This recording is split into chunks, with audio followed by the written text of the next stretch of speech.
Today 95.1 FM Port Harcourt. Feel the magic in the air. I love it in my all. Ale. Feel the magic in the air. I love it in my all. Ale. Feel the magic in the air.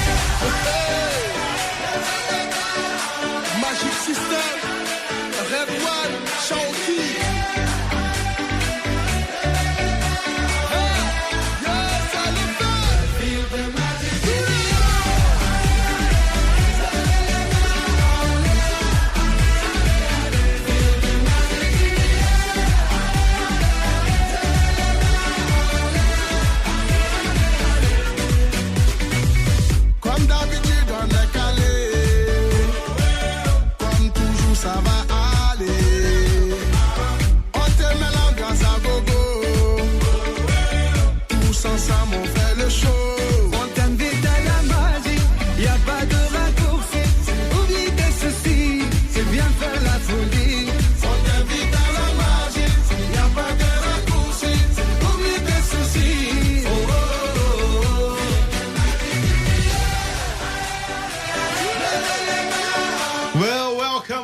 Welcome to another exciting edition of Today's Sports Live. It is still the marathon edition of the show where we talk everything sports, not just football. Well, today we'll be looking at basketball. We'll be talking a little about wrestling and, of course, the Australian Open. The very first Grand Slam of the year begins tomorrow. We cannot help but talk about that. I tell you, it is a loaded show. And then we're going to talk about football as we're expecting a Super Sunday clash in England between the current champions and the current table toppers, Manchester City versus Liverpool. Once again, good afternoon and welcome to the show. We are reaching you live from your premium news, talk and sports radio station, Today 95.1 FM, right here in Port Harcourt. My name is Victor Oriahi. I am your favorite melanin sports presenter, and I've got two gentlemen with me in the studio.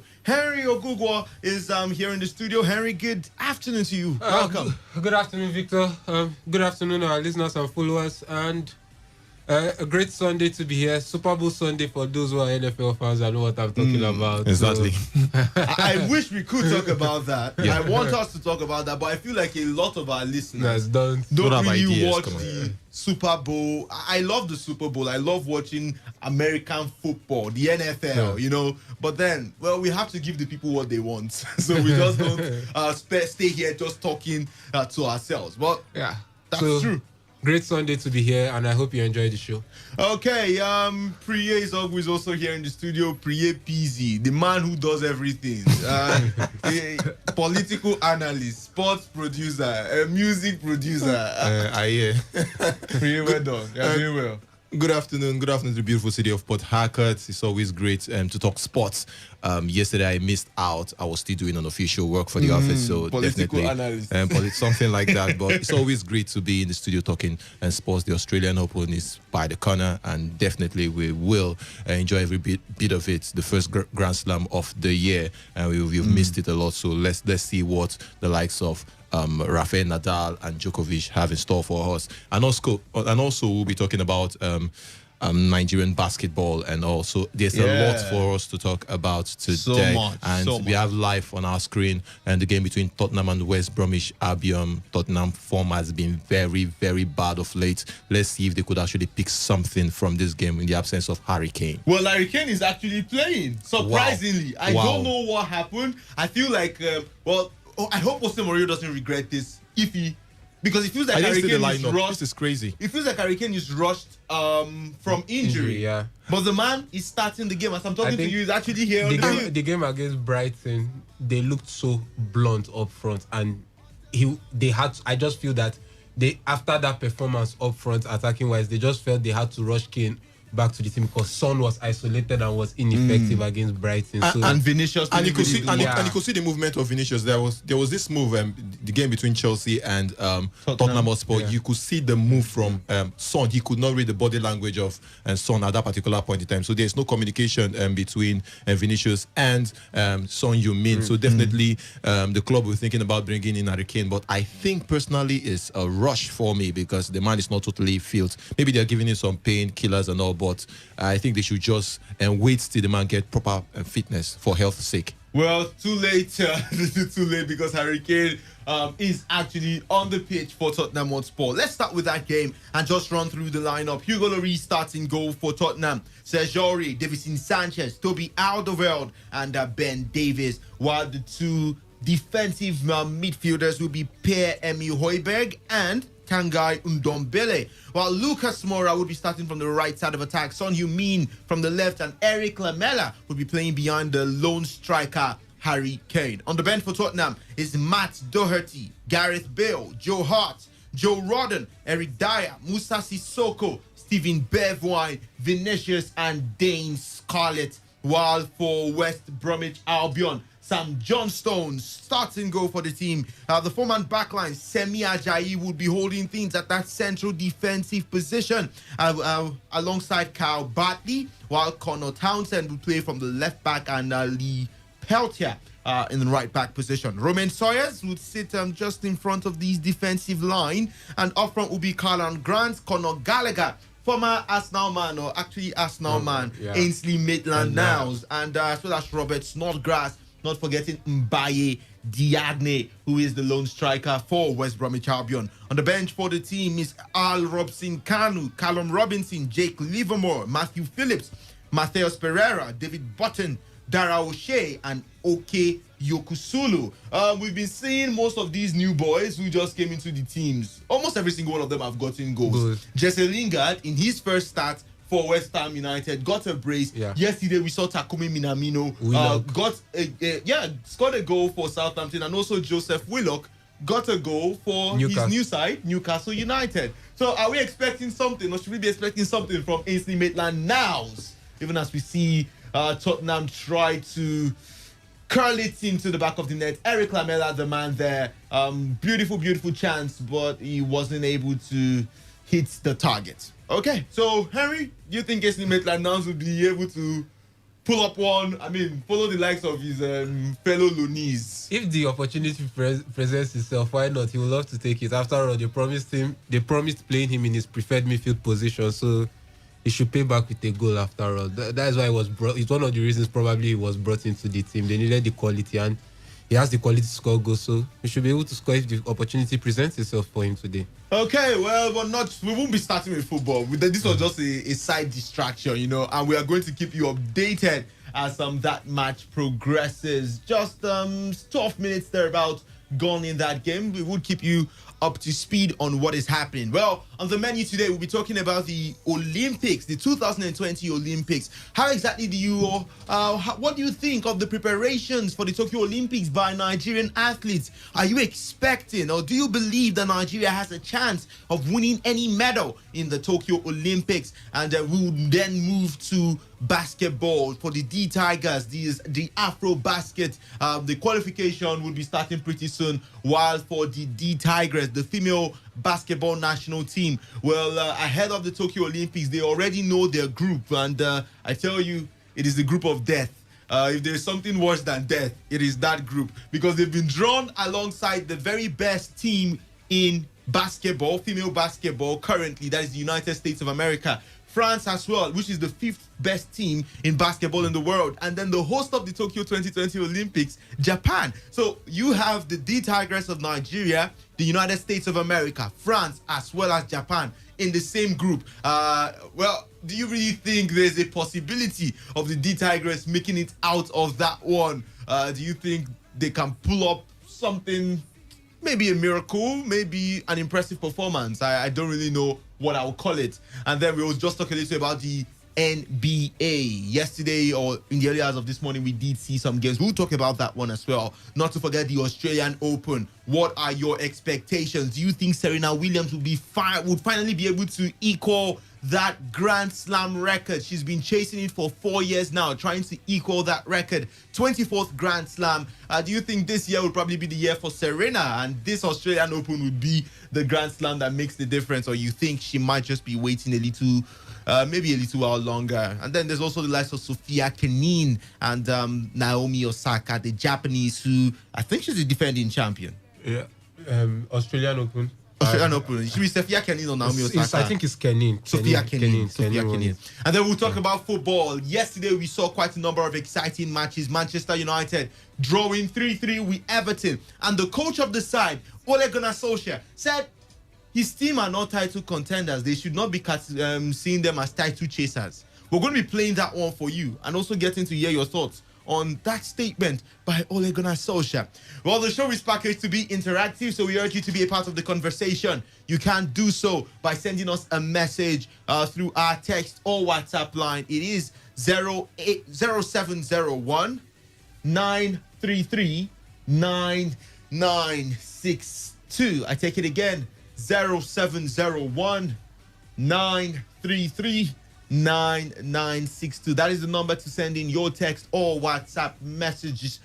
Just shortly, we saw Harry Kane with an impressive strike, just striking the top woodwork, and well, that wouldn't be even counted as a shot on target, but a brilliant strike from Harry Kane, just at the edge of the penalty box. He took the shot, he hit it well, he hit it strong, but the woodwork came to his to Sam Johnstone's rescue. Well, you can also send in your tweets through our Twitter handle, that is at TodayFM951, at TodayFM951. But the work to copy me, my handle is at Victor Oriahi, at Victor Oriahi. Oriahi is spelled Oriahi, Victor Oriahi. And you can also copy Priye. His handle is at Priye PZ. Don't go anywhere. We will begin the show proper when we come back from this timeout. My name is Gianni Infantino, FIFA president. For the best of sports, always listen to Today Sports Live on Today95.1 FM, Port Harcourt. Feel the magic in the air. Aye, levez les mains en l'air. Allez, allez, allez. Feel the magic in the air. Aye, levez les mains en l'air. Allez, allez, allez. Feel the magic in the air. Magic system. Red one, Shawty. Okay, let's start from the Tokyo Olympics, where former Nigerian 100-meter record holder and two-time African champion Seun Ogunkoya believes that the Team Nigeria is not ready for the Tokyo Olympics. As he was speaking about the country's preparation, and he says, first and foremost, there is no preparations for Nigeria to get a medal at the Olympics, apart from individual athletes that are preparing themselves for the game. In Nigeria, there is no preparation. Just look at the just concluded trials at the Federal University of Technology, Akure. Nobody expected that guy that won the 100-meter with 10.16 seconds, Enoch Adegoke, to clock that time. That is the fastest time in the world this season. If we are preparing for Olympics, Adegoke should be in camp by now. In some other countries, they have already started camping. So we are expecting good results at the Olympics. So if we are expecting good results at the Olympics, the training has to be done by now. Then we will know we are preparing. I believe we have the money in Nigeria to prepare, but everybody is selfish. Because of selfish interest, everyone is doing whatever they like. How much will it cost to put these athletes in camp for the short period left to prepare?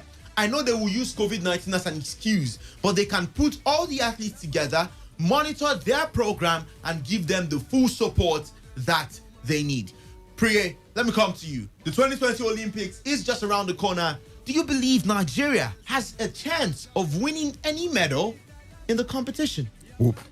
I think personally it will be very, very difficult for Nigeria to actually pick a medal, even possibly maybe a bronze or something. It will be difficult for Nigeria because if you critically look at the country's preparation over time beyond this Olympics, see, it takes a nation 8 years, 4 years to prepare for the next Olympics. You don't just do that maybe a year to a competition or a few months to a competition and you expect to just go in there and get the medals. No, teams like the United States, China, Great Britain, they have been preparing for the next Olympics like since 2015, 2016. So you cannot just wake up and you feel you just go in there and boom, you get medals. It has to be something that you actually need to prepare a long time. You have to consciously put in effort, a lot of effort, if you want to get in and something for your nation. And so for me, I think it's about individuals.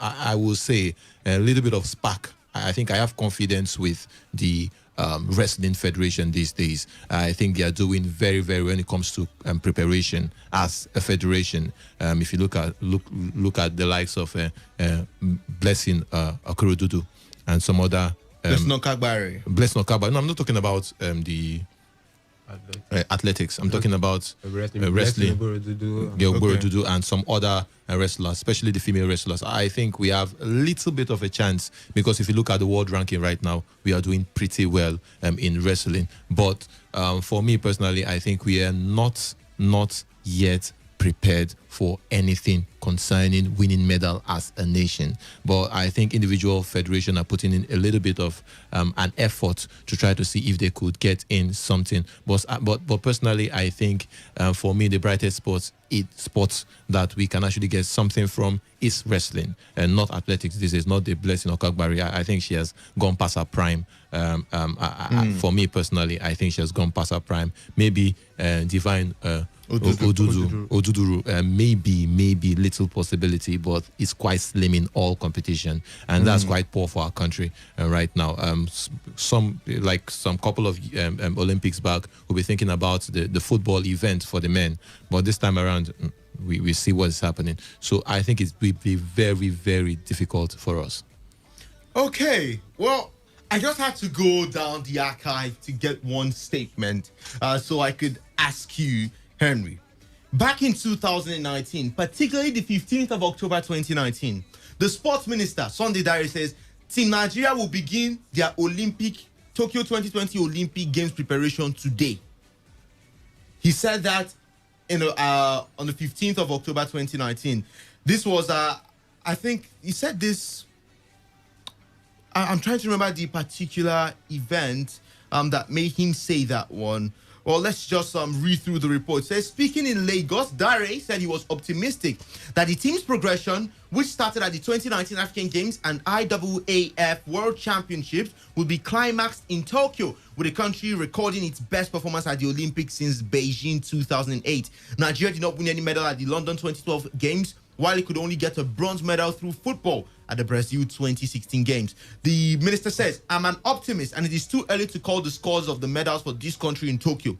The preparation for the Olympic normally starts after the end of the previous one. Beyond what you see in Morocco and Doha, our athletes have been competing in different competitions. Individually, they have been training, and that is the preparation. From what we saw in Morocco and Doha, that was a benchmark. It took us 7 years to get another medal in Doha, but there are lessons learned from the World Championships. This time around in Tokyo, we are not starting too late and not too early, but we have about 9 months to go, and we are all ready. Now, this was said far back in 2019.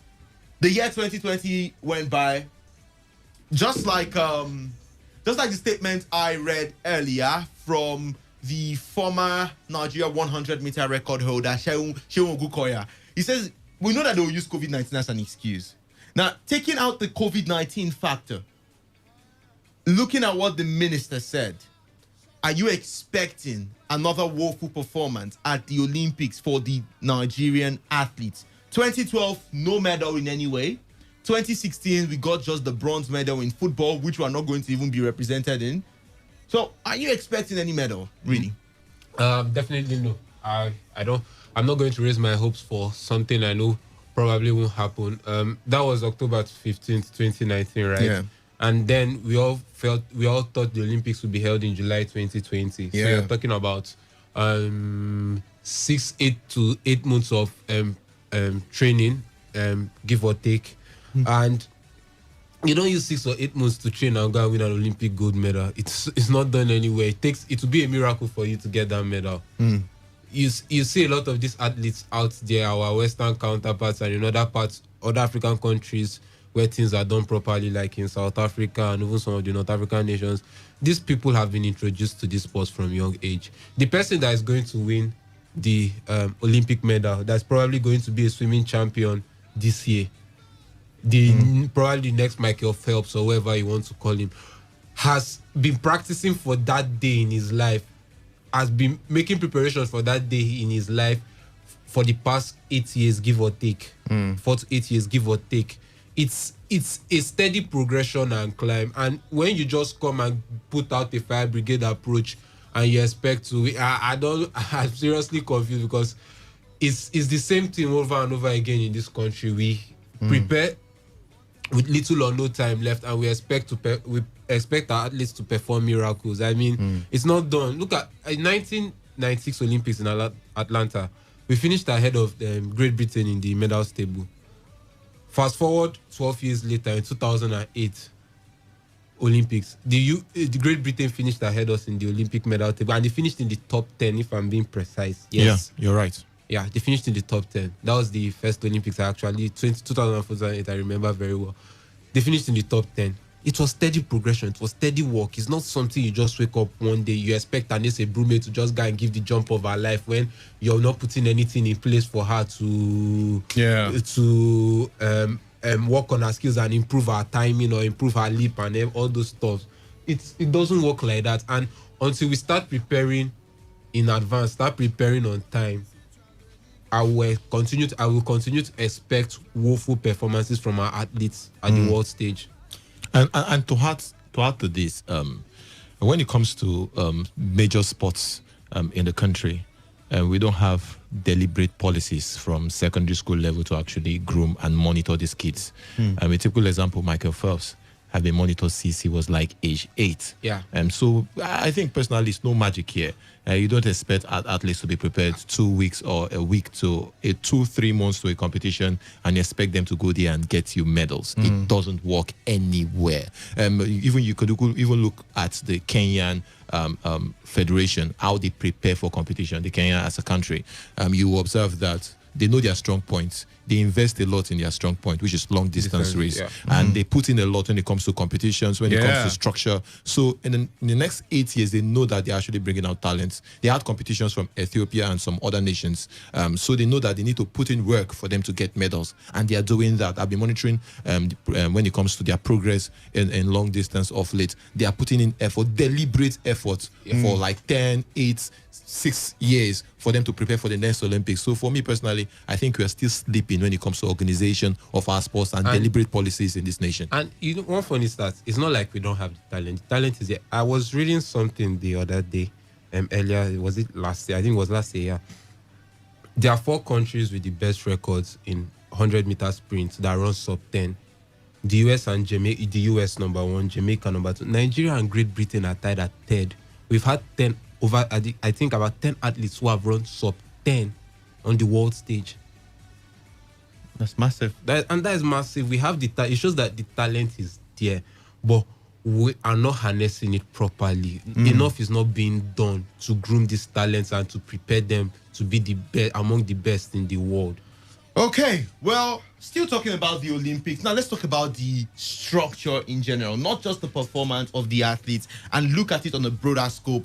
This time, not just being Nigeria, but also Africa. But before we do that, let's welcome Reliable Reliance, who joins us this afternoon. Reliance, good afternoon to you. Welcome. Great to be here. Good afternoon to everyone. Okay, well, in the last Olympic, we saw Kenya win the most medals. They won 13 medals in the 2016 Olympics. In the previous Olympic, 2012 Olympic, they were still the highest African team, or the team with the African team with the highest number of medals. They won 11 in 2012 Olympics. Now, there was something that was peculiar with almost every single African team. Kenya, they faced anti-doping issues. Some officials were detained for asking bribes of up to $13,000 to warn the coaches of drug tests. Kenya's team, they also came in mismatched outfits. Okay? During the opening ceremony, and at the point in time, Nike had to demand some answers as to why the kits that they sent to the athletes did not reach them. For Nigeria, the kits arrived late. Some persons had already started competing when the kit arrived. And I'm trying to remember another, I think there's another country that, another African country that had these organizational issues and all. Reliance, what would be your take on how we can effectively cut that one, shut it out completely? Because it tells... It's embarrassing, basically. So it's so embarrassing. It tells a very horrible story of Africa as a continent. It's an African thing. It's a general menace, more like in Africa. Poor organization and lack of coordination is one thing that has bedeviled Africa over time, especially in sport. There are works being done on the ground to see how to move Africa forward. There are conferences being held. Sports stakeholders are they are meeting every now and then, trying to see how they can make this work. But probably we're not seeing the progress immediately. I cannot really trace the reason why it's like that. I mean, a simple thing as having a press conference on time is always a challenge. I could recall, maybe excuse would be that it was the first press conference. I could recall the first press conference that was called by the president of the Confederation of African Football, Ahmad, after they had a executive meeting. The press conference was slated, I think, for 2 p.m. Nigerian time. But I can tell you for a fact that it took over 45 minutes before we could start that press conference. It was via Zoom. Maybe excuse would be the first time we're having a Zoom press conference or anything. So the point I'm trying to make here is that it has always been one struggle after the other when it comes to coordination and organization. How do we get things right moving forward? I think it has to do with proper planning. What do we want? I mean, as a continent, maybe for instance now the Confederation of African Football, what do you want to achieve in the next 4 years? For the athletics, the body governing athletics in Africa or in respective countries in Africa coming together to meet, what do you want to achieve in the next 4 years? What is the blueprint you want to set out? Because if we don't start now to plan ahead of the future, we are not going to make we're not going to have any positive result than what we've had. We talked about what Nigeria could do, or the expectations of Nigerians when it comes to the athletes that will be representing us in the Tokyo Olympics, and it becomes a bit disappointing to hear that nobody seems to be optimistic of anybody coming back with medals. Why? Because we don't have proper organization. Now, the sport ministry made arrangements for athletes to be camped. I think I could recall there was something called something COVID-19 or COA. I think something was around November. I didn't know how that one went, but it was meant to test the how COVID-19 protocols could be applied in sport in the country. That was sometimes after the ban on sport was lifted. Now, I could still recall that there was this camp that was supposed to be opened in Plateau, is it Pangshin, Plateau State, made by the sport ministry to have preparations to camp those that will be involved in long distance races, because it is believed that, the what is it called now? The weather and the altitude and the landscape, at that side gives us something comparable to what is obtainable from our eastern counterpart, and so it could be favorable for the athletes who will be involved in long distance races to train there and camp there. I don't know how that went. There was also supposed to be camping for canoeing, rowing, and some other ones in Abuja and Lagos. We had this report from the sport ministry sometimes November last year. I can't tell exactly how that went. There was supposed to be camping of athletes here in Port Harcourt at the High Performance Center. I can't still tell exactly how that went up until now. Here's the thing. It appeared as if the sport ministry on that Sunday diary was up and doing to prepare our athletes for the Olympics. Yeah. Having these campings here and there. 2019, I listened to you guys while I was coming. You made a report far back as 2019. Yeah. Ahead of July. So it was like the man was up and doing. But come on. Who are you camping? In wrestling, who are you camping? It's bracing about what's her name? Kagbari? No, Kagbari. Now in wrestling, what's Adekuroye. Adekuroye? It's That's the Adekuroye name. that you are camping.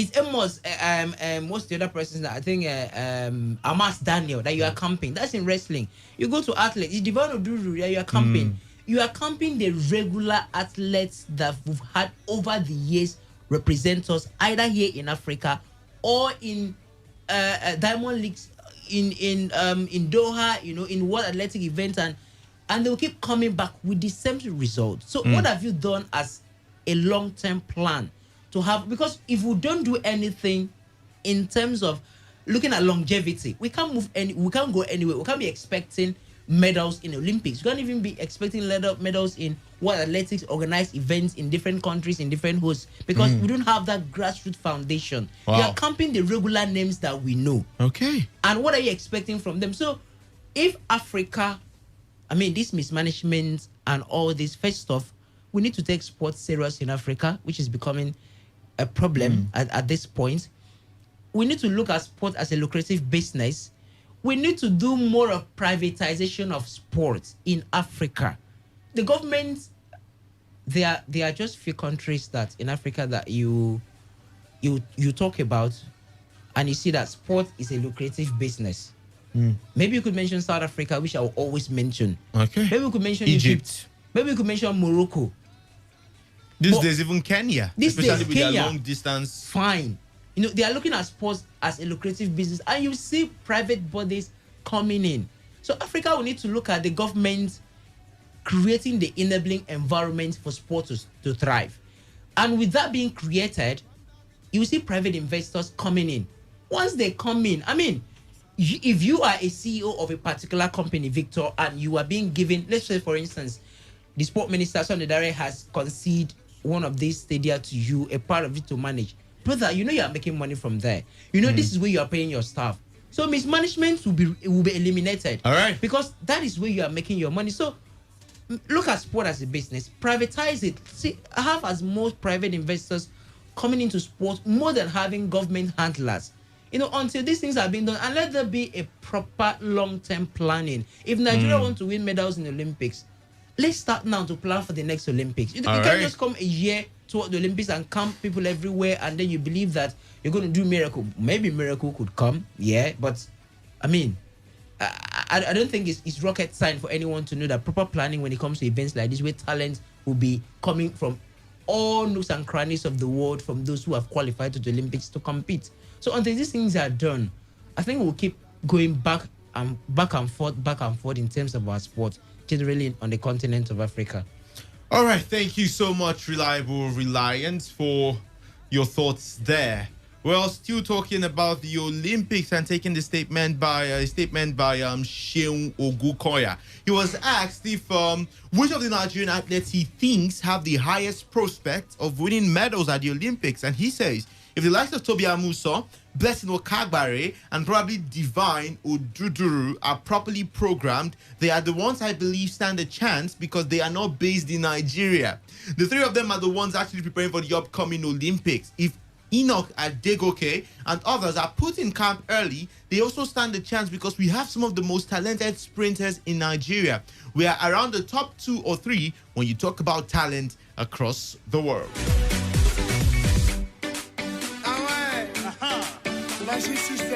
Well, remember, you can send in your thoughts on what we are discussing to our text or WhatsApp line. They both share the same number, and that is 0701 933 9962.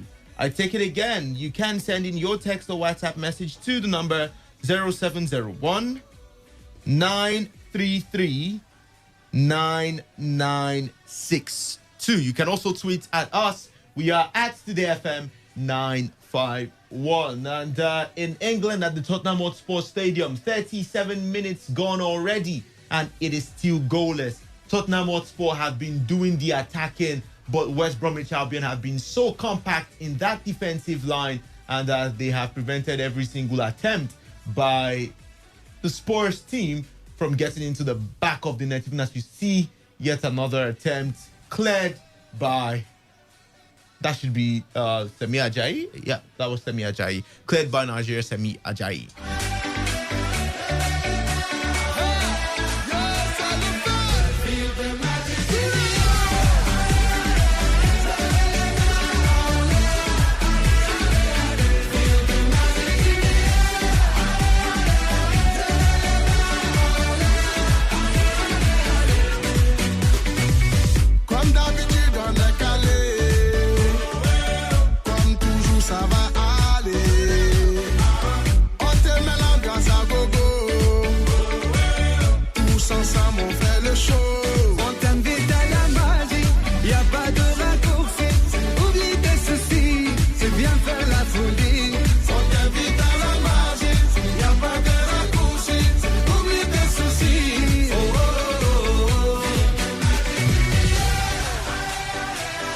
Well, we go straight to tennis and the Australian Open as Novak Djokovic likened his relationship with the Australian Open to a love affair. Just earlier today, admitting that he still gets nervous walking on the court despite his years at the top. The 33-year-old opens his campaign for an unprecedented ninth title at Melbourne Park and 18th Grand Slam crown on Monday against France Jeremy Chardy, and he is already feeling jittery. He said, every match, every single match. I don't want to speak on behalf of the other athletes, but I just feel like it's almost impossible to eliminate that kind of pressure. The anticipation, the nerves coming into any match, really for an athlete. It's just that I managed over the years to train myself. I think with the experience and with also the dedication that I had off the court to the mental preparation, which helped me react better to those kind of emotions. But it's still there. I don't think it's ever going to go away. I mean, especially when the occasion is big, when you are playing for the biggest trophies. Well, Djokovic claimed his 17th Grand Slam in last year's gripping final in Melbourne, when he came back from 2-1 down to edge Austria's Dominic Thiem in 5 sets. It was his only major success last year, as he looks to close in on Roger Federer and Rafael Nadal, who both have 20 Grand Slams each. The Serb said he was hoping being back on Rod Laver Arena would inspire him to another title. He says, well, it's a love affair. I've been feeling more comfortable on the court each year that I've been coming back.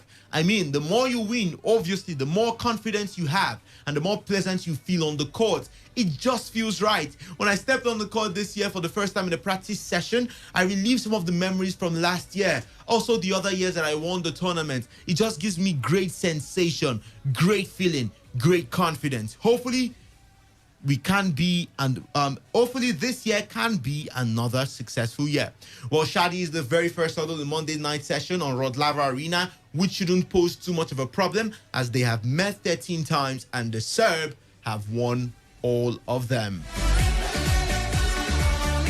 Reliance, you think it's going to be a stroll for Novak Djokovic against Jeremy Chardy? Do you think it's going to be any sort of competition or challenge in his very first hurdle in this year's Grand Slam? 13-0, isn't it? 13-0. 13-0. No, not at this level. I can't recall the last time that Novak Djokovic was eliminated from in the first round. Grand Slam in the first round. I can't recall. I mean, you always talk about the quarterfinal, semis. Was as it could get, maybe in the third round or something, but first round, no. 13-0. I look at the draws both from the ATP and the WTA, that's from the men's and the women's singles aspect of it. I see no proper matchup between opponents. That is, you have to look toward the quarters or maybe the semis before you can think of a proper matchup. For instance, Sophia Kenin is part of it. If my memory could serve me well, okay, I don't want to do that because that would be like more like a guesswork. But my point is, you can only look at the quarters or the semis before you can think of having a proper matchup, a proper battle between two tennis players. Anything outside that, becomes more like what is not easily obtainable in terms of having that fierce competition, So against Jeremy, I don't see any opposition for Novak Djokovic at all. Novak played in the Southern and Western Open last year, 2020, amid COVID, when tennis resumed, and he emerged victorious. He won it. He should have won the US Open, if not for the fact that he was, disqualified because he hit the ball to a line judge, and for that reason he was disqualified. He was a clear favorite. Recall that Rafa wasn't part of that one. Roger Federer wasn't part of that one. It was, what's his name now? Dominic Thiem was part of it. So in the absence of Novak, you are talking about Dominic Thiem, who eventually became the champion. So the point is, he was a clear favorite. So he has been competing. He has that, he's in that competitive mood since that time in the Southern and Western Open. That up until the US Open, that was a clear competition, a Grand Slam in itself.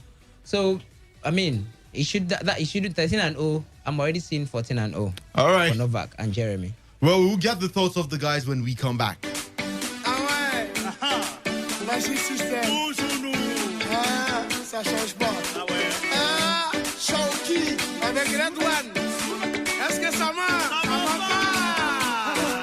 On vient du ghetto pour aller plus haut. Avec les magiciens, c'est le prix du coco. On vient du ghetto pour aller plus haut. Avec les magiciens. Oh, oh, oh.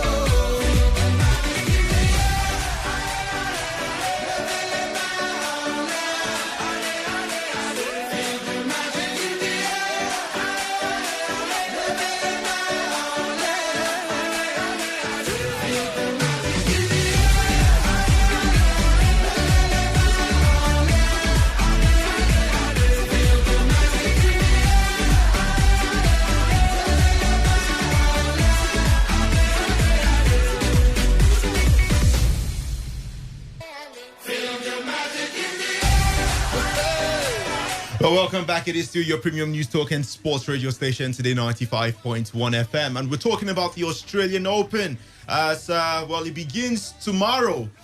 And we're looking at the possibilities for the big boys. Let's talk about the women's play as Serena Williams will continue her long quest for a record equaling 24th Grand Slam title when the coronavirus delayed 2021 Australian Open begins tomorrow, 4 years since her last major triumph in Melbourne. It may be this season or never for Williams, who turns 40 in September. And we will have to conquer a field bursting with young talent headed by US Open champion Naomi Osaka, home favorite and world number one Ashley Barty, as well as defending champion Sophia Kenin. Well, the tournament was put back 3 weeks to allow all players to quarantine for 14 days, but a coronavirus case at a hotel saw all play shelved on Thursday in warm-up events, with hundreds of players and officials ordered back into isolation for COVID test. Well, Williams will play second on Rod Laver Arena on Monday against Germany's Laura Siegemund. So she says she has benefited from the delays, using them to recover fully from a nagging Achilles injury sustained during a run to the semi-finals at the US Open, which caused her to withdraw from Roland Garros. She says, I needed time. I don't think I would have been here if it was during the regular season. I definitely was pushing the limits, but I'm here. Well, Williams won her 23rd Grand Slam singles title at the Australian Open in January 2017, then revealed she had been pregnant with her daughter, Olympia. We're joined right here in the studio by the Sugar Crush on the radio. Good afternoon to you. Welcome to Today's Sports Live. Good afternoon. It's a pleasure to be here. My first time here, actually. Yeah, great to have you. Well, let's talk about Serena Williams. She's been chasing this title for this record equaling title for 4 years now. The last time she won was back then in 2017 rather, January 2017 Australian Open. Do you think this would be the lucky number for Serena Williams? Well, if I have to quote her father, Richard, who happens to be the one who groomed her. Okay. He said, Serena is a Rottweiler. I will quote him. And whenever she has her feet on something, she doesn't let go until she has what she wants. So Serena is actually looking for a way to equal the record of, what's her name again? Margaret Court. And as far as her heart is set on that, there is nothing that is going to stop her. And like you said, she is grateful for the delay. That tells you that she's not backing down. 40 is just a number for Serena. Okay. 40 is just a number for her because she feels like 20 inside. You could be counting the age. Serena is counting the numbers. Okay, well, if you believe so, I might think otherwise. Her body might not. I don't believe so. Come on. That sounds like motivational speech. Yeah, you know when they tell someone. Okay, I know where you guys are coming from, but I'm a woman and I also played professional tennis myself. Okay, preach. Now, I'm preaching, darling. Now, we know our bodies are made in a certain way, and when a woman actually has a baby, that's another is a minus in a sense when it comes to your biological clock. Yeah. But some women are wired differently, and you must attest to the fact that Serena are one of those rare women who are wired differently. Okay. Now, we had the likes of, what's her name again? We had two other women that came back after they had their babies. Their babies. And they did well to an extent. But don't forget the black power here. Okay. Don't forget it. When I say we're wired differently, it's not just mentally, physically, and in every sense. When you come to the black race, we are that strong. We have that warrior system, the Nubian thing in us. So Serena has it for herself. It's all about the mind right now. We're talking about her body. The mind is able to control the body, and she's able to make the body go beyond what it can actually handle. So yes, when we come from the normal term, Serena cannot do this. But when her mind is focused and she's training like there's no tomorrow, forget the injuries. They're there. Yeah. Serena can actually numb herself to the point that she can go beyond. I see her winning it if she's not going to crash in terms of her emotions. That's the only thing that stands in Serena's way. Serena can do anything, but her emotions are her greatest problem. All right. Well, I tell you, if Serena Williams was listening to you, or she were listening to you, she'd go into the Australian Open all fired up. Well, let's talk about another potential winner, Naomi Osaka. Let me come to you, Henry. She comes into Melbourne, US Open champion. She did 2 years ago before battling past Petra Kvitova in one of the greatest Australian Open finals to lift the cup. Well, the Japanese icon last year overtook Williams to become the world's highest paid female athlete, according to Forbes magazine, and arguably the face of the sport after campaigning for diversity and social justice. Osaka won widespread praise for her outspoken support for the Black Lives Matter movement during the coronavirus shutdown, and at the US Open, where the 23-year-old wore a different mask each round, engraved with the name of a victim of systemic racism or police brutality. Osaka would be up against Russia's Anastasia Pavlyuchenkova. Henry, do you think it's going to be an easy one for Naomi Osaka? We're going to go to the eventual ifs and buts. If she makes it through, this happens. If she doesn't make it through. But looking at the very first round against the Russian, I don't want to pronounce her surname again. Pavlyuchenkova or something of that nature. Yeah, I don't want to pronounce it again. So against the Russian, do you think it's going to be easy for Naomi Osaka? It's the WTA, it's the women's tennis. It's never easy. We go into every tournament predicting outcomes, and we see different surprising things happen. Like we saw in the it was the US Open last year. It's Iga Swiatek. Yeah. Was it the US Open? Yeah. Was the No, it was Sophia Kenny. I think Sophia Kenny won won Australia Open last year. Last year? That is so how unpredictable the WTA is that you don't even know where to fall in that. I think, okay, it was the last Grand Slam of the year. Yes, that was Roland Garros. Roland Garros. It was Roland Garros. Roland Garros. Yeah, because Naomi Osaka won the US Open. Osaka won the US Open. Yeah, we did have Wimbledon last year. Can I say something here? Among all the men, come on, you're trying to make women to be so look, when women are concerned, there's so much confusion. The inconsistency is something crazy. Yeah. But you know, this is happening because if I might say this, it's happening because there's kind of a new breed that's coming, but the new breed are not able to match that of the old horses that packed out. Because if you notice, when the old ones, the likes of Navratilova and the rest of them were there, they kept the same status quo for a long time. Yeah. But these new ones are focused on diverse things. And that's why, if I must say, if Serena is stepping down, we have a new replacement for her. Believe me. I tip Naomi Osaka and what's the young lady who's coming in? Kokogov. I have this 14-year-old. What about Andreescu? Oh no. I'm telling you, I keep telling you that when we talk about something that has to do with the black mentality, they're not just coming there for the tennis, they're coming to prove something to the world. They're coming to prove to the world that we blacks, we're here to stay. So that mentality thing is it. And Osaka has an Oriental background, the Asian background, combined with the black background. And she also has a father who's a mentor who happens to be the black. So she's not just coming there. And I picked some things among that. When Serena and the sister Venus started, did you notice the dress code? They brought razzmatazz into female tennis. Yeah. And that's what Osaka is trying to copy. Yeah. Did you notice that? So when you start seeing the trend, you start knowing who their idol is without even them saying it themselves. So follow this trend and know where they're heading. These are the two people I'm looking at. Naomi is focused, and I tip her to go further. Okay. To me personally, I think there's so much inconsistency when it comes to women tennis. Is it inconsistency Uh, or competition? It's inconsistency, not competition. I Come think on, I it's go with inconsistency. competition. I think it's inconsistency because you look at the Grand Slam today and you'll be thinking Naomi Osaka, come on, she's great when it comes to the Australian Open. The next Grand Slam, she slumps, and you ask yourself, what is exactly happening to Naomi Osaka? Maybe she will even But not don't start you in think it the increases the race. I'm just competition? saying. It makes Because it if fun. you look at the men's play. It's dominant. Can I say it? You look at the men's play. You know it's a 3-horse race. It's Yeah. either going to be Novak Djokovic, Rafael Nadal, or Roger Federer.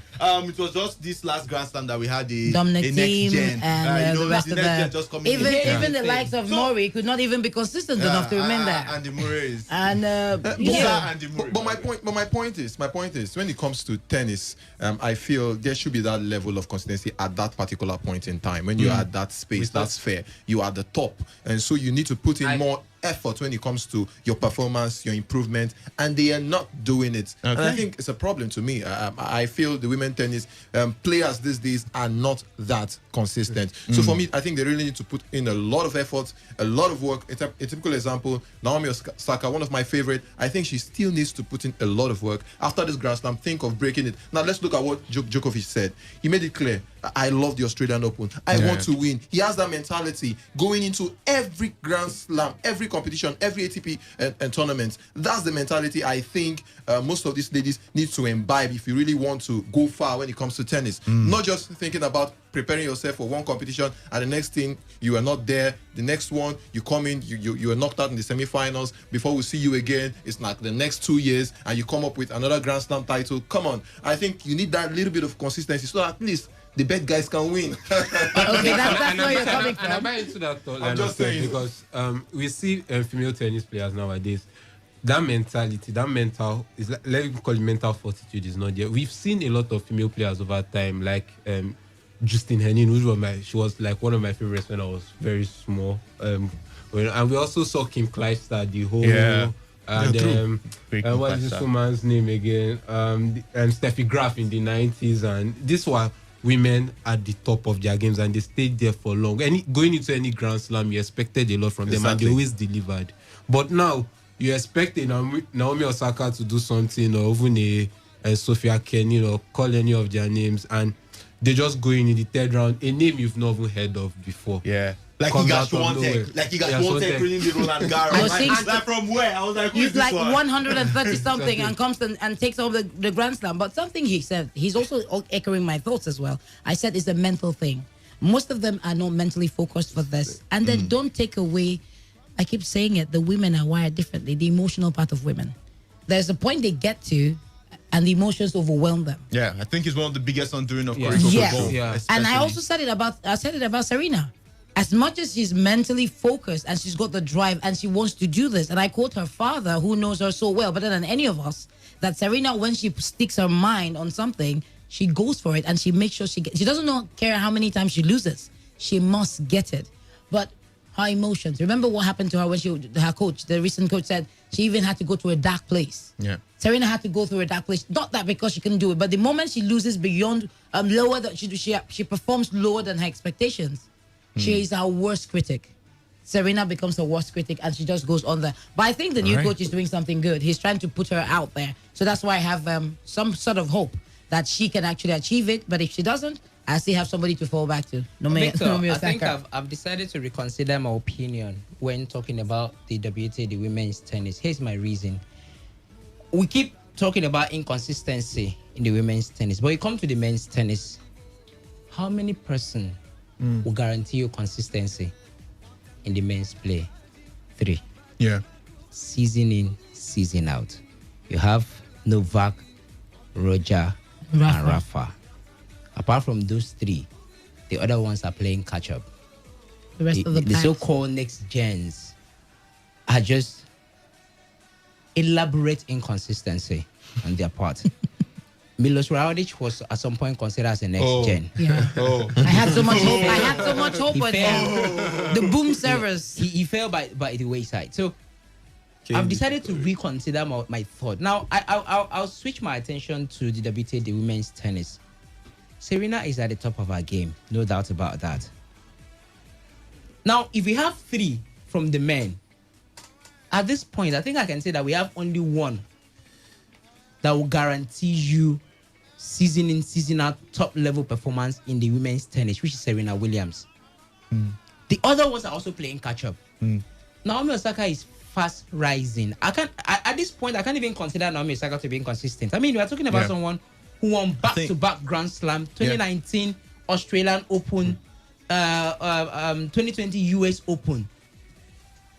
So, 3-time Grand Slam she has delivered in the space of how many years? 3 years she delivered 3 Grand Slams. All right. Naomi Osaka. That means averaging a Grand Slam per year. So maybe she's going to rank at that top level that, I mean, the Sugar Crush on radio has already established that. So my point is, I wouldn't at this point say that the women's tennis is inconsistent.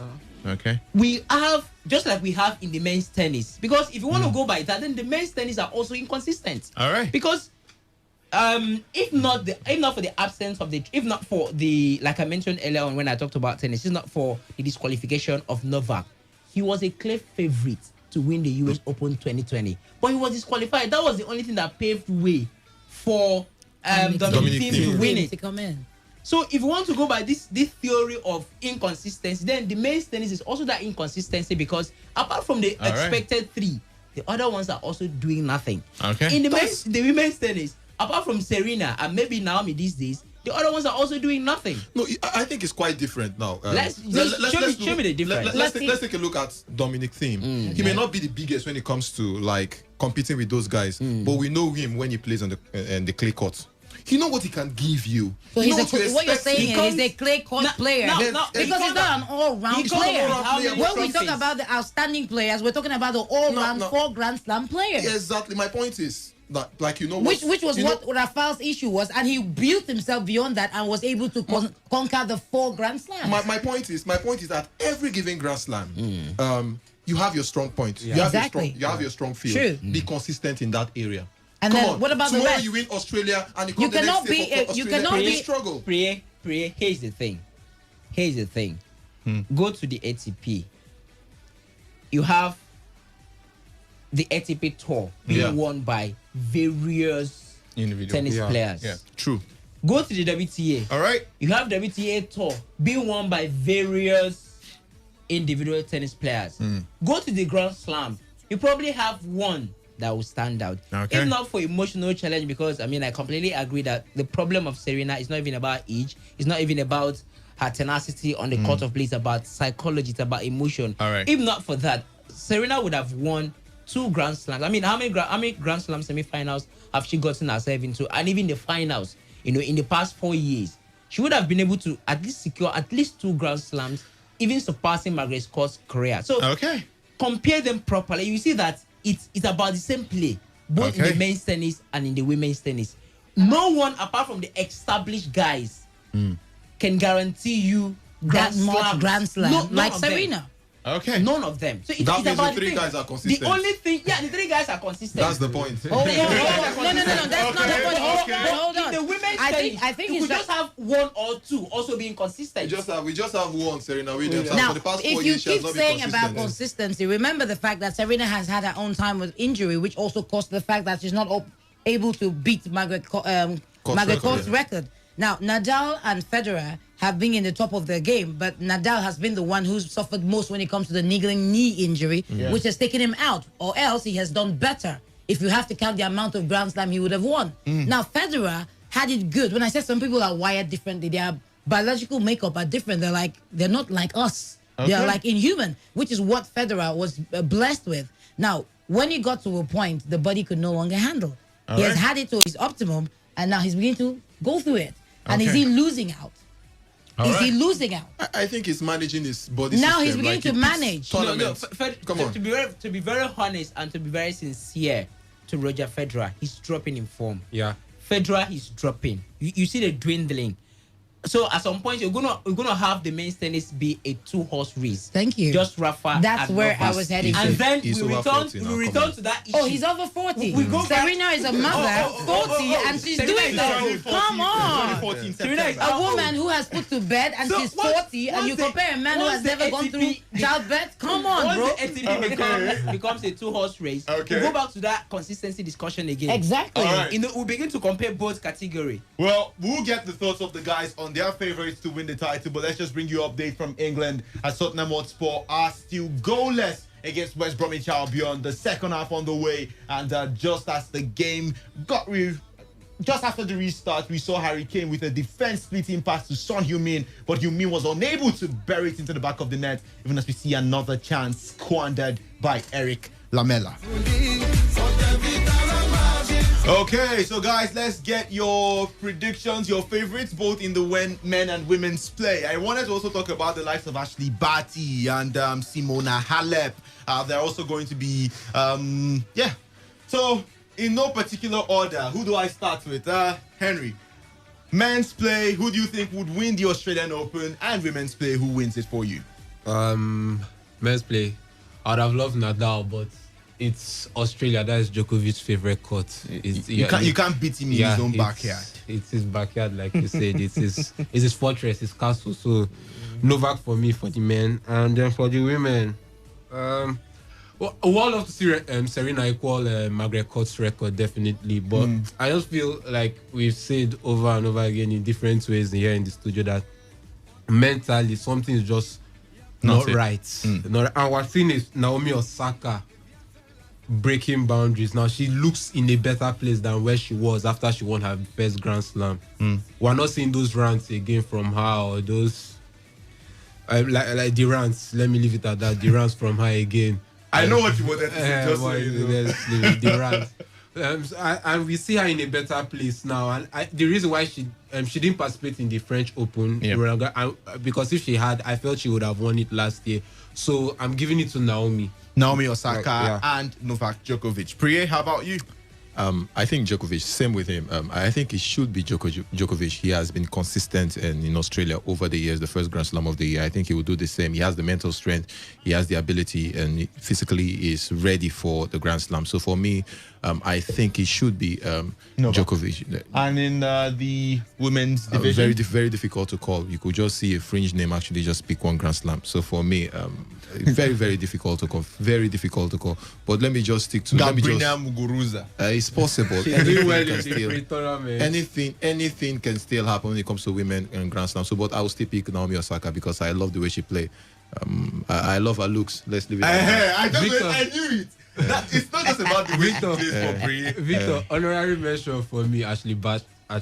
Yeah, she's currently world Aussie. number one. She's currently world number one, right? Yeah. Yeah. And it's her home turf. It's Australia. It's Exactly. her home ground. So her terrain. Yeah. So you can't overlook that. The And- nation wants her to win. Yeah, and the climate and everything will suit her because it's where she trains, it's where she lives, it's where she does everything. So definitely weather will suit, and we know how hot and how hot Australia can be this period of the year, and how players complain, especially with all the whole wildfire incidents affecting weather and all these Thankfully, things. So we've not had that incident this this year. but it's still her terrain, it's still her weather, it's still her climate. So she's an honorary mention for me. No problem. Reliance, how about you? Well, I'll just give you 3 names in each category. Men's tennis, Novak, Dominic Thiem, and maybe Stefano Tsitsipas will be my top 3 for the men's tennis. Then in the WTA, that's the women's tennis, I'll give you 3 names as well. Of course, Serena Williams, my favorite anytime, any day.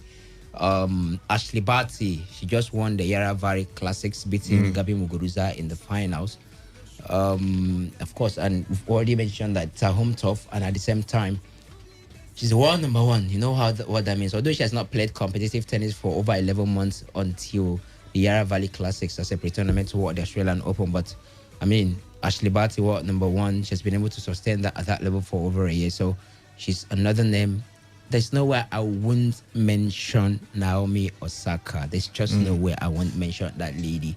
I'm a big fan of Naomi Osaka. At least in tennis, I can clearly identify myself with some players. You know, Serena Williams, Naomi Osaka, Roger Federer. These are my favorites.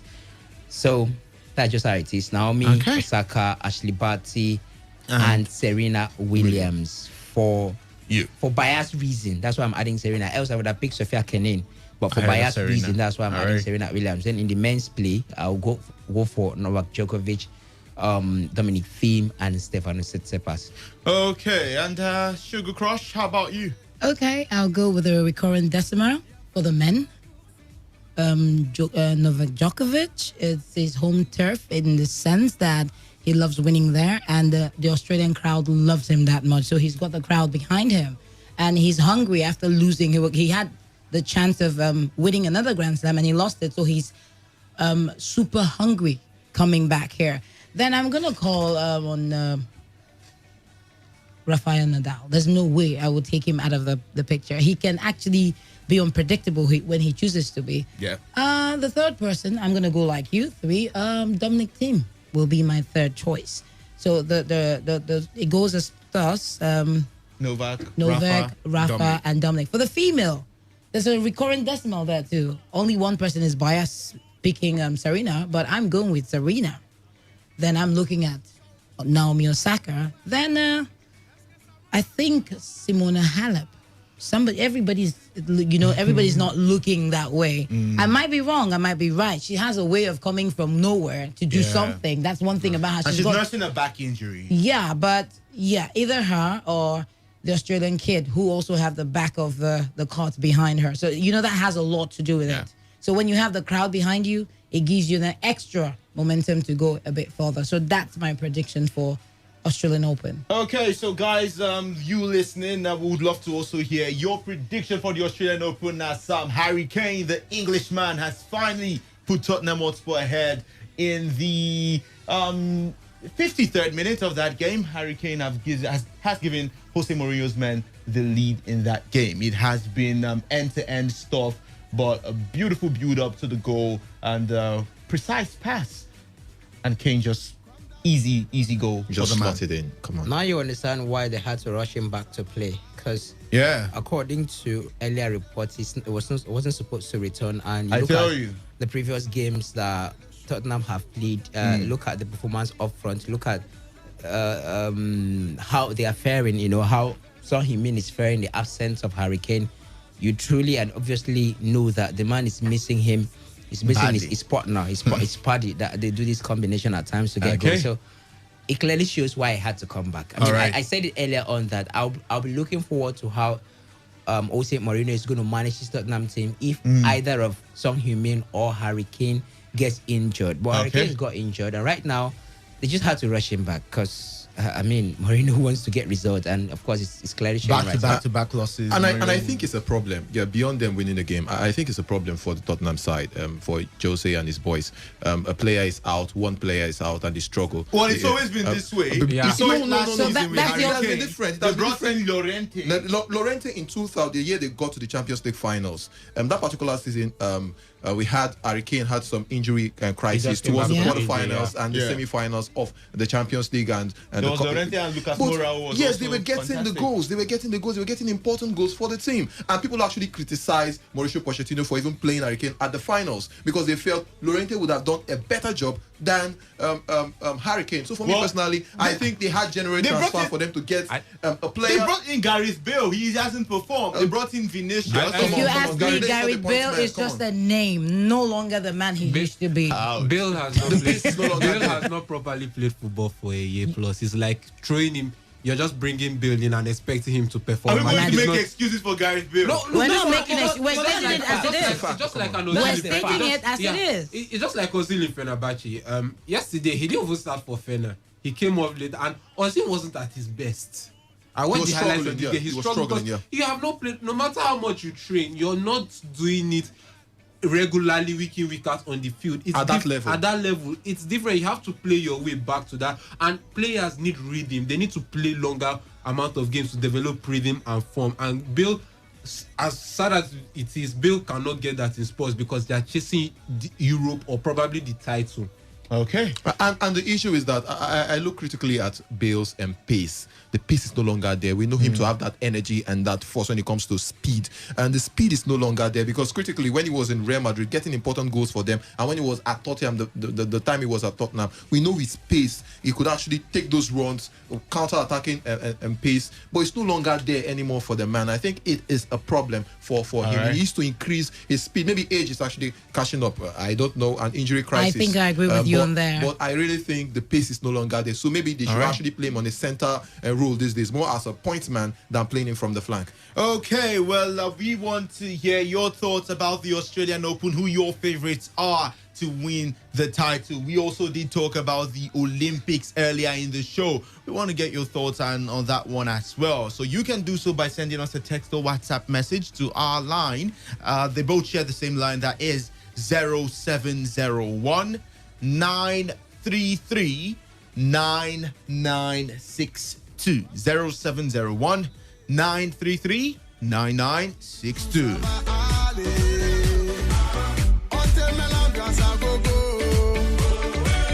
Tous ensemble on fait le show.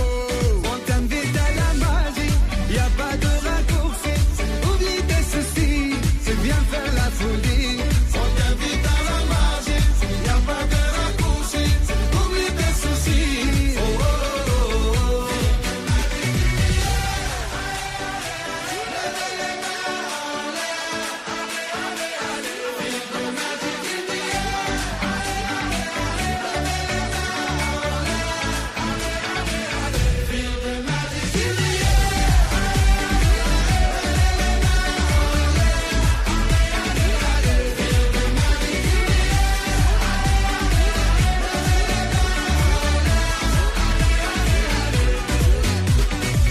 C'est pas seulement pour les bobos. Nous on vient dans nos mambo. Mon ami, si tu as le niveau, rejoins-nous pour t'enjailler. On t'invite à la magie, y a pas de raccourci. Oublie tes soucis et viens faire la folie. On t'invite à la magie, y a pas de raccourci. Oublie tes soucis. Oh, oh, oh, oh.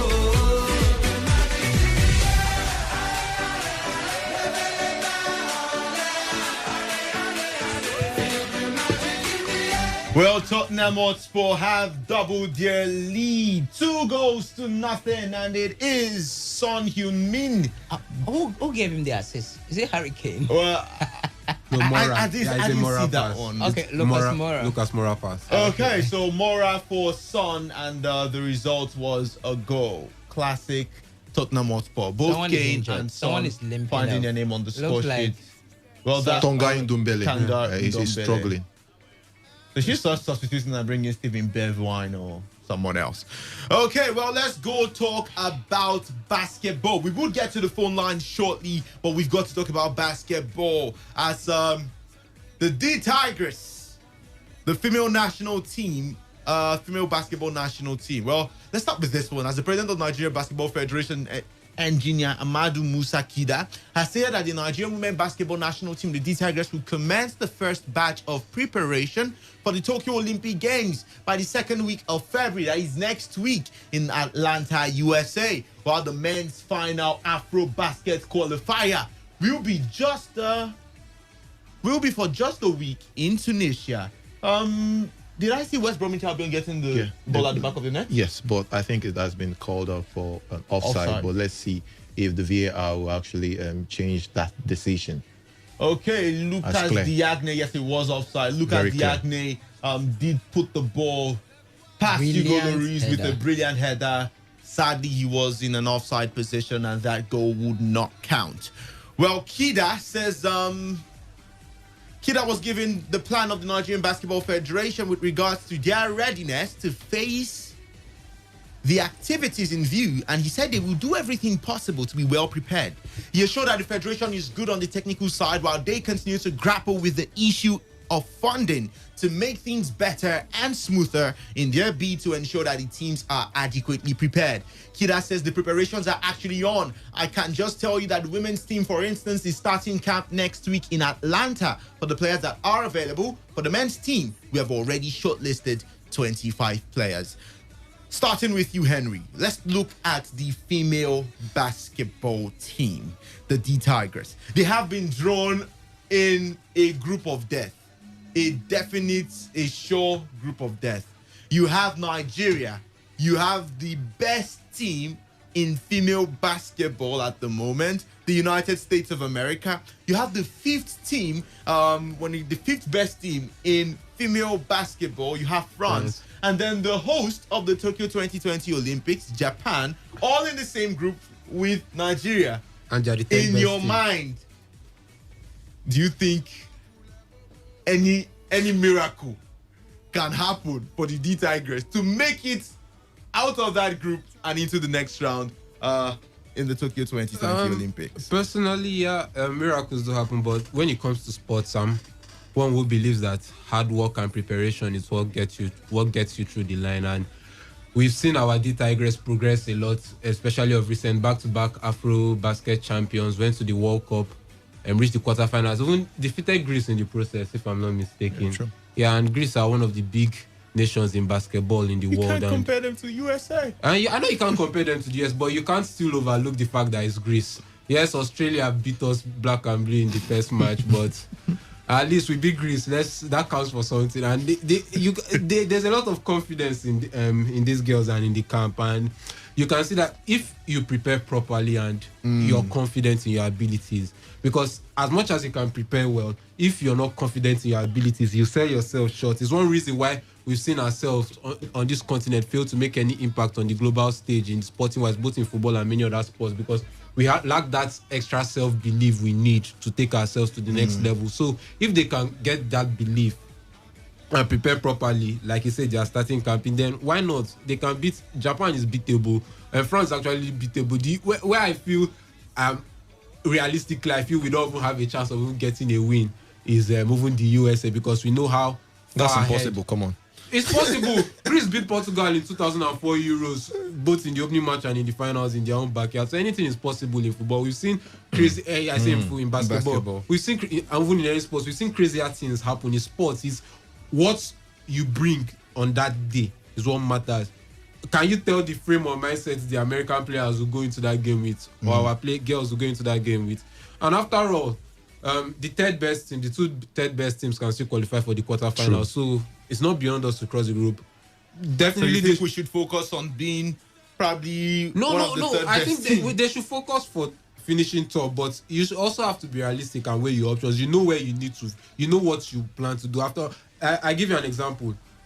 Is digressing to football a bit. 2018 World Cup. Belgium, France were in the same group. Both teams did their data analysis and everything, and discovered that whoever tops this group will play Brazil, most likely play Brazil in the quarterfinals, because they expect Brazil to cross their group. Belgium were willing to take the challenge, and they went and worked hard. England decided not to play anything in their last match and lose, and took the easier route to the semi-finals. But the Belgians did their homework and they beat the Brazilians, which none of us expected. So if we can do our homework, they are beatable. Actually, basketball is a very tactical sport.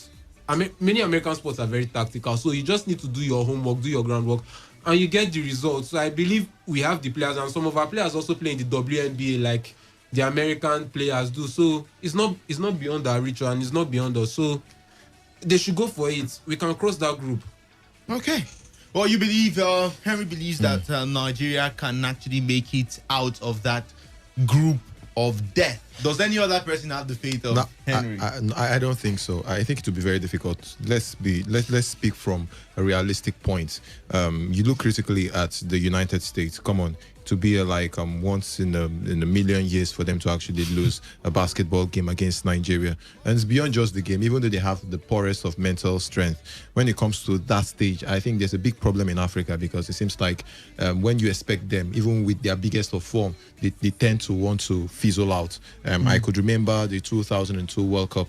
I expected the Senegalese team to beat Turkey because they were doing very, very well. But what happened? They were knocked out of the World Cup in the quarterfinals. So sometimes it's about the mental strength. So for me, I think most European side and the United States, when it comes to sports, they have better strength, mental strength to go the wire, go to the ending. And I think that is our biggest problem. So realistically, I think we should be thinking about the third best team. Possibly we can scale through to the next round. Then let's see what will happen after there. But for me to say that Nigeria will top a group when we have France and the United States, come on, is basically too impossible to happen. You're not giving our girls enough credit. Yes, I said mental, we need to improve mentally. But if we go back to the World Cup, if I'm not mistaken, in the first half, against US, in the first and second quarter, we were leading the US, were we not? Yeah. Yes. That's what I'm saying. But 2 quarters don't make a game. I know 2 quarters don't make a game, but it counts for something. It means you have it in you. That means you can actually do it. You just need to dig deeper. That's why I said I made mention of mental strength. And they are proving that they probably have it. Well, let's hear from Unis Girona Basketball Club of Spain forward Adora Elonu has just revealed that she's ecstatic and cannot wait to compete as the D-Tigress look forward to the 2020 Olympic Games holding in Tokyo. We're always excited to see who we're going to have to compete against. And I think they really put us in a group where we're going to have to compete against the best. And my reaction is very excited, as well as the other players that saw the draw. Well, the multiple Afro basket Elonu, also who spoke from the team's camp in Atlanta, USA, also described the mood in camp under the supervision of Coach Otis Hughley. The mood here in camp in Atlanta is really good. It's really nice. We have came into the camp where the staff has been very, very prepared for everything. Before we even entered the camp, they had instructions for us. They had workouts set out for us for when we were to come. We'll be well prepared and know what to expect. Everyone here is just really excited and really focused. And I think it's nice. It's a nice break from the teams that we've been playing on in Europe, some here in the States. The atmosphere here is really, really nice and one of excitement for what's to come when we get to the Olympics in Tokyo. Feel the magic in the air. Well, you heard from Adora Elonu. Now, we will be hearing from another D-Tigress player who just recently celebrated her birthday. Evelyn Akato joins us. Evelyn, you're welcome. Good afternoon and welcome to today's Sports Live right here in the city of Port Harcourt. Hi. Thanks for having me. Good afternoon. Good afternoon. First of all, how has it been where you are preparing with your own team, Flames Carolo of France? Or are you with you're in camp already with the D-Tigress? No, I'm in France. You're in France? I wasn't able to attend the okay. All right. So, even let's hear about your initial reaction when you got that news of the group Nigeria pitted against the likes of United States of America, France, and Japan. Well, at first I was surprised. I didn't expect us to play USA from the beginning. I was actually expecting it from like probably the quarterfinals or something. But again, it is what it is. We just move. We move. We can't dwell on it. It has already happened. All we need is just to prepare and get our mind right. That's the most important thing. Okay, and if you've spoken with the other players, do you think they are also enthusiastic or they are ready for the challenge and that would be coming at the Tokyo 2020 Olympics? Yeah, we all are ready. Like in the group chat, we were just talking about it. We are ready and ready to just get on the court and do what we got to do. At the end of the day, there's always going to be just a winner. So it's all about who wants it more, and no matter who you're playing, or it's all about the effort. So that was what we spoke about. Okay. Well, I listened to you earlier this week talk about how people really love watching the D Tigress play now. What do you think has been one of the major factors responsible for the evolution of the basketball game of the D Tigress? I think it's more of the work ethic. It's more about everyone before the World Cup, people they look down on us, you know, the Nigerian players, and I think it's not just now. It's been happening even with the other African teams, you know, because we're African, because we're from we an African country. We don't really have the toughness or the mindset or the mentality every other country has, European or American country has. So that has been the mentality or the stereotypical mindset of other countries. And then when we went to the World Cup, they saw that, wow, it's a different ball game, you know, it's a different team entirely, you know. And then come February last year, they saw how we played against the USA team, and now they really want to see us play. They can't wait to see Nigeria, not just any other team, but Nigeria, how Nigeria play other countries, how the fight and the Z, you know. So yeah, I think it's just about how we play. The fire burning in us is just different, you know.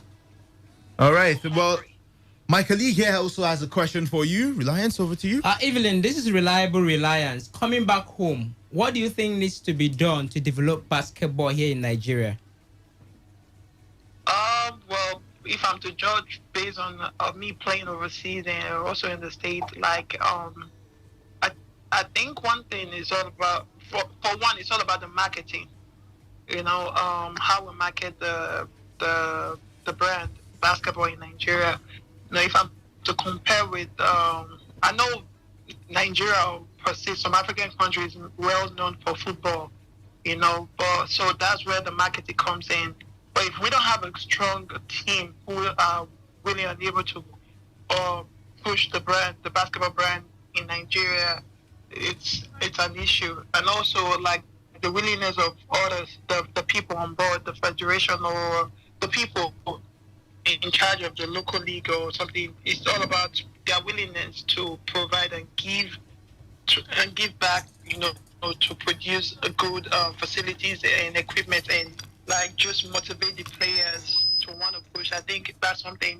If the federation or other people are willing to do that, it's going to be an issue, because no matter how far or how much like the marketing department push, they still won't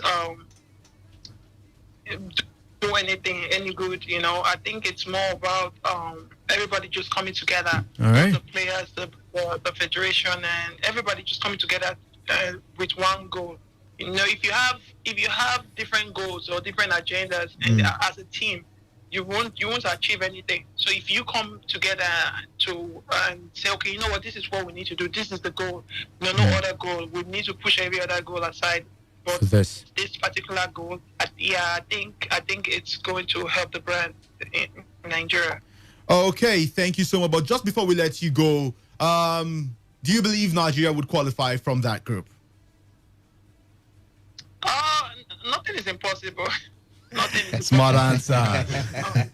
Yeah, nothing is impossible.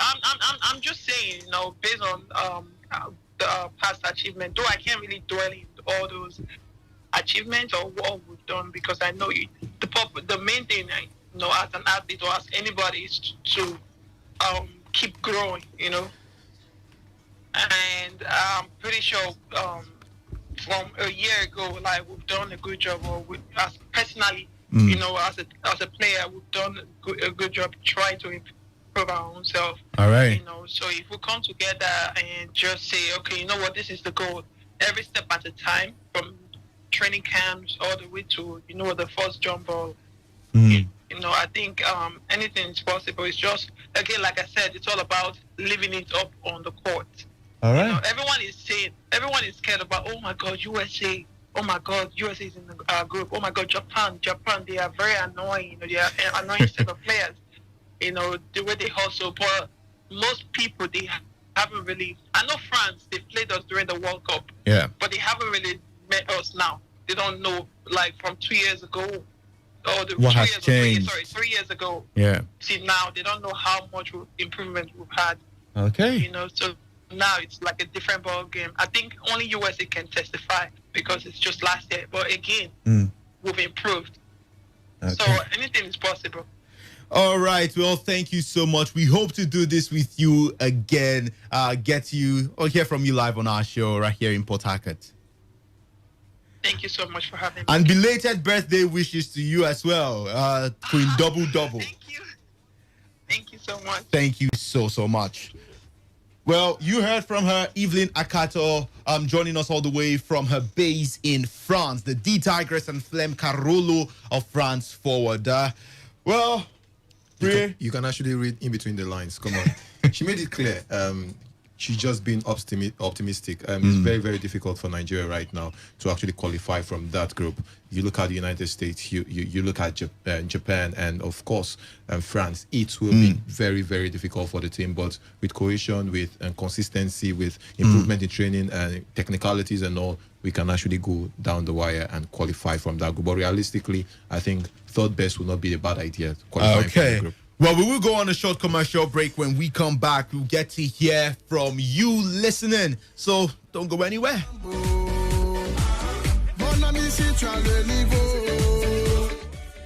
Introducing the new Hollandia Slim Evaporated Milk.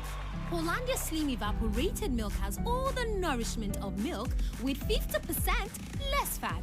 It is evaporated milk that contains high calcium, 7B vitamins, vitamin D3, phosphorus, and magnesium. It comes in 3-pack sizes, and the 60-gram pack is 50 naira only. Hollandia Slim Evaporated Milk. All the nourishment of milk, 50% less fat. Feel the magic in the air. I love it, my ole, ale, ale. Feel the magic in the air. I love it, my ole, ale, ale. Feel the magic in the air. Magic system. Red one, Shawty. Well, welcome back. This is still Today Sports Live, reaching you from your premium news talk and sports radio station, Today 95.1 FM. We've talked a lot, and now it is time to switch our attention to the phone lines to hear from you. We started the show talking about the Tokyo Olympics and the possibility of Nigerian athletes getting a medal or medals from that one. Do you believe that Nigeria has what it takes? Looking at our preparations for the Tokyo 2020 Olympics, do you think we can get a medal from that game or from the games? And also, if we are to get a medal or some medals, which athlete or which sports do you think would be giving us the medal? Then we also looked at the Australian Open, talking extensively about the possibilities of the likes of Serena Williams, Naomi Osaka. So we'd love to hear your potential winners, who you feel would be winning the very first Grand Slam of the year. And we switched our attention to basketball to hear from Evelyn Akato, who joined us live on the show all the way from France, talking about the group. Yes, the potential group of death. Right here at the Tokyo 2020 Olympics. Nigeria, the D Tigress, being drawn in the same group with the likes of the United States of America, France, and Japan. So let's hear from you. 0817 00 951. I take it again. 0817 00 951. Or you can also reach us on the other number, 0810 9510 951. Hello, good afternoon. Welcome to Today's Sports Live. Victor, good afternoon. Eto from Rumah Holo, you're welcome. Thank you. Reliance, greetings to you. Reliance says hello. Hi, man. I have no problem, I will. See, as for me, why is it that FIBA, if I may use this word, wicked, I don't know. I may not far from here. Because look at the stand. Look at the whole 4 continents. They select. Well, for me, I should not cry over it. Don't cry over it. They are bringing the best out of those 4 continents. Come to Africa, Nigeria should be the best. We are the best. Go to Asia. That Japan should be the best. They are. Go to Europe. Europe, you can consider France as the best, and America is the best. But this is a chance and a time for we to spring out to make sure to show the world that we are not inferior out of these 4 continents. We should show the world that we can spring out of the impossibility. We should show the world that we can get something out of this, because the way it stands now, it looks so impossible. But with either football or handball or anything, everything is possible. And I believe that our girls, they are going to do well. They are going to come out. I see the 2 countries out of this group, Nigeria and US. So that is it. As for my darling William is going to win the first Grand Slam of this year. I love him to complete that 24 Grand Slam. If at all I will see her, I will tell her to let's carry the drink to go appeal to that Australian woman, so that it can allow her to spring forth. To reach that record and to surpass it. The woman is still holding her captive. You should let her go. You don't want her to surpass that. We are appealing, we are begging that woman. Serena is right. Is a woman to reach there. They should allow her, for goodness sake. Okay. So thank you. I'm seeing her winning the first Grand Slam title this season, this year. Thank you. Thank you so much, Eto, calling in from Rumaholu for your thoughts. Well, the phone lines are still open. 0810 9510 951. I take it again. 0810 9510 951 and 0817 0000 951 0817 000951. Let's take some messages. As Val from Abbas says, why are we scratching our heads over something that will never happen in this country? The earlier we understand that planning isn't our strong point, the better. Victor, the athletes based in Nigeria will travel to Tokyo. They will take pictures and they will come back. I'm already looking forward to the Paralympics. Those guys don't disappoint. Remember that to say the D Tigress is the most underrated team in that group, which means less pressure on the girls. Just go there and shock and choke the rest of the group. We can win Japan for sure. Back to the phone lines. So sorry, we lost that call. Keep your calls coming in. And this message is coming in from Ernest Monday from Ndele. He says, for the female tennis player, I'm tipping one of Osaka, Bati, and Gabi Muguruza to win it. While in the main folk, either Novak, the muscle man from Mallorca, or Thiem will win it. Let's get back to the phone lines. Hello, good afternoon.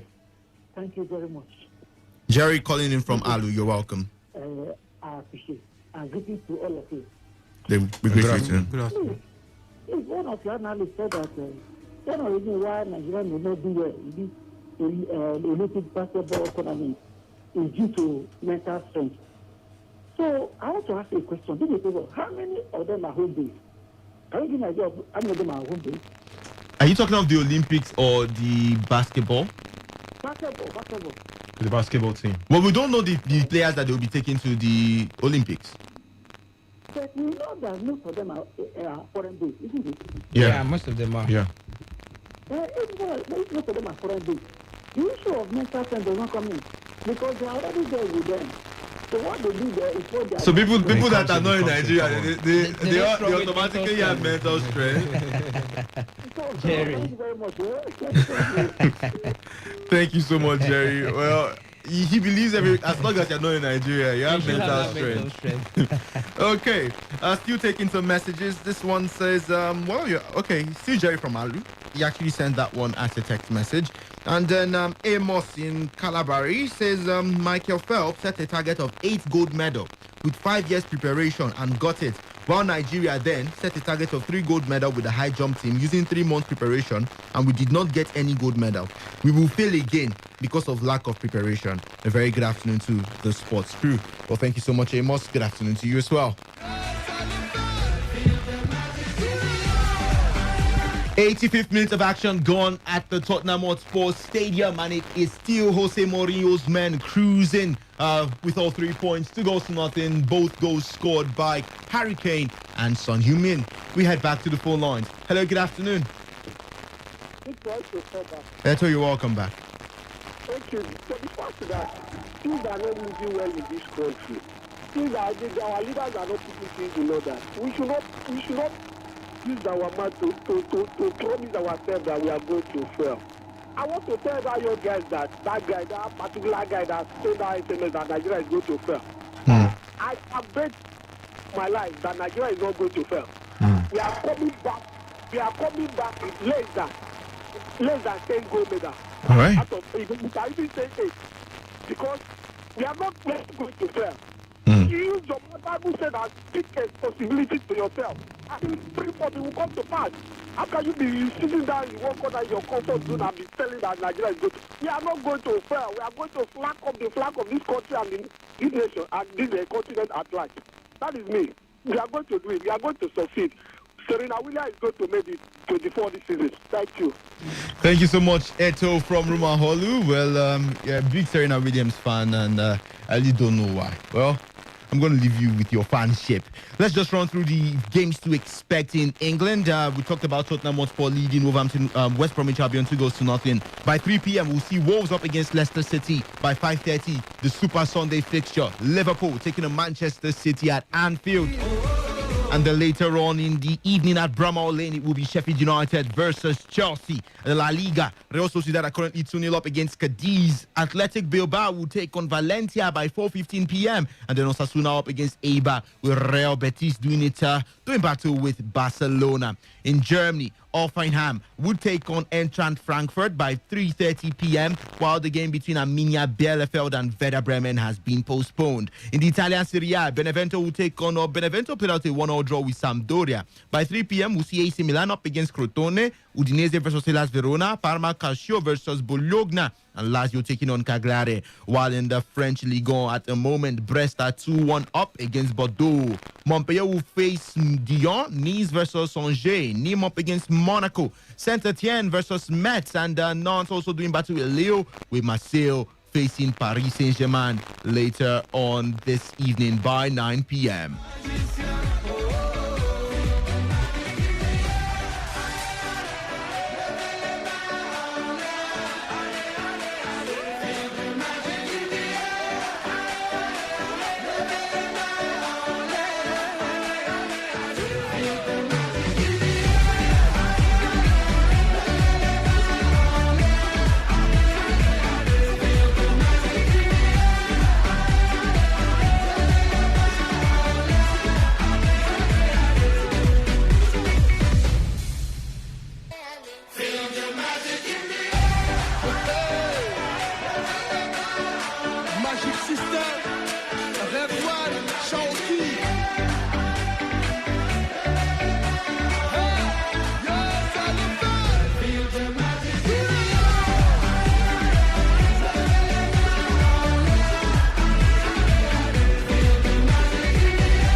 Tu as le niveau, rejoins-nous pour t'en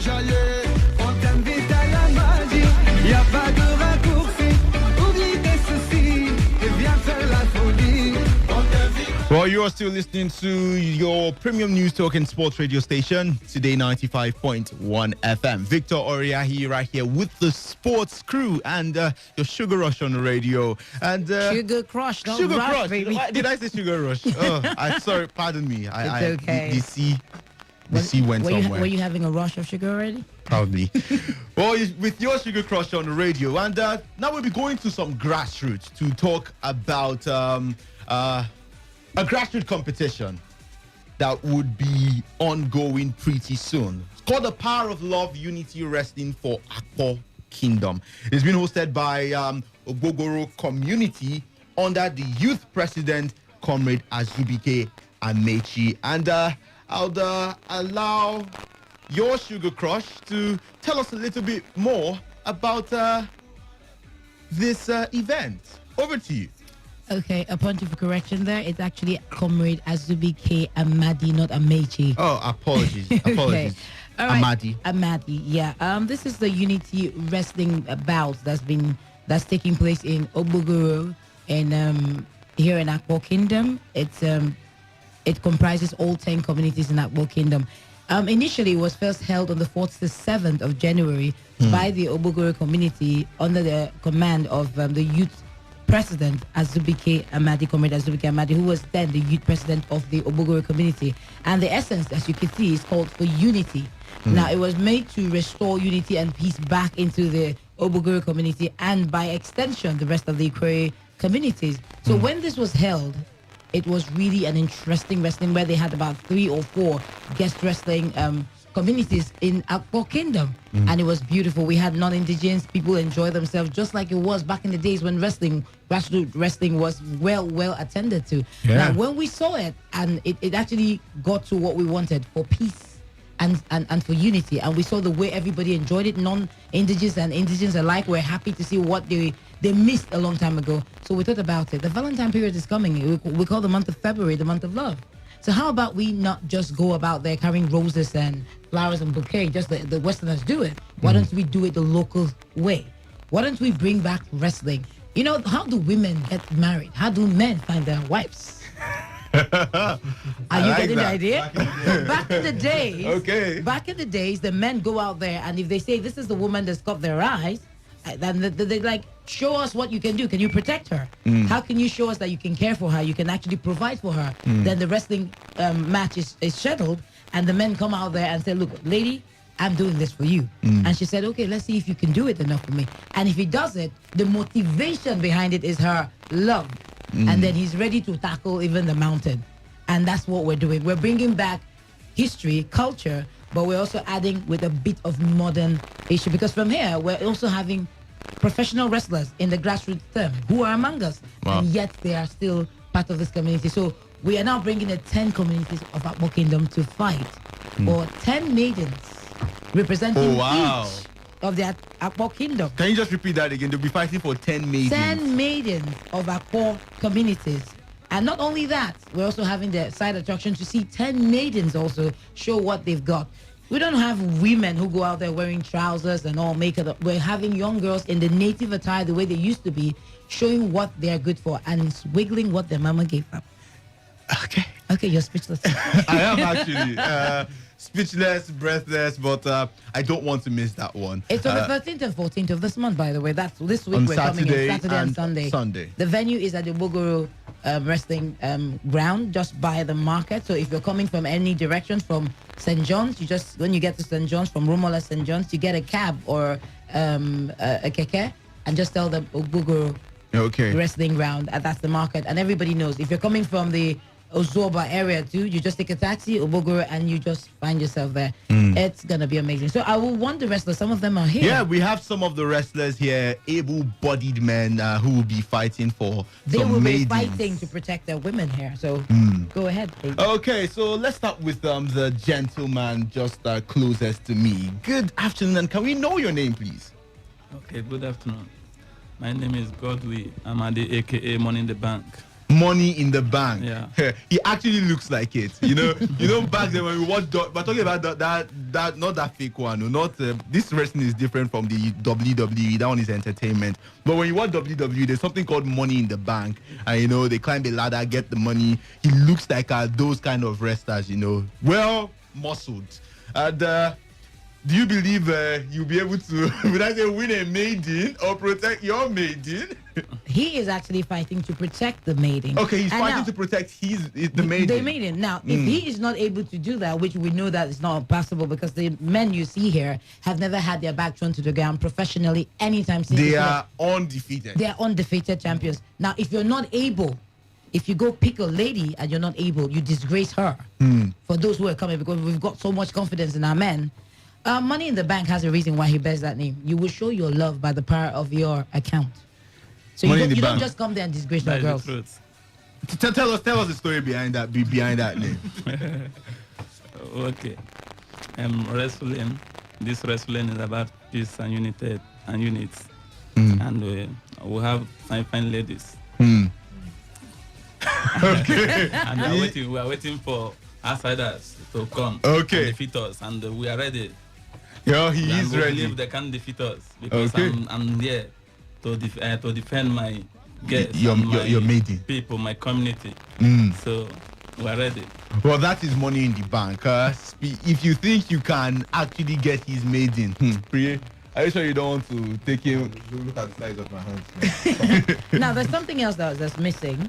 For the first time in the Korean community, the women are actually not known to wrestle. It's actually sacrilege. It's only men that wrestle. Yeah. But for the first time, we also have guest wrestlers that are coming in. We're also reaching out to the Eche and the Omoko community. So we're not just doing it here. We're trying to raise peace and awareness and unity among first the Korean community, then the Korean ethnic kingdom, and then we're going further to those who are related to us, the Omoko, Eche, and others. Then we take it to the riverine. Now it's upland, riverine. That's how far we're going. And after that, we're moving to the regional side. We're talking about the Niger Delta. So we want to show the international community, Nigeria first, the international community, that Niger Delta, River State, the Korean ethnic kingdom are peaceful and we're united. It's not just the vices you hear. Yeah. This is about showing what we really are about.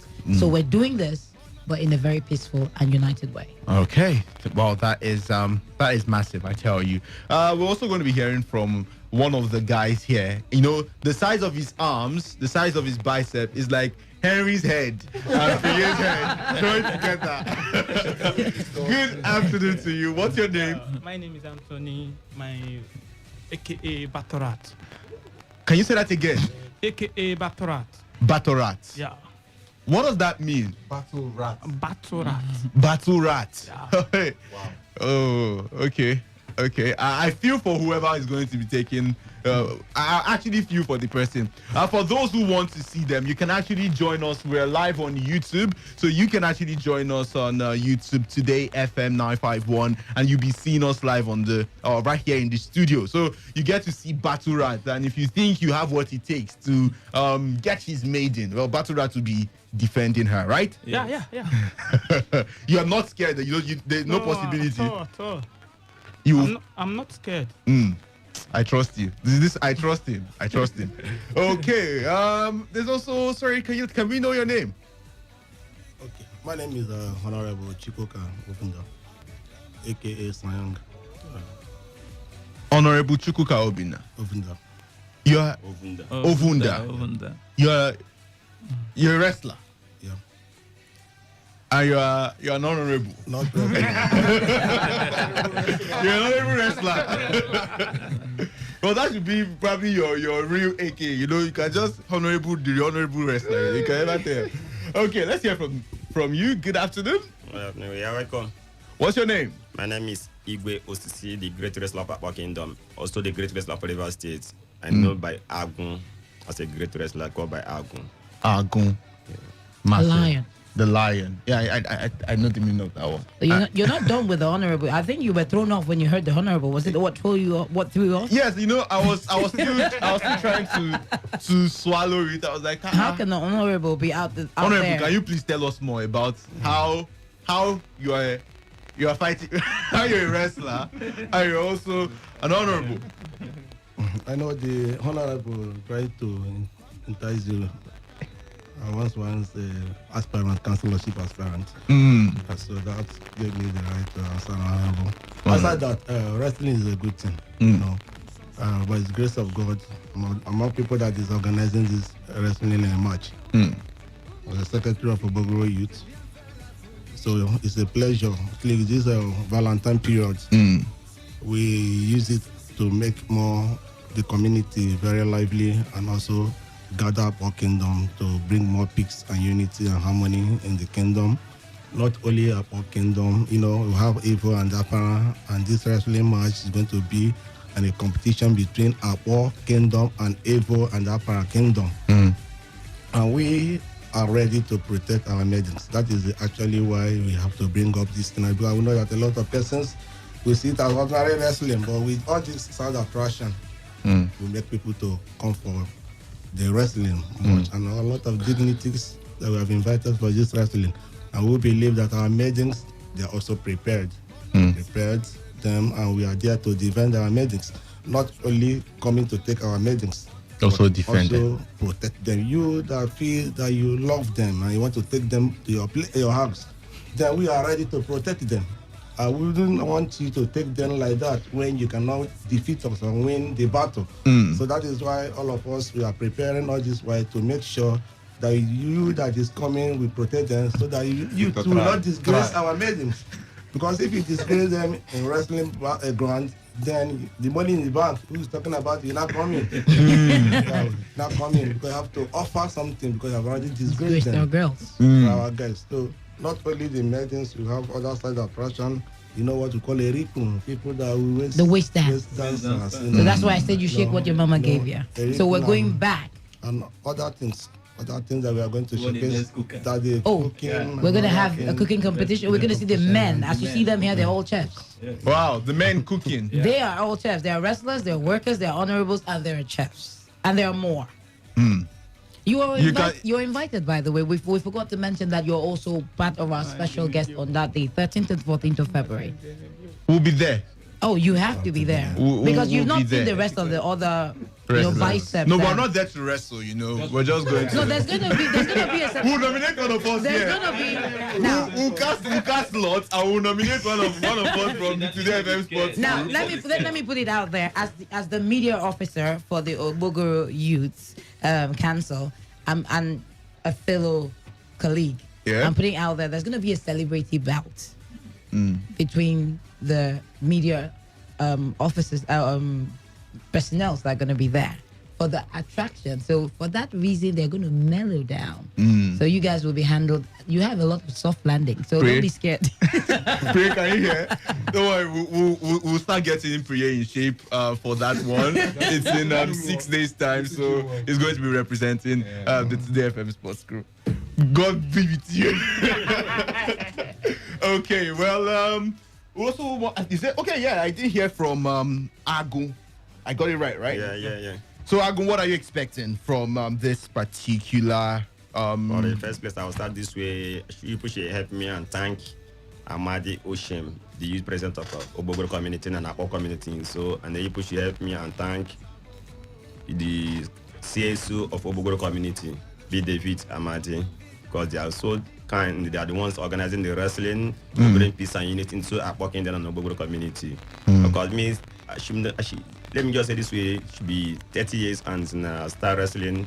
Wow. I believe my back have not touched ground. For 30 good years.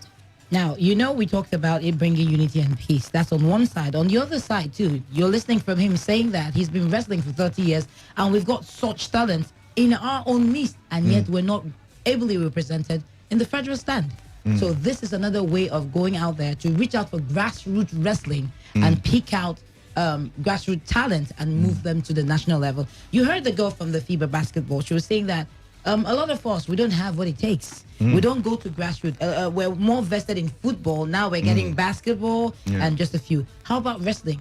There are other kinds of sports that we can also invest and also raise the youth and then have them fully engaged, and they will no longer be involved in restive activities. So this is really part of what we're doing. Unity, peace, but in the meantime, let's get us there in the national and international arena. Well, the Power of Love Unity Wrestling for Akpo Kingdom, hosted by the Ogbogoro community. Like he said, we need to give a lot of kudos to Comrade Azubike Amadi. This young man, for the past 5 years, has been hosting this event single-handedly. Because at the point, because of the crisis that were going on in these communities, it was halted for a long time. And according to the history he was told by his dad, he said whenever you have this kind of event in your community, it ushers in peace and harmony and unity. So he decided on his own. So there's a lot of tradition to it. Yes, there's a lot of tradition to it. He calls it, and I noticed, like I said, I saw a lot of non-indigents who were ecstatic. They were everywhere when we had the first one in January. They were like, when are we going to have another one? So they were excited because it takes them back home to what they know. And for them not to travel to the village, maybe because of the COVID-19 and all that, we brought their culture, though in another way, back to them. So having this one again is to tell the rest of the world we can be at peace with each other through unity of wrestling and culture. Well, thank you so much to all the wrestlers. I'm trying to see if I can remember everyone's nickname. There's the Money in the Bank, there's Ago, there's Baturat, and there's the Honorable Wrestler. that's what I'll call you, the Honorable Wrestler.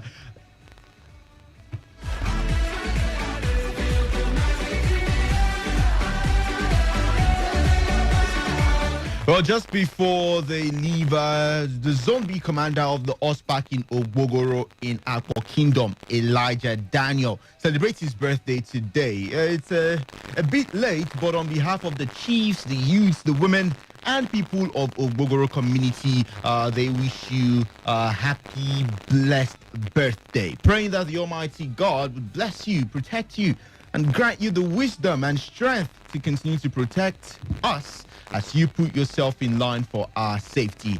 God bless you, Commander Elijah Daniels. All right, well, many thanks to you. Your Sugar Crush on radio. I got the C this time. Yeah, the rush is over, so it's okay to crush. Okay, and to all the wrestlers, it is great having you. Thank you so much for joining us today. Thank you so much. God bless. God bless. Oublie tes soucis et viens faire la folie. On t'invite à la magie, y a pas de raccourci. Oublie tes soucis. Oh, oh, oh, oh.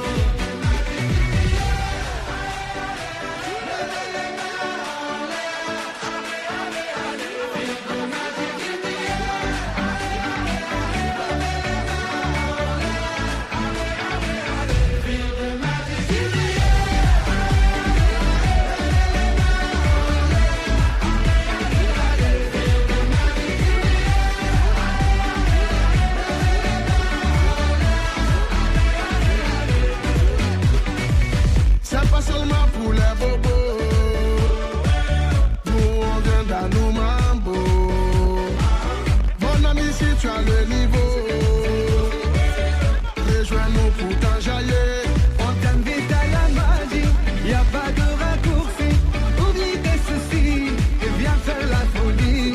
On t'invite à la magie, y a pas de raccourci. Oublie tes soucis. Oh, oh, oh, oh.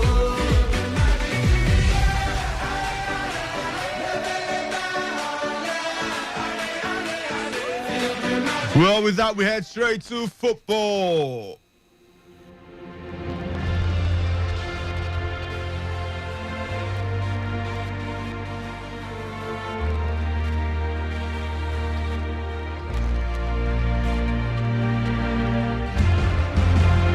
But before we go talk about what happened yesterday in the games, let's bring you the lineup for the match live on our screen at the Molineux. Wolverhampton Wanderers up against Leicester City. Rui Patricio starts in goal for Wolverhampton Wanderers. The team will be playing a 3-4-3 formation.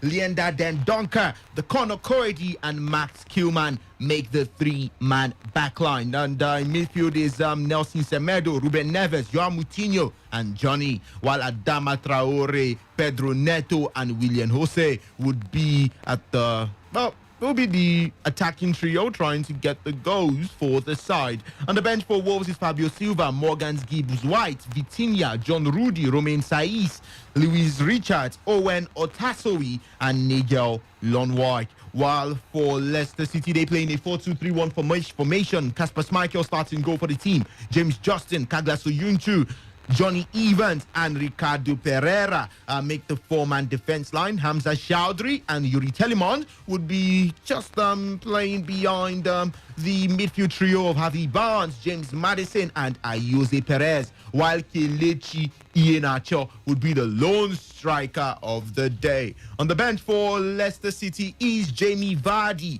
Mark Albrighton, Danny Ward, Sandris Unday, Napolis Mendy, Christian Fuchs, Luke Thomas and Vontae Daly Campbell. Okay, so let's start with you, Henry. Do you believe which team do you see taking this one? Kelechi Iheanacho had a good game in the last match, and he has been given a nod to start this match again. Do you think he would be able to get the goods for Leicester City? He scored a actually good header against Fulham in the last match, if I'm not mistaken. Yeah, and also was involved in the build-up to the second goal. Yeah, so we know what he adds to the team, especially on his day. It's going to be a very dicey match. We know Wolves to be giant killers and a team who worry the big boys. You can have some people who want to start putting them within that big boys bracket, but their performance this season, well, it's been irregular for everybody this season, actually. A lot of inconsistent performances, but I also blame that due to the absence of their point man, Raul Jimenez, in the team. And we are seeing them play a Leicester team that has actually been very good this season, third on the log with 42 points before today's game. And they are in the title race and they are looking to build on their momentum and get the results. I expect a very tough meeting, and I can't really put my finger on who is going to win, but for all those betting people, let's just say under 3.5 goals. They understand what I'm saying. I don't understand though. Explain what you're saying though. I don't expect a goal first or a high scoring game. Maybe a 1-0 scoreline or at most 2-1 for who's going to win, or 2-0. But it promises to be an entertaining game, definitely. Two very good sides playing. And I know Leicester will miss the services of Jamie Vardy, what he brings, his busting runs through the heart of the defense of the opponents, and Iheanacho will probably give you that, but he still has his own value he adds and brings to the game. But we expect a good game, like I said before, and I'm not expecting many goals. Maybe, let me say I'll go for a draw. A draw. To you, Priye. Well, we saw Wolves completing a double over Arsenal on Tuesday, and it seems like something that they really needed to kickstart a woeful season. It's not been the best of Wolverhampton Wanderers, especially the Wolves that we've known of recent. Looking at how both teams, I must say, have struggled with inconsistency or with consistency. We did see Leicester City go on not winning 3 games. Yeah, not winning 3 games before that particular win in their last match against Fulham. Who do you think would be getting the better of the other? A difficult one to call, actually, when you look critically at the both team and the managers here. Nuno Espirito Santos is one manager tactically quite good, I would say. And you look at Brendan Rodgers, over the years he has proven to be a top manager, maybe not actually rolling out titles, but when it comes to consistency and his style of play, you always respect the man. So I think it's going to be a difficult one for both teams today, but both are playing at home. You're used to the tough. I think it should be a difficult day for the Leicester side, but let's see what they can actually take from this game.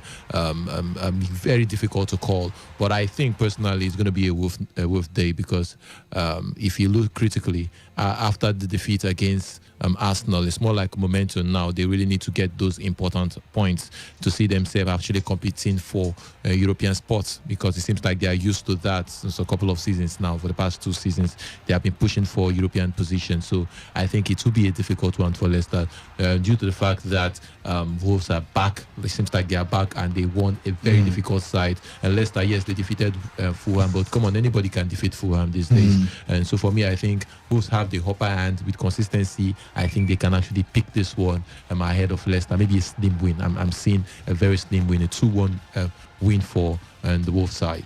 Okay, and in the next game, we will be having Liverpool against Manchester City. Let's not talk about that one yet. Let's talk about Sheffield against Chelsea. Chelsea would travel to Bramall Lane to face Sheffield United, the worst team in the English Premier League currently. Looking at the team's run, talking about both Chelsea and Sheffield. Sheffield seem to be having some resurgence in form. They've been getting a few decent results here and there. While for Chelsea, since the appointment of the new manager, Thomas Tuchel, they are yet to lose a game. Reliance, do you think it would be 4-4 for Chelsea under Tuchel? I think you need to add that there's just 3 matches they've played. That's why I said 4-4. Because anyone who has well, not even 4-4 because they drew one. They drew so one. That's like 3.5. Yeah. 3.5. Anyways, they should be able to win. Thomas Tuchel's Chelsea is more threatening than Frank Lampard's Chelsea. That's the only difference I could make out of it. They complete more passes than Frank Lampard's Chelsea, and they have a different lineup than Frank Lampard's Chelsea. That's the only difference I could make of Thomas Tuchel being in charge of Chelsea, because I still see the struggle that they had with Frank Lampard, the inability to be able to create chances. Maybe that might not be the right word, but the penetration is still lacking in Chelsea. Thomas Tuchel, let's give him a break. Just 3 matches. So this match will make it 4. So probably maybe after about 5, 6, 7 matches, he'll be able to have his front lineup. I mean, the proper combination of front. We're still seeing him tinker a lot with the squad. Surely, this was the struggle for Frank Lampard. He was unable to give us a proper front three going by his 4-3-3 formation.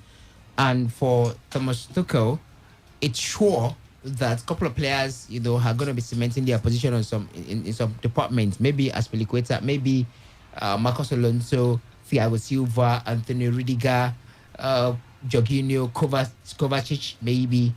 But up front, the attacking lineup, there's still lots of experiments, more like, for Thomas Tuchel. So, like I mentioned, the differences at this point would be completing more passes. The penetration is still lacking. Changing the lineup altogether. So nothing has tremendously been done by Thomas Tuchel, since he took over as the Chelsea manager. But come on, let's cut him some slack. The man just has handled just 3 matches. So having said that, against Sheffield United, the worst team in the league thus far. I mean, we said this thing last time, and it ended in favor of them when we talked about them facing Manchester United. They eventually became winners of that one. But I didn't see that happening against Chelsea. Like I said, they're a bit more threatening because of the domination of football they've had, and they've been able to unleash the wing backs now to do more works. It feels like Thomas Tuchel is coming in with something that you ordinarily expect from Liverpool, exception of the completion of more passes. All right. But having the wing backs, do the work up front, and maybe Bayern Munich as well, leaving them high pitch, the wing backs now. The likes of Callum Hudson-Odoi, unleashed from the wing, from the back to the front and all that. So they have that domination each time they go into any particular match. At least judging by the 3 matches they've played, they completely take over the match from you. Against Tottenham Hotspur, to the 70-30 at some point. So with that kind of domination, they should be able to penetrate. The only thing that's lacking with this Chelsea side right now is that penetration, is that playmaker, is that player to cause commitment. Someone needs to commit the defenders. Someone needs to open up that defense. Someone needs to dribble in, or someone needs to take shots from the outside 18-yard box, or from the or anywhere close to the box, because he's still sticking with the passes and the crosses. And this has been a struggle for Frank Lampard, for crying out loud. So if that is being done, for Chelsea, they will become more threatening, even as more than they are right now. The only thing giving them the edge at the moment is that, first off, this recovery rate. They lose the ball, they gather around, and then they recover it quickly. And it's also that complete domination, which I've mentioned for like 1,000 times now since I started talking about them. So against Sheffield, they should be able to get the victory. Okay. I just need to But just before you add what you want to add, I was going to ask a question. Since Sheffield United defeated Manchester United 2-1, we saw Manchester City, a team that are known for scoring goals, struggle to get goals against Sheffield. In fact, they managed to get just one in that very game. And then Sheffield also went on to defeat West Bromwich Albion. They can be compact of recent when they want to. Yeah. Do you think I almost said Lampard. Do you think Tuchel would have the ability to tinker with his squad in such a way that would be able to break down the stubborn Sheffield United backline? I think one thing Thomas Tuchel have going right for him, he went back to the basics. And what do I mean by the basic? And the last time Chelsea won the Premier League title, and they played a 3-4-3 formation under a certain Antonio Conte, and it actually worked for the team. And some couple of those players in that Antonio Conte's team are still in Chelsea right now. A typical example, we have Alonso, who was one of the key factor for the success of Antonio Conte that same season, even the next season when they won the FA Cup. He's still part of that team, Cesar Azpilicueta, and a lot of them. So for me, I think you even have some better players in some positions, because I would say if you play a player like Hudson-Odoi as the right wing back, I think it's a little bit better than Victor Moses. And you look at the sweeper position. We will come for you. I'm being factual here. And you look at the sweeper position. We have a certain David Luiz back in the time when he was playing under Antonio Conte. This time around, we have a Thiago Silva, which I think is an improvement from David Luiz. So I think in every sphere of the Chelsea game, he just brought back that winning mentality, brought back a old structure that was working. Typically, it's almost Tuchel want to play a 3-2-3-1 a 4-2-3-1 formation, or a typical 4-3-3 formation when he was in Paris Saint-Germain and also when he was in Germany. But this time around, he saw something that was working in Chelsea and he just brought it back. And I think that was what Frank Lampard was doing last season, because he had some couple of games when he played the 3-4-3 formation, the 3-5-2 formation, but he lost it. He feel like I'll stick to the 4-3-3 formation, whether it works or not. And I think Thomas Tuchel is getting that right. Then for the Sheffield side, I think one big problem Chelsea is having right now is converting chances. You see them create. Sometimes the striker will beg to actually finish the job. We saw chances. Timo Werner missed the last game, and also saw some chances Tammy Abraham also blew. But I think when it comes to creating, they are creating more. They are a bit direct this time around, because the man of the match for the past 2 games now has been either Hudson-Odoi or a certain Mason Mount. That means they are doing very well when it comes to creating the chances. But it's about converting now. I think if they are quite sharp in the final third, especially the strikers, they will get the goals against Sheffield United, because Sheffield will not come out against Chelsea. We'll see Chelsea dominate play, but it's about converting and getting when you get those chances, convert them. I think it's a big problem for Chelsea right now. Let's see if it will be Olivier Giroud that'll be the point man, or Tammy Abraham. Let's see how they convert their chances. But for me, I think it should be Olivier Giroud. Let them be serious with business. Let them go straight and try to see if they could get the 3 point. Bringing in Olivier Giroud will be a man that could actually give them that bite, give them those important goals, so that they can actually fight, because the distance between Chelsea and the team at the top position is basically 10 to 11 points. They can actually close the gap and fight for the title if possible. Okay, well, we did see Kelechi Iheanacho missing an opportunity. The ball. Is it always that powerful? Yeah, I was surprised. I've been missing it. I mean, Kelechi Iheanacho's left foot. That shot was very powerful. Took a shot with his left foot, but too powerful for the ball to handle. Okay, let's go talk about Manchester United. As Dominic Calvert-Lewin secured a dramatic point for Everton in the 5th minute of stoppage time, as they twice came from behind to hold Manchester United in a 6-goal thriller at Old Trafford. On the 63rd anniversary of the Munich disaster, Scott McTominay's header seemed to have sealed a victory that would have taken United level on points with Manchester City at the top of the league. However, after they had already responded superbly to falling behind twice before halftime on Saturday, Everton refused to buckle. And as United grew increasingly desperate, Calvert-Lewin took advantage of weak defending from a Lucas Digne free kick to stab in from close range. United are now 2 points behind league leader City and have also played 2 games more than their neighbours. Speaking about the situation at the top of the table, Ole Gunnar Solskjaer said something that it's been received with a lot of surprises. Let's hear from him. Let's hear what the man had to say. But again, defensively, when you think about maybe winning a title, does it make you think, No, okay, we're not still a bit short? We're not talking about winning titles. We've come a long way, this team, and we shouldn't be even being considered as title chasers. So that's more talk that you're. It's one for us. Yeah. That's one for you. We've got to be better as a team, and then let's see where we end up. And going forward, yeah, very good. We need to stop conceding easy goals. But again, defensively, when you think about maybe winning a title, does it make you think, No, okay, we're still a bit short? We're not talking about winning titles. We've come a long way, this team, and we shouldn't be even being considered as title chasers. So that's more talk that you're. It's one for us. Yeah. That's one for you. We've got to be better as a team, and then let's see where we end up. And going forward, yeah, very good. We need to stop conceding easy goals. Well, you know, sometimes hearing something once is never enough. You just have got to hear it twice. Well, Ole Gunnar Solskjaer says we're not concerned about winning title. Henry, is this mind games or it's a small coach mentality? I think he's just trying to distance himself from the whole disappointment of Man U falling behind in the title race. He's just trying to say that, okay, at the beginning of the season, our target was never to win the title. We just happened to find ourselves in the whole contention. So we're not in the title race. We're just improving as a team, and we find ourselves where we are right now. I think that's what he's just trying to do. But he can't lie to us that deep down they haven't considered it or looked at or thought of winning the title, especially when they found themselves in halfway through the season. So I just think he's only trying to play mind games and relieve the pressure from himself and his boys, and just trying to deflect the whole situation. That's what I see it as, because Man United, as it stands, are in the title race. Whether they drop points yesterday or not, the table shows it, and he can't say otherwise. For me. Speaking about that, Priye, which teams are in the title race right now?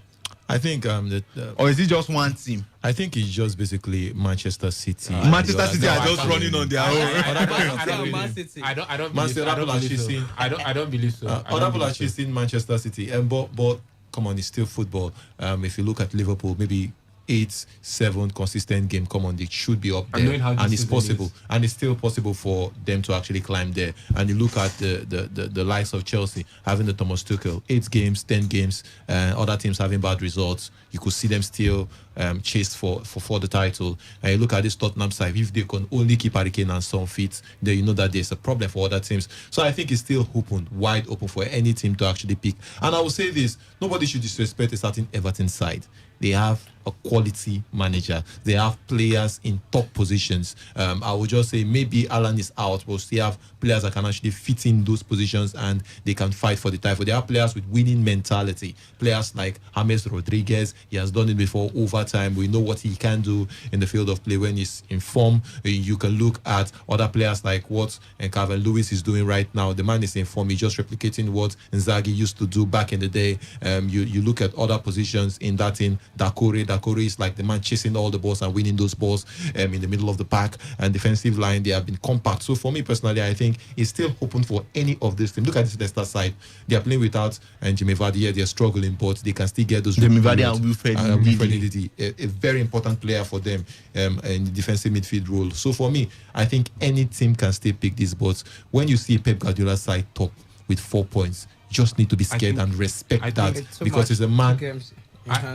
And still have game in hand. So come on, you have to respect that manager, because it's a man that will not drop points when you expect him to. He's a man that can actually fight with his team. He has gotten that rhythm in the middle of the defense. I'm talking about where he struggled throughout the first 8 games of the season. I'm talking about combination between Ake and sometimes we'll think if you'll be playing Ake and Stones, or Stones and the man he got from Portugal. What's his name again? Ruben Diaz. A lot of chop and change when it comes to defensive pairing. But this time around, his team, it seems he's getting it right with his defense. So I feel personally to be difficult for him to actually top that Manchester City right now. But they can still drop points. Let's see what happened today against Liverpool. This will actually show us the route to the team that's actually serious in lifting the Premier League title. I think anybody writing off any other team is actually being unrealistic. The difference between fourth, even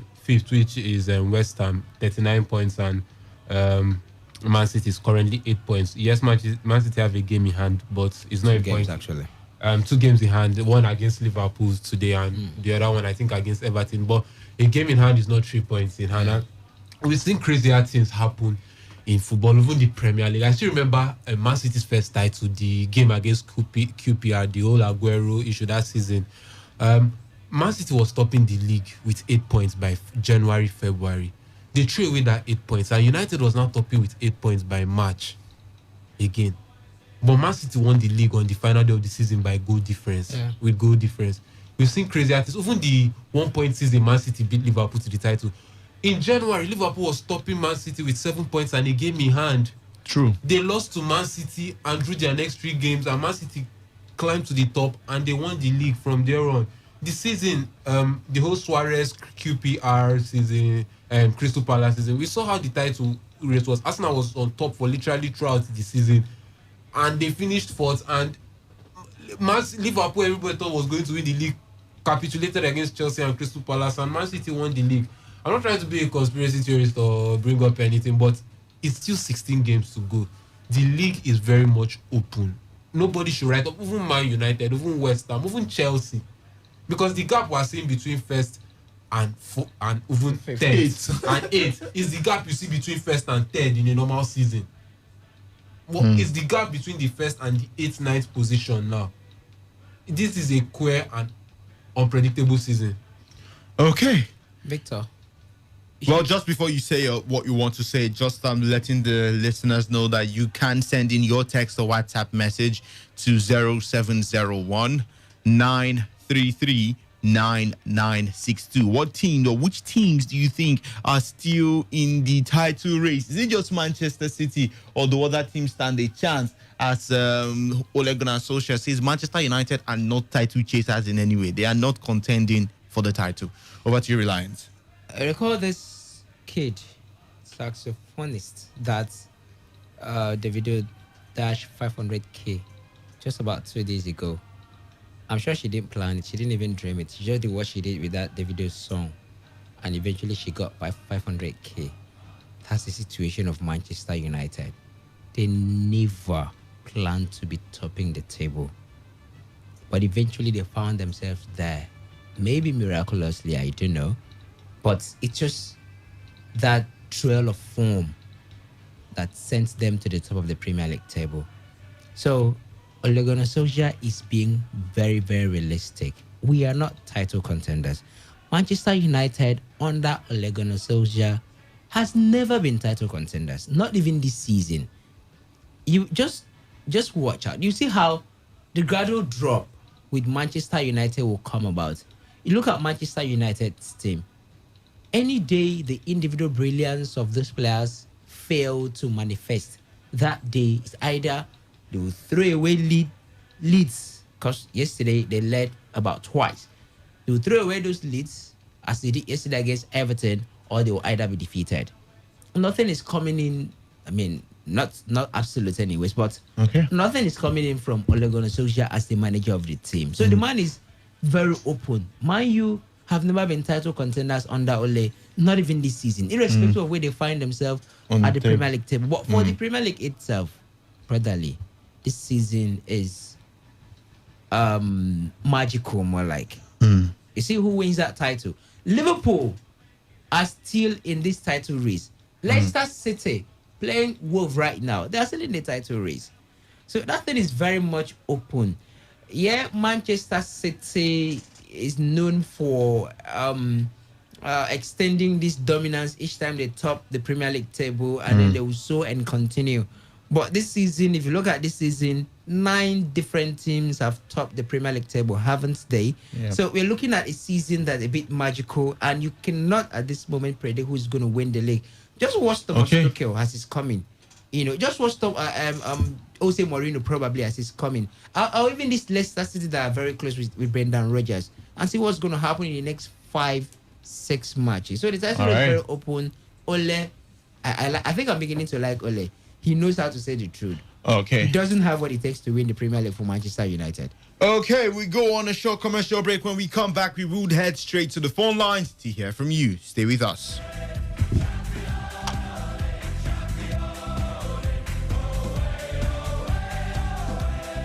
Introducing the new Hollandia Slim Evaporated Milk.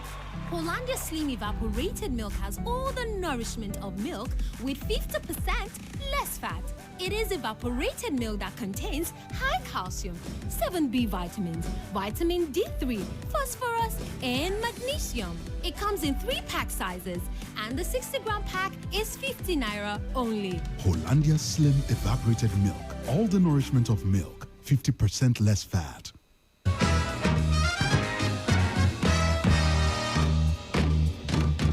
Let's all go to Wembley. Let's all go to Wembley.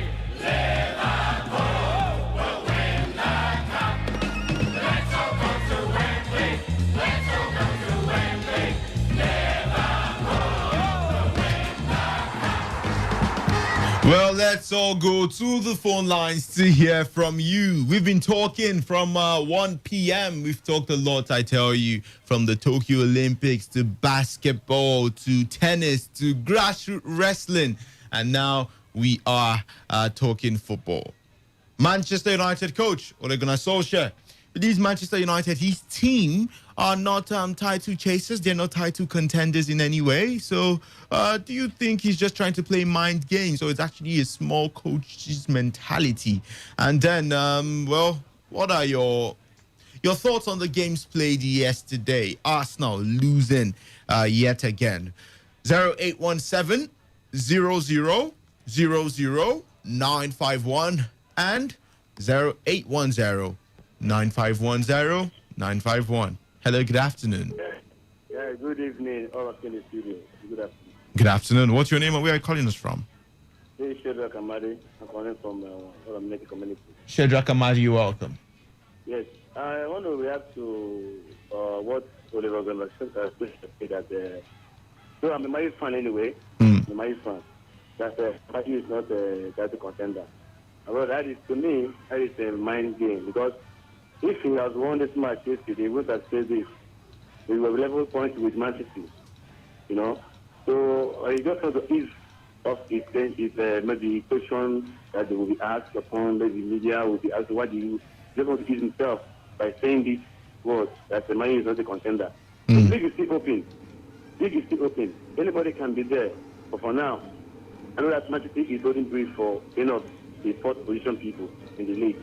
You know, the gap is not as much as last season. Yeah. Liverpool claims the league with how many goals, how many games in hand, after how many points, then several games in hand. So you can see now that the league is just close, and everybody is trying to meet up to claim the league. Organization is trying to say something that will please his boys and please him and please the management. You know, if he has been in that top position, that first position, I don't think he will have said this comment. All right. So I think Mayu will claim the league. That is my own dream. We should get something. Okay. Thank you very much. Thank you so much, Shedrack Amadi, for sharing your thoughts. Let's hear from this caller. Oh, so sorry, we lost that call. 0817 00 951 and 0810 9510 951. Good afternoon. Eto, you're welcome back. Thank you. Only Gunnar Solskjaer is telling us that the team is not contending for the title. It's not a surprise. I was fully know that they are not going to go anywhere. I say what I want to know, that I want to let people know that Chelsea, nobody should despise Chelsea in this particular season. Because if I thought it was still a Chelsea of Frank Lampard, I would have said that we have nowhere to go.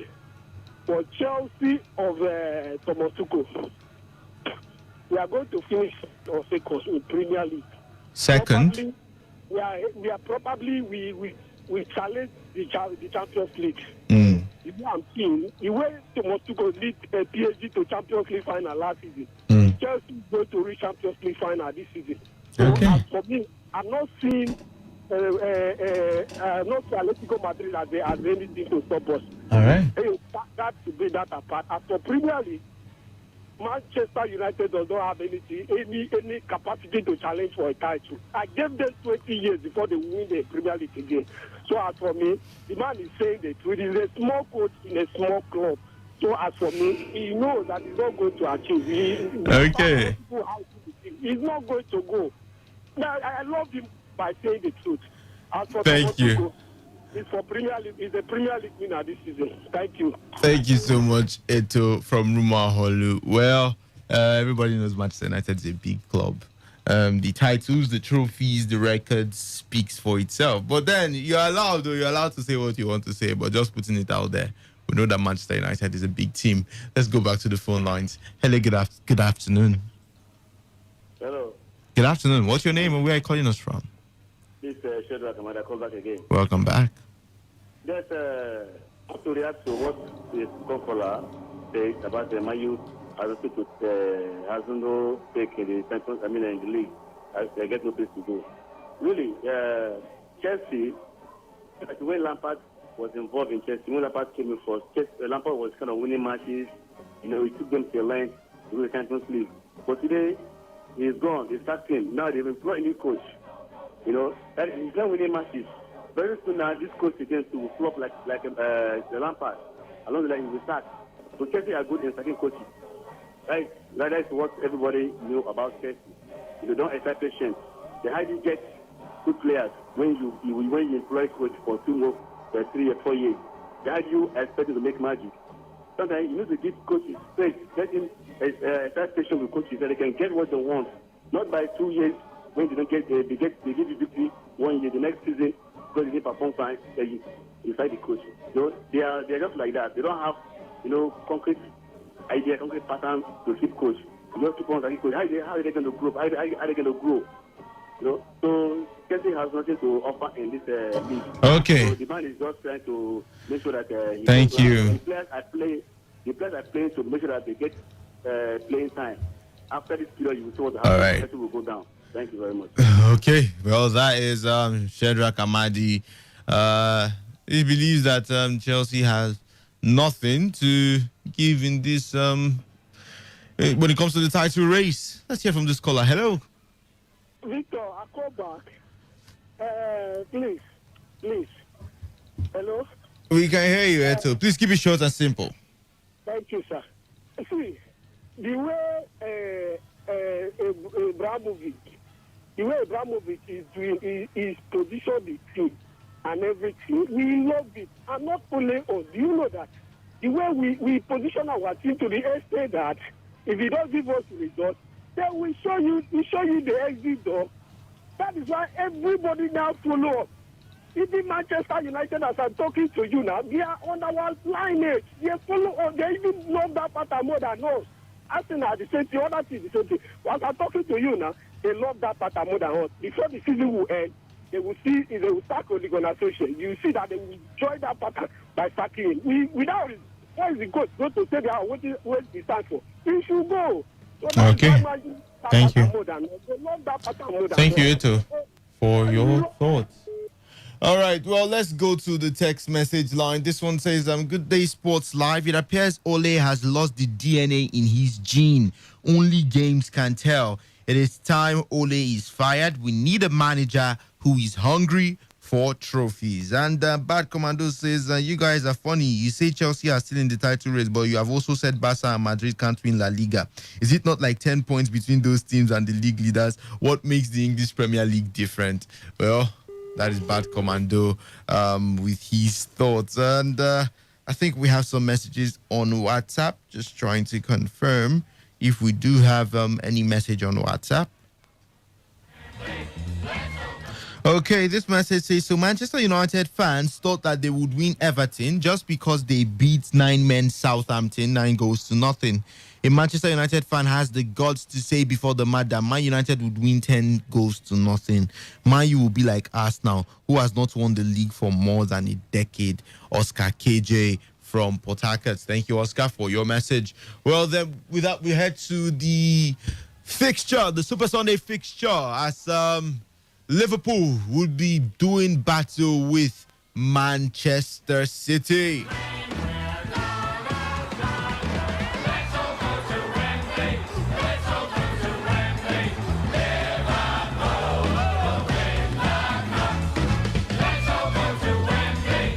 Well, it is the main event. Nothing other than victory over Man City will do for Liverpool if they are to have any realistic hope of retaining their Premier League title. Defeat at home to Brighton on Wednesday put the brakes on their recovery after wins at West Ham and Tottenham, leaving the Reds 7 points behind City, having played a game more. The Apache form has coincided with Pep Guardiola's men putting together a 13-game winning run in all competitions, and City will hope to end their 18-year wait for 3 points at Anfield. City's mean defense has been the foundation, and an 11th clean sheet in 14 games here would see the Reds go 4 home matches without scoring for the first time in their victory.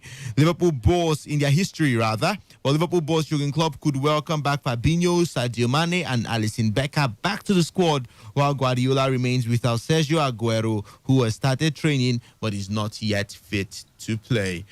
Priya, what has changed about Manchester City? Is it phenomenal coaching? Is it great management? Is it quality players? Or is it all of these factors together? I think it should be all of these factors together. They have a quality manager in Pep Guardiola, no doubt about that. Even though I believe he thinks a lot when it comes to his defensive line, no doubt about that. But definitely, I think City are having that run because of consistency, and some players are now in form. It's surprising what Ike Gundogan is doing of late. Like, he asked himself, come on, this man could play as a defensive midfielder, but they are giving him more advanced role, and he's telling the manager, thank you for this role, and he's getting the goals, getting the assist. I think it's about synergy in the team. Ryan Sterling is doing his bit. Gabriel Jesus, who I normally would criticize for not converting some of those chances, he's doing the business. And He's of still course, not converting some of those chances, yeah. And we still have Mahrez in that team. A lot of players that are actually doing the business for the team. And I would say this Cancelo has been phenomenal this season when it comes to his contribution from the flank. I think he has been adding a lot to that Manchester City side. So for me, I think it's a collective issue. The manager has sought the defensive problem he has been having, and the players are playing. Some of them are informed, they're playing for the manager, they're playing for the team, and a lot of them have the winning mentality to actually go through. That's why they're having this run of games. So for me, I think City are set to lift another Premier League title, personally. Then for Liverpool, hope. You look at that Liverpool side and you ask yourself, what is going wrong? This is a team that went on and on last season. We felt they could actually break that season of having an unbeaten run throughout the season, but it didn't happen. Watford came into play. For me, I think something is wrong. The defense line is not working. The manager is doing chop and change in the front line. A lot of things is happening in that Liverpool side. So I think they should just get their acts right. Bringing Sadio Mane into the team. The three at the front just need to do the business. I'm talking about Salah, Mane, and Firmino. They need to do the business, getting those important goals. The midfield, I think they should not be playing flank football, just passing the ball to the flank and expecting magic. I think they need to put in more energy in that and in the attack, especially in the third half. I think they will come out well, but today is going to be a difficult night for Liverpool. I see them struggle. They may have a result, maybe a draw or something, but Liverpool will struggle today because City are in form. Ike Gundogan is in form as a creator, assisting, and Kevin De Bruyne. So I think it will be a difficult day for Liverpool. Okay, well, Priya believes it's going to be a difficult day for Liverpool. And to you, Henry, is it going to be an open game or a cagey one? Because we've seen Manchester City of late not press as high as often. They are now happy, just sitting back, sitting off a little bit more, playing with less intensity. It seems to be their game management. Do you think going to this game is going to be a cagey encounter, or it's actually going to be fiery? I don't think it will be fiery, actually, because when we see very important games between Pep and Klopp, like this Liverpool and Man City, we see a very tactical battle between both managers. We see both managers trying to shut out the other team. We see both teams trying to shut out each other and also trying to do their business at the same time. So I expect a very tactical battle, and it's not going to be an easy game both for Liverpool or Man City, knowing that. But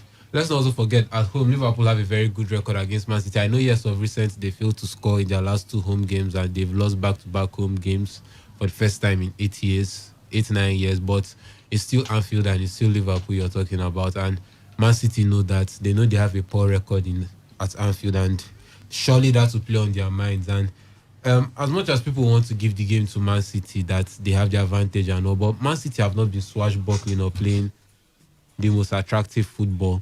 They've actually been grinding out results. We saw the game against Burnley and Brighton, even the game against Sheffield. They didn't play at their best. They weren't at their best, but they were able to grind out results, be it goalkeeping or defensive errors or whatever. But they ground out results. Even Pep admitted it that they are not blowing teams apart like they usually do, but at least they are getting the results, and that is what matters for them now. But against what quality of opposition are they playing? Against better opponents, I feel that we will know the true test of if Man City are actually getting it right or if they have arrived or not. I think this game against Liverpool and their fixtures over the next month will actually help us determine how true Man City's title credentials are. I feel they are one of the favorites for the title, definitely, but I don't expect an open match. I expect a cagey match, but somehow I still feel there will be goals. And for Liverpool, it's not an issue. I think one of the major things they are missing from the defense is the quick transition Van Dijk gives them, those diagonals to either Salah or Mane from the defense. But defensively, conceding goals, they haven't done bad, because most games is just a goal they concede. They've actually been able to shut teams out defensively. I think the problem this season has been the forward line not clicking in certain games, in some games, and not having that necessary intensity to break teams down like we've seen in the last 2 seasons. And actually, you don't blame them for that. These people are not robots, they are human beings. There's bound to be that fall off from the usual form you expect or see of them. So somehow I'm not surprised, but somehow I expect better. I think they need to raise their intensity, and the forward line needs to do better. Okay, well, guys, let's get your predictions for that game. Let's get your predictions, starting with you, Priye. A difficult night for Liverpool, I would say. I think it will be a slim win for Manchester City. A 2-1 victory for Manchester City. 2-1 for Manchester City. And Henry? I think I'll go for 2-1 or 3-2 for Liverpool. 3-2 for Liverpool. Back to the phone lines. We will be going shortly. So we also get to hear your predictions for that Super Sunday tie against Manchester City and Liverpool. Hello? Hello, Victor. Yes? Eto, I don't know how, but you have just owned the phone lines today. As for me, I would love those 2 teams to share points so that we'll be able to catch up on them. All right. I would love them to share the points. Thank you. Thank you so much, Eto. Well, Eto wants both Liverpool and Manchester City to play a draw, share the points, so that the likes of Chelsea and probably Manchester United can catch up. Well, let's see how that one goes. The match will be played by 5:30 p.m. Nigerian time. Back to the phone lines. Hello. Yeah, this is I call back again. You're welcome back. Yes, the match between Man City and Liverpool, right? Yeah. Hello? Yes, I gave Liverpool victory. Liverpool to win. By what scoreline? Yes. 3-1. 3-1. Yeah. All right. That's my prediction. Okay, thank you so much, Shedrack Amadi. He believes Liverpool would be getting the win, 3-1. Well, let's see. Remember, you can also send in your text and WhatsApp message to the number 0701 933 9962, or you can call into the studio live 0817 0000 951 and 0810 9510 951. Today's Sports Live, good afternoon. Good afternoon. It's a draw game. You're welcome. Yeah, draw game. Liverpool, Man City, draw game. All right, thank you. Yeah, I'm William from Fuji. Williams, you're welcome. He says it's going to be a draw game. Let's get more predictions for that one. Do you think Liverpool will be able to upstage or run over an informed Pep Guardiola's Manchester City, or would it be Klopp bringing out a master performance alongside his Reds? Hello. Hello, good afternoon. Good afternoon. What's your name? Thank you. This is Adikacha. I'm calling from Aba. You're welcome. Okay, let me talk about the Man City game. I'm expecting the game to end in a draw. Okay. Let let me talk about Enimba game yesterday. Well, you do that by 4 p.m. Okay, just in a few minutes' time, the rest of the guys will be here for the second part, and you can talk about Eyimba as well as the MPFL. Hello, good afternoon. Victor, good afternoon to you. How are you doing, Victor? I'm very fine, thank you, Albert. You're welcome. I don't think it's too special about that game today between Liverpool and Manchester City. And the fireworks should not be too much. And, both of them forget about City stopping the table. They also struggle to score in the time, so it's something in Liverpool. And I think the game is going to end in 1-1 draw, so nothing more than that. So nothing too special about them. Liverpool and Man City. So all right. 1-1 draw. 1-1 draw. All right, thank you so much, Albert. You say it's 1-1 draw. The guys will be sharing the spoils, talking about Manchester City and Liverpool. Remember, the Manchester City have not won at Anfield for a very, very long time. So they will be hoping to... 3 years. No, 21 consecutive matches. Yes, for 21 consecutive matches, City are yet to win at Anfield. So would this be the time? It seems like Liverpool are doing bonanza at Anfield. Brighton came, they defeated them. Same with Burnley. So you never can tell. Maybe, and those ones were 1-0, right? 1-1 scoreline. So maybe Liverpool, Man City could do the 3-0. beat them silly. They are not going to do a 3-0. Okay. Well, 0817 00 951 and 0810 951 951. Meanwhile, yesterday in the Italian Serie A, Cristiano Ronaldo came up with a master performance as his Juventus side climbed to the third position on the Serie A table. Ronaldo scoring his 23rd goal of the season as the old lady beat Roma to move ahead of them in the pursuit of Serie A leaders Inter Milan. Ronaldo ended the run of 3 games without a goal with a low finish into the bottom corner from 18 yards. Let's get back to the phone lines. Today's Sports Live, you're welcome. Hello, good evening. Good afternoon. What's your name and where are you calling us from? My name is Priska. I'm calling from Umolini. You're welcome. Yeah. So, what I think about the game today between Liverpool and Man City, I don't think it will really be a draw because maybe these days Liverpool are kicking off. They are getting serious in the match. So, yeah, I'm guessing,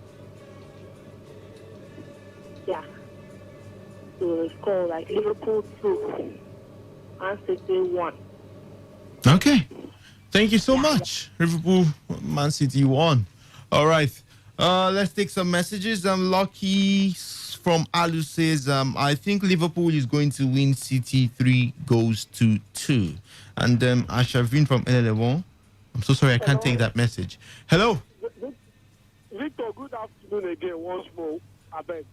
See, I want to do my happy birthday, my shout out to my greatest footballer on planet Earth in areas.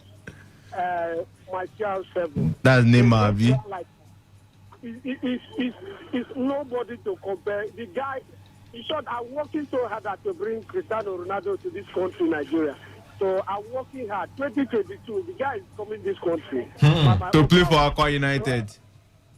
Yes, he's going to be our coach after you retire.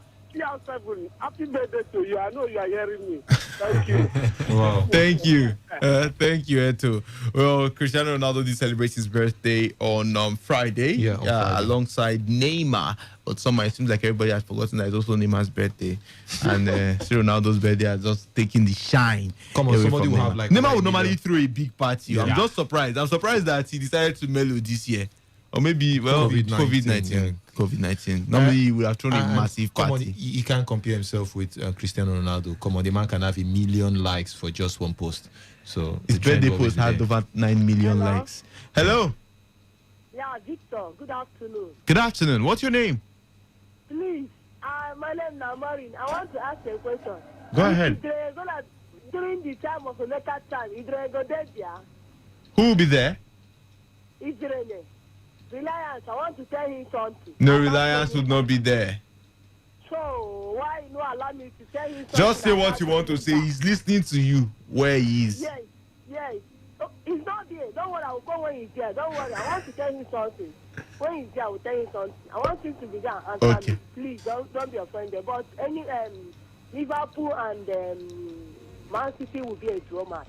Okay. Barring draw. Thank you. Chelsea will win because Chelsea will catch up. All right? All right. Thank you so much. Only you and Reliance know this thing where you won't tell them. But okay, no problem. Let's see how many more calls we can squeeze in before leaving the studio. But just running through the results of matches being played in Europe.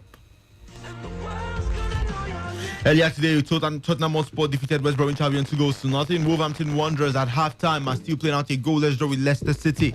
Liverpool will take on Man City by 5:30, and Sheffield United would lock horns with Chelsea. In the La Liga, Real Sociedad defeated Cadiz 4-1. Athletic Bilbao will tackle Valencia. Osasuna up against Eibar. Real Betis versus Barcelona. And in German Bundesliga, one game is ongoing, and that is Hoffenheim versus Eintracht Frankfurt, with Frankfurt already taking the lead in the 27th minute. In Italian Serie A, Benevento put out a 1-0 draw with Sampdoria.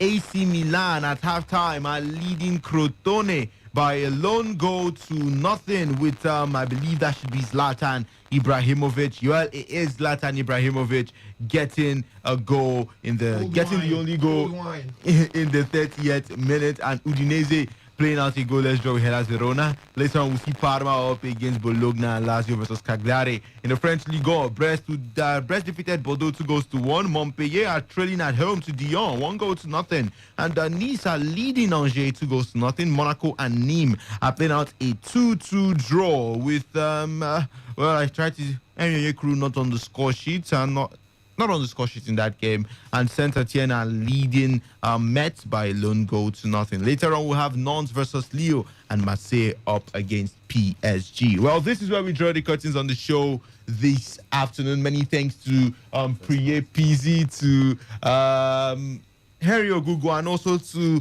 the Sugar Crush on radio, who joined us at the point in time, as well as Reliable Reliance. My name is Victor Oriahi. I am your favorite Melanin sports presenter, urging you to stay safe and keep listening to Today 95.1 FM.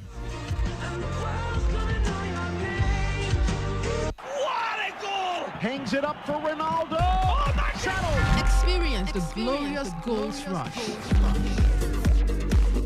The heated verbal jabs and even moments of madness.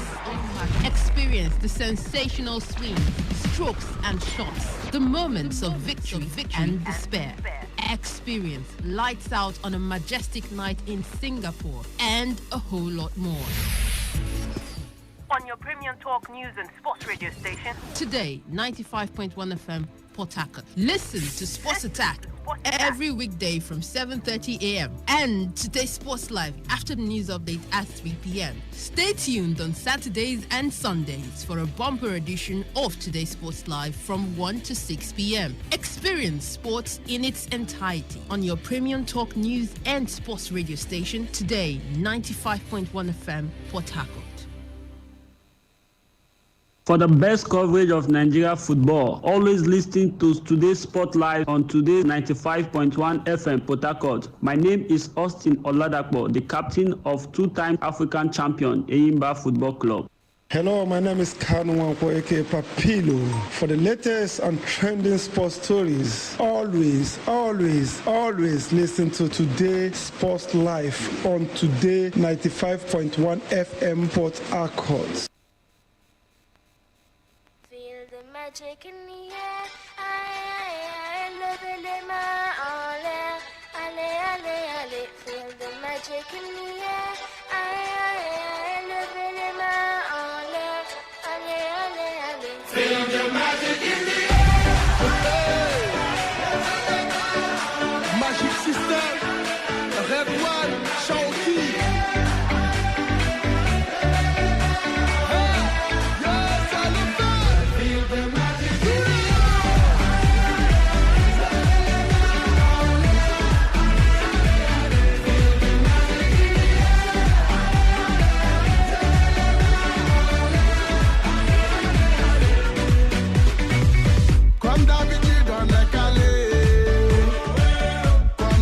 Ça va aller.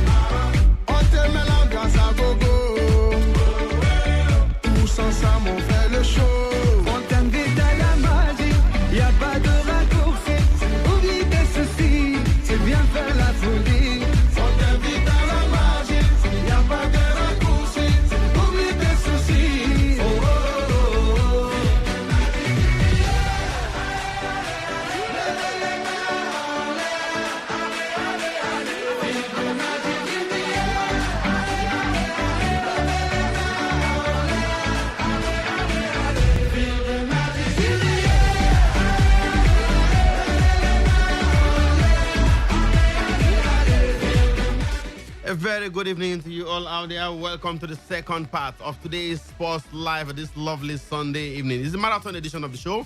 Every weekend, we do it from 1 to 6 p.m. non-stop. And this time is time to talk about Nigerian football. Of course, it's all about Nigerian football, the second part of the show. Mecca Dena is my name, and the guys are here. Yes, Wisdom Obina, the Superman in the world of sports, the one who doesn't leave football for snowball, is signed up for this one. Superman, good evening to you, and welcome to the show. Yeah, Mecca. Good evening to you listening. It's always a pleasure to be back here, and the MPFL continues today. What that means is there was a game yesterday, but we have even the one that started quite early now, Dakar FC already taking it against Abbey Warriors. It's great to be here, Mecca. Not forgetting the big game between Man City and Liverpool that comes up later on. Right, and of course, the one we love to call your demigod of sports, Osas Ehiwin is in the building. Osas, good evening to you and welcome to the show. Yeah, good evening, Emeka, and beautiful evening to everyone out there. Good evening, Port Harcourt. Good evening to all sports fans around the city, around the nation, and around the globe. It's actually a beautiful time to discuss sports right here this evening. All right, on the show this evening, we'll be talking about the MPFL. Eyimba at 6 points clear at the top of the table after a hard 4-2-1 win against Plateau United yesterday in Aba. Now we're asking, can they maintain that position? Can they go all the way this season? It's just 9 matches played for Eyimba. The other teams have got a game in hand. Now we have all the live updates from the other match, the 9 fixtures. Like Wisdom told you, one match has been decided already. Abia Warriors have lost again. They have lost again. They were beaten by Dakada FC after going 4 matches unbeaten. They were beaten in the early kickoff. One of the double headers right there in Uyo this afternoon. That match just finished before we came into the studio. Elsewhere, former Nigeria striker, the one we love to call Agawanda, Julius Agawowa. He says the current Super Eagles team, yes, that they don't play purposeful football. I don't know what he means by that, but Julius Agahowa is talking. He says the current team under the tutelage of Gernot Raw, they don't play purposeful football. Do you agree with Agahowa? I would definitely want to hear from you when the time comes. Big game in England today is between Liverpool and Manchester City. We will bring you 30 minutes of that tie, plus updates from the major leagues across Europe this evening on the show. The show, like you know, is very, very interactive. We want to always have you talk to us as well, and we will be opening different platforms for you to do that. Via text message and WhatsApp, you can send your messages to 070-1933 9962. That's 070-1933-9962 for your text as well as your WhatsApp messages sent to that number. On Twitter, we are Today FM 951 at Today FM 951. That's the station's handle. Can equally tweet at us individually. My handle is at Dana Emeka. Superman is here. His handle is at Wisdom_OB on Twitter, at Wisdom_OB. O for orange, B for banana. And of course, the demigod is here himself. His handle is at Osas_the demigod. Osas_the demigod. And later we'll be throwing the phone lines wide open for you to have your say. Don't go anywhere. The show will be right back after this timeout. My name is Gianni Infantino, FIFA president. For the best of sports, always listen to Today Sports Live on Today95.1 FM, Port Harcourt. We are great, we are born winners, shining bright like a star. The gift of God to Africa, FC Ifanyuba, united we stand, hand in hand, bringing glory to our land. Anye bundi meri, anye gadigide, football club Ifanyuba. Anye bundi meri, Alhambra Warriors, football club Ifanyuba.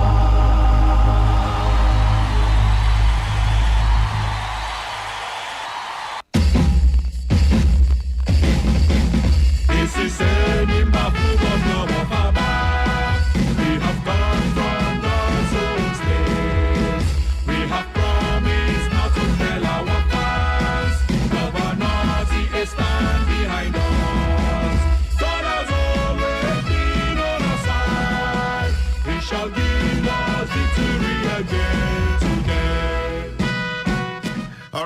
the show from the camp of the People's Elephant. Matches are ongoing in the MPFL. Akwa United are playing Katsina United as we speak right now. In Enugu is Rangers versus Warri Wolves. And of course, elsewhere in the league, Lobby Stars are taking on Wiki Tourists, while MFM FC in Lagos at the Soccer Temple are playing against Heartland FC of Owerri. Struggling Heartland, you have to stay right there. And the Sunshine Stars are equally taking on Kwara United in Akure. Those matches have gone 8 minutes already. No goal yet in those fixtures, but earlier today, Dakara FC defeated Abia Warriors 2-1. More on that to come. But in the meantime, let's let you know that Enyimba striker Tosin Omoyole came back to hunt his former employers, Plateau United, as he scored a well-taken brace to help the People's Elephant win 2-1 in Aba yesterday in the match day 9 encounter at the Enyimba International Stadium. Omoyole struck first in the 27th minute, heading home an Anna Ayo Iwala's corner to give Enyimba the lead. Before he finished off one of the best team goals of the season so far, as 8 of the 11 players in Enyimba Blue touched the ball in the build-up to the second goal to make it 2-0 in the 30th minute. A brace there for that man, Tosin Omoyole. It was his third goal in this season's MPFL. Their opponents, Plateau United, pulled one back in the 76th minute when a well-taken header from substitute Moses Effiong eventually found the back of the net. So 2-1 it ended there. Enyimba dominated play in the first half. I was there for that one. But the Peace Boys, Plateau United, took over proceedings in the second period and deservedly got a goal, albeit a consolation goal at the end of the day. Abdul Mekaba is the coach of Plateau United, and he described the match as a good advertisement for Nigerian football. It's a very good game, and I believe it's a good example to show the world that MPFL is coming up, and we are very, very happy about it. You can see the pace of the game, the two teams play. I'm highly impressed, and the Ember team really deserve the win. They played so well in the first half. Players make some defensive mistakes, and I believe that is why we concede those 2 goals early enough. But when we rectify things during half-time, I believe we came better in the second half, and we will have equalized the 2 goals. You can dream if you believe. All right, that was the head coach of Plateau United, the one and only Abdul Meikaba. On his part, Enyimba coach Fatai Osho spoke of the importance of the win while praising Plateau United for giving his team a good fight yesterday. When that set us at the top, at the summit of the league, it's quite important we win. We made it abundantly clear to the players. They've got to really work so hard. What the Plateau team threw at us today is what we expected, because they have the quality to do this. So nothing will come against them, and team is going to be an easy match for them. It won't be, because they have that quality, and you can see what they did in the second half. They came all out. We had all of the first half to put the game out of their reach. Enyimba's Fatai Osho speaking right there after his team beat Plateau United 2-1 in Aba yesterday. Let's now hear from the 2-goal hero, Tosin Omoyole of Enyimba. Yes, it's my duty and it's my job to be scoring as far as the chances is coming. And I believe my teammate has been giving me the courage and the confidence I can do it. So there's nothing new, because that's what I've been paid for, to make the team proud. And just individual as a striker, we just need, as far as the chances is coming, we just need to put the ball at the back of the net. There are a lot to be expected, because I'm playing on the side that know me, that know my doing, you understand, because it's a family, I've been with them for a long time. But me, I just take the game and I go in with the courage, like today I'm going to score, like to just put my team at the, because we've keeping the momentum for the last 3 games now. We just need to be at the lodge of the table so that we can continue the spirit before our next game. All right, that was Tosin Omoyole, the man who moved from Plateau United to Enyimba in the offseason, and coming back against his former club, he was able to score 2 goals against them, handing Enyimba all 3 points in the encounter yesterday. Superman, you could see the confidence in the man. I mean, he's doing what he's paid to do. He's feeling good at Enyimba already. 3 goals now, in the last 2-3 games for Omoyole, and Enyimba getting all 3 points yesterday. 6 points clear now at the top of the table. The People's Elephants look like they have rediscovered their mojo, so to say. Well, I must say kudos to the coach of the side now, Fatai Osho, who decided to give Omoyele a starting role yesterday, and it really paid off. It was a fine game to start match day 9. If you ask me, more like a current champion against the former champion. That's for Plateau United and Enyimba. We also saw a tweak from Abdume Kaba. That's the starting lineup, giving Wasiu Jimo a starting role also and keeping Captain Amos Gyan on the bench. But for Enyimba, it paid off now. Tosin Muele replying the coach properly, and what a way to actually cement their stay on top. And as it stands now, Enyimba is that team, that proper traditional team in Nigeria. You could go to the continent and only one team shows up properly, Enyimba. That could definitely count for something in terms of pushing them down now. That's what I mean. With 6 points, I think it would now be more challenging. But Rivers United can reduce it. Nasarawa United can equally reduce it. Para United can reduce it. Yeah. Exactly. It can be reduced. But you look at these teams and the games they do have today. Would it be that easy to get all 3 points and then maybe cut off the deficit? But we'll see. But for Enyimba, more like Man City climbing the top of the table, very difficult team to push down. Very difficult to push down. It looks like there's a goal update already today. In the live match, Heartland have scored against MFM away from home in Lagos. Yes, it is. Heartland has taken the lead. That should be a surprising one for Heartland. Against MFM. Of course, Ilechuku against his former side. He should know MFM inside out. When we listened to him yesterday, he said they had one against him the last time they met, and he wants to make things straight this time. I guess that's what he's actually doing now. He knows the MFM side and how they play, and a couple of players down there, and exactly what I think he said, it's what he's actually doing right now. Of course, the Heartland in front in that encounter after about 11 minutes of play. Yeah. They lead MFM in Lagos by a goal to nothing. Early days yet, you want to say? I think it was a penalty. A penalty converted there. Okay, goal scorer confirmed. Emmanuel Adachi with the goal there for Heartland. Okay, let's see how that one eventually pans out. But of course, Ilechuku is getting it right now against his former club. You want to say it's still very early, but come on, Heartland are in front. But we've seen Heartland being in front before and eventually collapse against Jigawa Golden Stars. Was it Jigawa Golden Stars? Yes, they were leading at some point too. 1-0 and eventually lost that 1-3-2-1 towards the end of the encounter. But let's see whether he'll be able to hold on. But it's still very early in that one. Earlier today, Dakada FC defeated Abia Warriors. That was an early kickoff encounter. And of course, there's a double header at the Gospel Akpabio International Stadium in Uyo.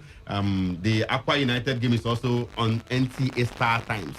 NTA Star Times, it has to be said. So if you have Star Times decoder at home, you can watch the in the MPFL matches right there, not on DSTV these days. They've removed it from DSTV, but it is what it is. You can equally go to the MPFL.tv app, download the app, and see how you can stream those matches. For now, I think it's free, but at some point, I'm sure they will charge monies for streaming those matches as it were. But in the meantime, it is what it is. Dakada FC getting it right against Imam Makabo side. Imam Makabo team, they went 4 matches unbeaten.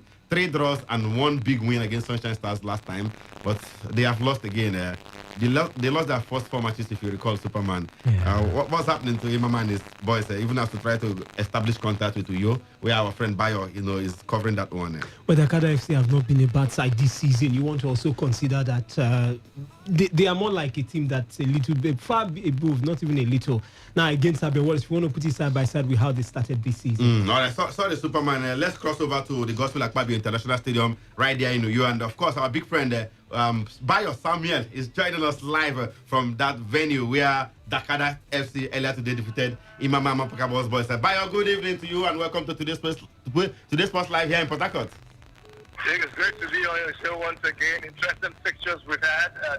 Despite the fresh adjustments that were done earlier today, the first match was initially slated to kick off at 4 p.m. while the second was billed for 6:30. Yeah, we are hoping we will see the first game on that floodlight this season. Well, they have to make quality adjustments. The match ended between Dakada and the Abia Warriors. 2-1 it ended. The first goal this season, the second from the penalty spot. It did convert in the second half after a fast special. Pakabo seemed to not be getting things right, and a lot of expectations were built on the fact that it was built on the 4-1 victory over Sunshine. We were hoping he will consolidate, yes. A lot of fans of the NPFL expected that to happen, especially with the pressure. They have gone 4 games unbeaten in the National Football League against the Dakada side that just returned from Enugu, where they were spanked 3-0. For the first half was pretty drab. in the second half, we saw more of the Dakada FC coming out to do justice to the game, which resulted first in the penalty. Joe Oloroneke, once again, I don't think Gospel Akpabio International Stadium is one of his best. That used to be his former home ground. It used to be his home ground, unfortunately. Even as I don't think goalkeeper, it was one of making very serious mistakes. And his first mistake coming out to get the ball with a high boot cost the first penalty of the game, which was completed easily by Aneka and Ekpe. Aneka Ekpen again, he scored the brace the other time. It's the fourth goal of the season, the second penalty he scored at the Gospel Akpabio International Wow. Stadium. It seems to be a run of form at this time. And then, not too long later, it was made two by Odoite, who had a beautiful run, took the goalkeeper out, and it was Uhuru for Dakada FC. Although late changes instituted by Imam Pakabo, bringing in Godwin Obaje, changed the former top scorer in the league. it changed the dynamics of the game, and in less than 5 minutes, the pressure swung from the side of Dakada to the side of Abia Warriors, which resulted in one goal. Little free kick taken by Fatai. This catch the goalkeeper off guard, and this goal was, but that was not enough on their side because it was pretty late into the game. But that is over now, and we are about 19 minutes into the game. Both teams just still fighting and stuff like engaging themselves into the game. A couple of changes wrong by Kennedy. So we're still like the Women's Friday up to the bench. We're still like the face. That is the match for Final Alexander and Samuel Gbadebo start Captain Gbadebo start in the heart of defense. More super in the midfield that was training Oya can run it down the man. I think one of the who scored only goal when they went to Kobe. Yatamar United. That team is captained by the first champion. So pretty much the awful team that went to Gombe this pitch today, and pretty much it's just. And I guess Kennedy Bobo is back on the sidelines after the one match ban the other time. Yes, he is back on the sideline. Additional huge instructions to his players. Not much changes of the Katsina United are not playing the typical away game that we used to in the professional football league.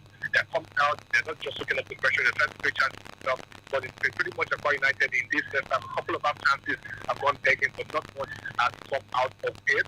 We've still about 20 minutes now into this fixture, but that's where it stands. So let's go side, but there's a lot more you can do right now. All right, Bayo is a double header in Uyodia. First, we've seen the Dakada FC side beating Abia Warriors. Are we likely to see a double victory for the U-based teams? Well, I'm sure the U-based teams will have to be last time we played out. So let me tell you, today, yes, one team has done the job. The second one will be hoping to stay back by wider margin. For Akwa United, if they get themselves into the top 5, they get a victory today. So that will be huge for them. They currently sit at number 9 before the game started. We still at number 9 on the log. With the games that we played, a lot is meant to change in the football league. So we'll see how we work for them. But the fans team talk about whether we get African and get something right after all for all right, Bayo, we'll have to let you go at this point. The line is not very friendly, but of course, we'll connect with you subsequently. In the meantime, thank you for joining us all the way from Uyo. All right, that was Adebayo Samuel joining us from the Gospel Akpabio International Stadium, where he's watching Akwa United take on Katsina United. That match is still goalless, but earlier, Dakada FC beat Abia Warriors 2-1 at that same venue. It's a double header in Uyo. There will be a double header in Port Harcourt tomorrow. We'll tell you about that in a jiffy, but there's another goal to report in the MPFL. Yeah, Rangers are 1-0 up against Warriors. The goal came in from Christian Energy there in the 18th minute of the game.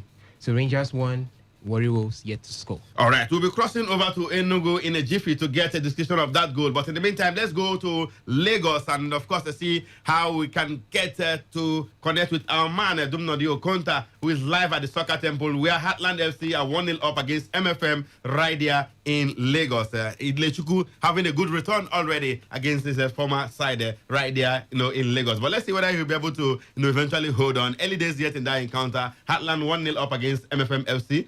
That goal, I think, scored in the 10th minute or so. Yes. Where the penalty spot converted by Adachi, right? Yes, Emmanuel Adachi. Emmanuel Adachi for Heartland, putting them in front ahead of MFM FC right there at the Soccer Temple in Lagos. But over there in Enugu Rangers, they look like they want to compound the woes of a Warri Wolves. Let's go to Lagos. We have a very big friend, Dumnodi Okonta. Nodi, good evening to you and welcome to today's Sports Live here in Port Harcourt. Thank you very much, Emeka. Good evening. It's still MFM New Atlant 1. Goal scored by Chedako Gali and by penalty. But as it stands now, Atlanta are the ascendancy. I don't know what happened to this team, but they seem to be the team in the driving state and also firmly in control of the car steering. Hello, Nadi? Yeah, I can hear you. Yeah, what sort of reception are the few fans there? I can hear noise there. Are they given to Fidelis Lechuku, who is coming back to his old stomping ground? But this is the second time he's going to be coming. The last time he came here was he ended the goal left. But this is the second time, and of course, he's used to this environment, he's used to this team, he's used to the stadium, he's used to the fans, or whatever. But let's see how it turns out at the end of the day. But as it stands now, Atlanta has the upper hand. Now they look into your crystal ball. Do you see MFM coming back in this encounter? Well, looking into what MFN can offer at the end of the day, sometimes when I look at the team, once the 70th minute, they seem to switch off. And once they go behind, they struggle most times. All the teams that have come here, Rangers scored first, they draw, Heartland scored first again, MFN is struggling. So I think that has been their case the last 2 seasons. The same thing will just happen. I wasn't good enough to beat the goalkeeper and goal for Warrior. So you see 1-0. For the home side, Rangers, and 0-4.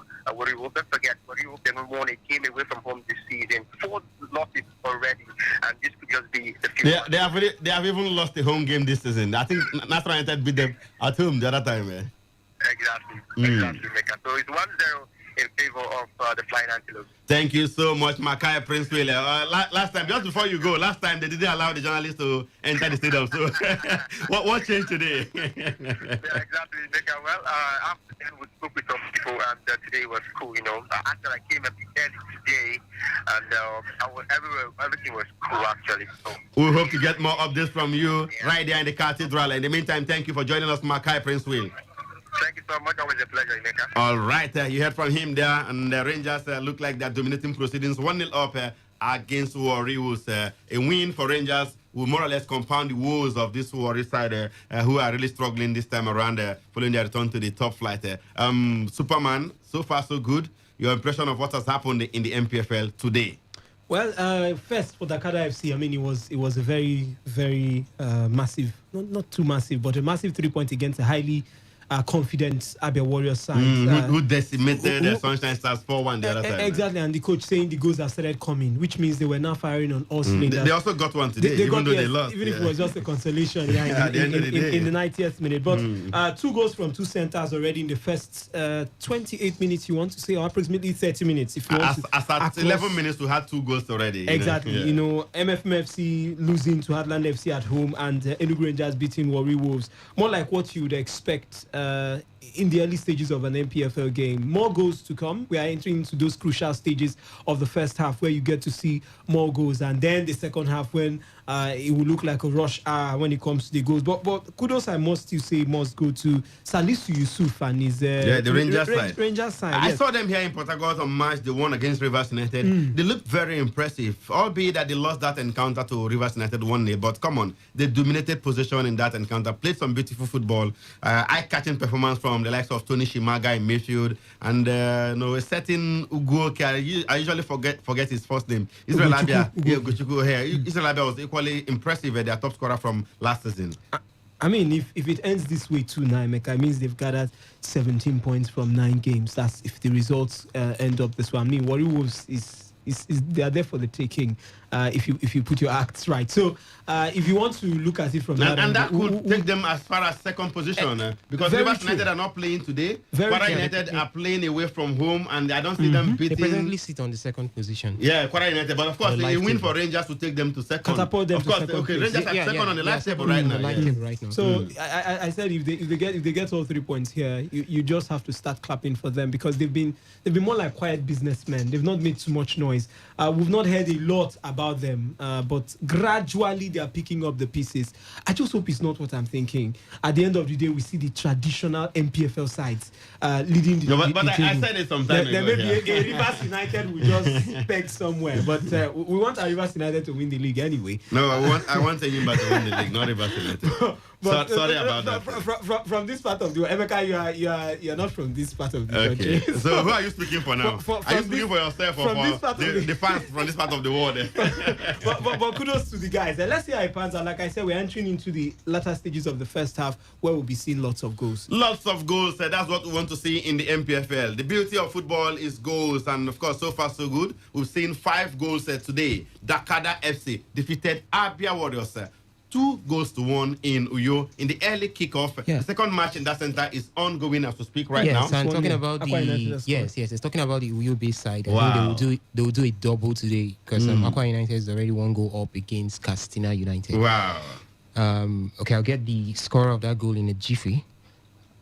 Okay, so Aqua United 1-0 up right now against the Castina United. A good one for them. You want to say that we'll be going back to Uyo.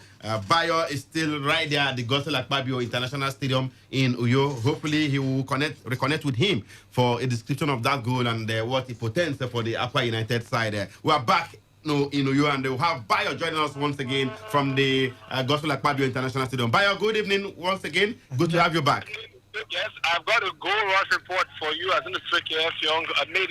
Just off the half hour, they made it 1-0. Beautiful goal man scramble, brought all the 3-4 players back, dislodged himself, and found a good spot in the net. It's 1-0. Aqua United starting up from where Takada left off. Did you say Mfono though? No, pardon me, the trick F Young. The trick F Young, okay, the captain of the day, okay. Yes, captain of the day did a beautiful run. And what a goal. Call it $1 million goal, you'll not be far from it. And yeah, because of the National Stadium. But now United are not sitting back. That's the beauty of this game. They're not sitting back. They've not come to play defensively. They've looked at what the game plan seems to be built around Seth Maya and Maurice Chukwu, who are holding the midfield and attracting 3-4 players to themselves and setting free. Because as it stands right now, Fondo is running. So is Charles, and you see Amadi playing in the free role. So hence the ball is getting free once Maurice Chukwu, who plays in the top position, and Seth Maya can attract a few steps to himself. They are setting this and it seems to be causing a lot of problems for the Katsina United defense. So safe to say that the two Akwa Ibom teams are on course for a double victory today. Of course, Dakada already still there as Akwa United leading Katsina right now.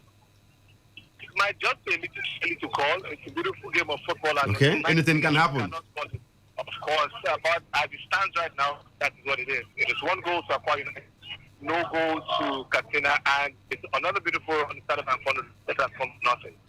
Thank you so much, Bayo. Fonodo, Ndifreke from that combination is really working right there. Thank you so much, Bayo. We're coming back to you subsequently, but in the meantime, you heard it there. Ndifreke Efyong, that man can't stop scoring there. He was amongst the top scorers in the league last season that was aborted by coronavirus. He has gotten 5 league goals with the strike today. That's 5 league goals for him, even though Sadiq Yusuf of Sunshine Stars have got 6. Superman, what more can we say about Ndifreke Efyong? Well, one player I felt that should have moved away from the MPFL with the normal rush we get from those big teams in the other parts of Africa, and of course Turkey, Egypt, and Turkey and the Middle East. Now, I felt they would have probably come for him. He is a very versatile player, utility player. Exactly. Has played in every position I know. Aside being a goalkeeper, I've seen him do everything on the field of play, and that's the kind of player you want in your team. More like a team player that could come in at any point. We saw Fonudo, who scored an offside goal, by the way, at some point before that goal finally came in. And you look at the fact that Aqua United have done fine business. You have a confidence in your side. You look at the right, you see Fonudo. You look at the left, you see Ndifreke Efyong. And if you're in the middle, you tend to feel so good if you're Karan.Orok and the others now, because it's a team. The Maurice Chukwus of this world. You go to defense, there's something bad about that, then Olisanda. Exactly. Players who have been in the MPFL for a very long time, who have got the experience and, of course, knows how to calm pressure and tension in those big games. So I expect them to get it today against Katsina, even though I know it's not going to be easy. Katsina could actually pull off maybe a surprise comeback or a draw, at least they could fight for a point. But I think it's all about Aqua United in that particular center. For Ndifrek Effiong, I think he should just keep up with the good work. At some point, it will pay off. We saw a defender, I think 25 years of age now, get his name correctly, who moved over to the Middle East from the MPFL here. After a while, long time. Okay, that's Benga Deleye. Exactly. For my FIFA man, yeah. Fantastic. He got to 25 before making that move. It wasn't like he got there now at the age of 21 or 22. So it might take some time, but I think Ndifrek Effiong is not a property that might remain in the MPFL for very long time. For too long, okay. A good one for the man, Ndifrek Effiong. He's the one that has scored for Aqua United so far today. 30 minutes it took him to break the deadlock. They lead Katsina United by a goal to nothing. Like we told you earlier, in case you're just joining us, Dakada FC defeated Abia Warriors 2-1. That's Abia Warriors' first loss in 5 matches. And as we speak right now, in Enugu, Rangers are 1-0 up against Warri Wolves. Christian Enajo with the only goal for the Flying Antelopes, and Jigawa Golden Stars are playing at a goalless draw with the Adamawa United. Elsewhere, Lobby Stars are equally drawing at home with Wiki Torres, while Heartland FC still maintain their 1-0 lead against MFM FC right there in Lagos. Sunshine Stars are battling out in Akure with Kwara United. That match is still goalless after about 36 minutes of football played in that center. Yesterday, in case you missed it, Enyimba opened a 6-point gap on the top of the table with a 2-1 victory against visiting Plateau United in Aba. Tosin Omoyole, former Plateau United man, scoring all 2 goals against his former side. Can you beat that? Okay, and we'll be crossing over to the phone lines right now to hear from you. What do you make of what has happened so far in the MPFL? But before we do so, let's quickly bring you up to speed with the latest in the European football scene. Yes, let's go to the major leagues out there in Europe and bring you the updates starting from the Premier League. We are Tottenham Hotspur defeated West Bromwich Albion 2-0 earlier this afternoon. Both goals they are coming in from Harry Kane and Heung-min Son, his tag team partner, you want to say. Wolverhampton Wanderers are currently playing at a goalless draw with Leicester City after 77 minutes of football, and by 5:30 p.m. the big one, Liverpool versus Manchester City. Is that the title decider? We definitely want to hear from you on that, and we'll be talking about that one as well when the time comes. That match is slated for 5:30 p.m. Nigerian time, and of course by 8:15 we'll have Sheffield United struggling as it were. They are up against high-flying Chelsea under their new manager Thomas Tuchel, who is yet to even concede a goal. Has he conceded a goal yet? No, he hasn't. No, he hasn't conceded a goal in 3 matches. I tell you, he's 1-2 and drawn 1. In Spain, talking about the La Liga, Real Sociedad earlier today thrashed Cadiz 4-1. And as we speak right now, it's goalless between Athletic Bilbao, the Basque Warriors, against Valencia. That one is goalless after about 20 minutes of football. And by 6:30 p.m. Nigerian time, Osasuna will be doing battle with Eibar, while Real Betis will play host to the might of Barcelona by 9 p.m. Nigerian time. Over to Germany we go, to the Bundesliga, where Hoffenheim are drawing 1-1 with Eintracht Frankfurt after 47 minutes of football. And one match has been postponed. The second match that was supposed to take place today, Arminia Bielefeld was supposed to play Werder Bremen. I'm sure it has something to do with coronavirus, but come on, that match has been postponed. And let's quickly go to Italy, the Serie A, where Benevento drew 1-1 with Sampdoria earlier this afternoon. And after about 77 minutes of football, wait for it, AC Milan lead Simiwankwa's Crotone 4-0. 4-0. If it ends up a result and a win for AC Milan, it means they'll be going back to the top of the table. Ante Rebic with a brace in that encounter, and Zlatan Ibrahimovic also with a brace. So 2 players accounting for the 4 goals, 2 apiece from Zlatan Ibrahimovic and Ante Rebic for AC Milan as they lead Crotone 4-0.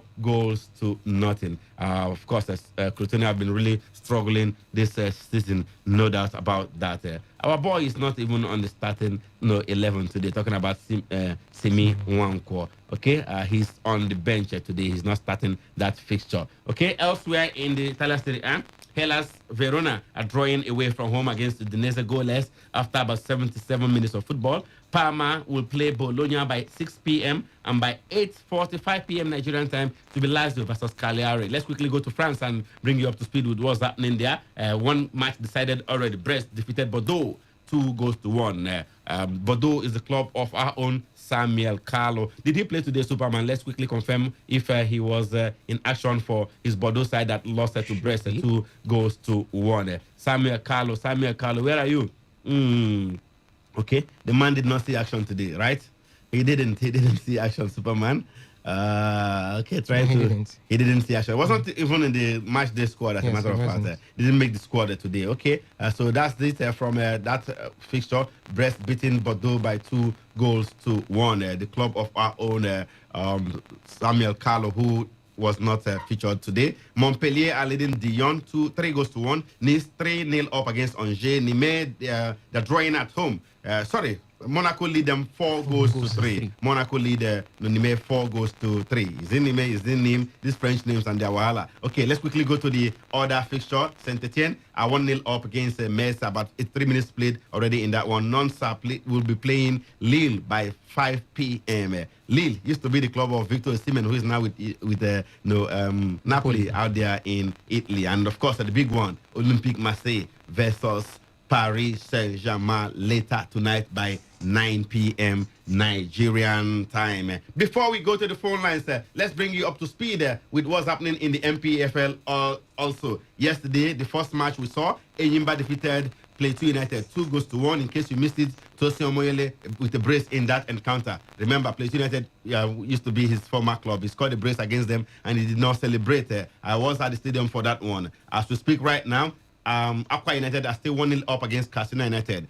Ndifrek FM with the only goal in that encounter. Rangers, they lead Warriors by a goal to nothing. Christian Nnaji scoring for the Rangers side. Emmanuel Adachi also scored for Heartland via the penalty spot against MFM FC. They lead MFM by a goal to nothing at the Soccer Temple. It's goalless between Lobby Stars and Wiki Torres. Jigawa Golden Stars will play. They are playing against Adamawa United and it's equally goalless in that encounter. And earlier today, Dakada FC defeated Abia Warriors 2-1. Sunshine Stars are battling it out goalless with Kwara United. Ask me about Rivers United. They will play tomorrow here in Port Harcourt. It's a double header. FC Fayaba will play against Kano Pillars, while Rivers United will play host to former league leaders Nasarawa United. We'll be telling you more about that one, even tomorrow morning, later this evening. But in the meantime, let's go to the phone lines and hear from you. What do you make of what has happened so far in the MPFL?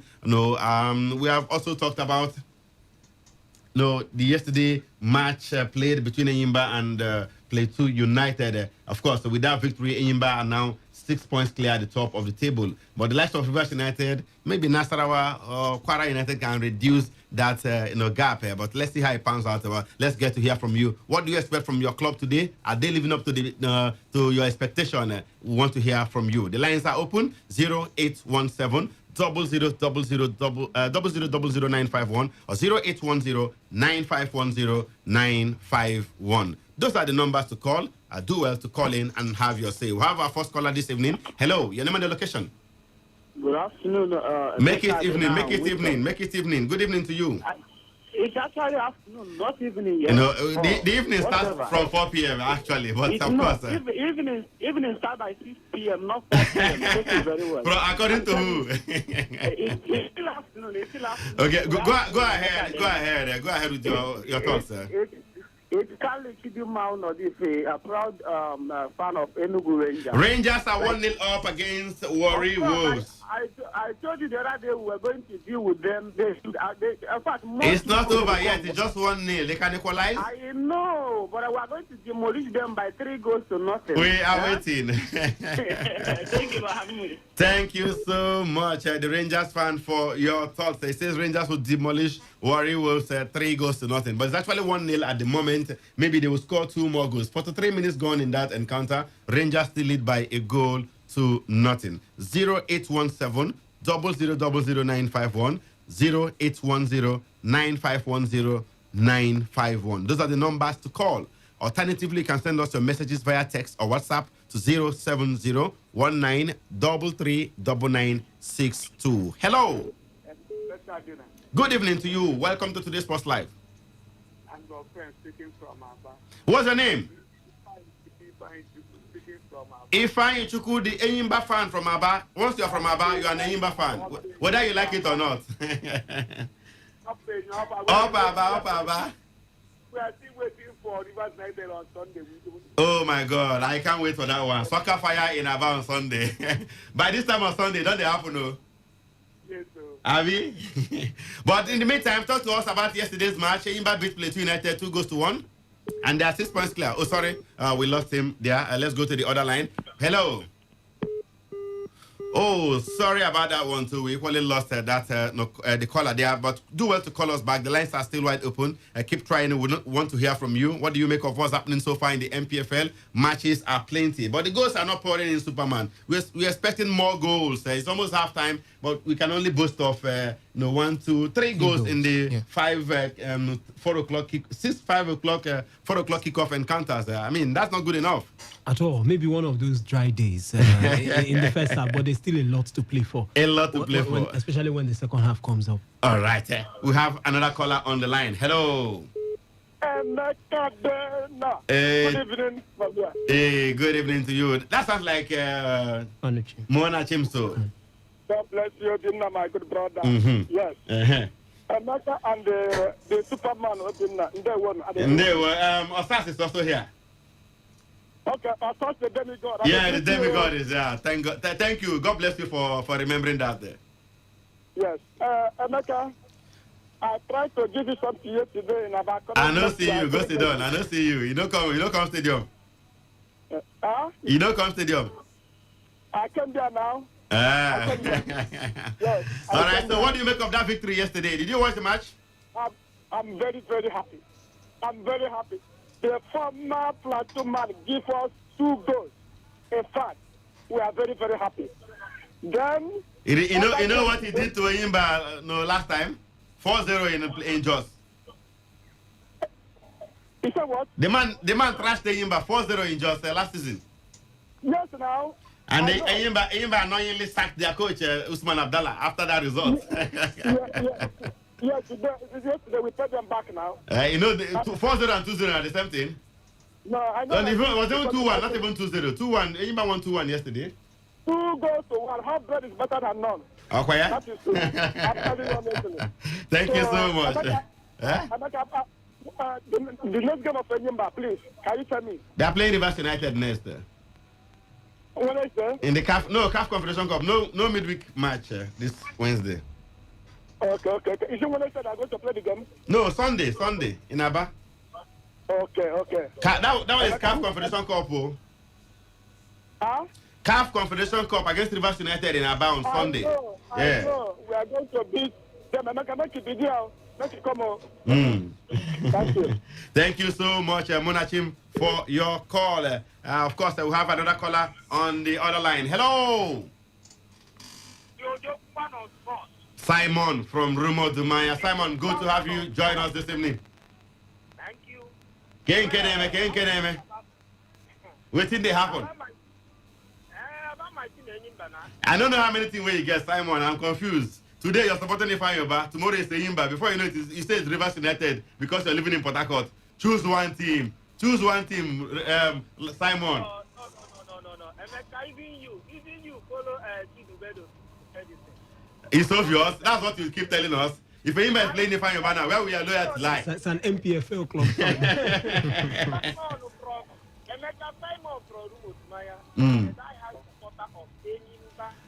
And Abia Warriors. Sorry, Ifanyoba. I don't support. Let me finish. Don't help me. I support Enyimba. I told you I am from Anambra State. I'm from Anambra State. So that interest of where I'm from. Okay. Why I'm supporting Ifanyoba, even Ifanyoba small support. But if Enyimba now want to play Ifanyoba, unless maybe that match what you said is out of relegation, I will tell him that please allow Ifanyoba to win this match so that they will not go to relegation.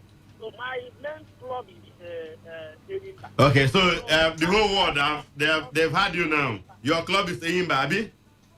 Enyimba. Yeah, Enyimba for life. It's okay. All right, so Enyimba has 6 points clear. They beat Plateau United 2-1 yesterday. What do you make of that result? Yes, I was very, very happy. When I called, even if Superman was Enyimba, when I called last week, I told them that because the Rivers United, they are not more informed by this week. But if you watch as of that time, 2 of them that have lost 2 away at the 2 away matches and 1-1 win, 1-1 away match. And in terms of Confederation Cup that we are talking of, check the team, the strength of the team, 2 of them play. Any that play is a higher seed. So let us continue moving. When we are moving, we will know.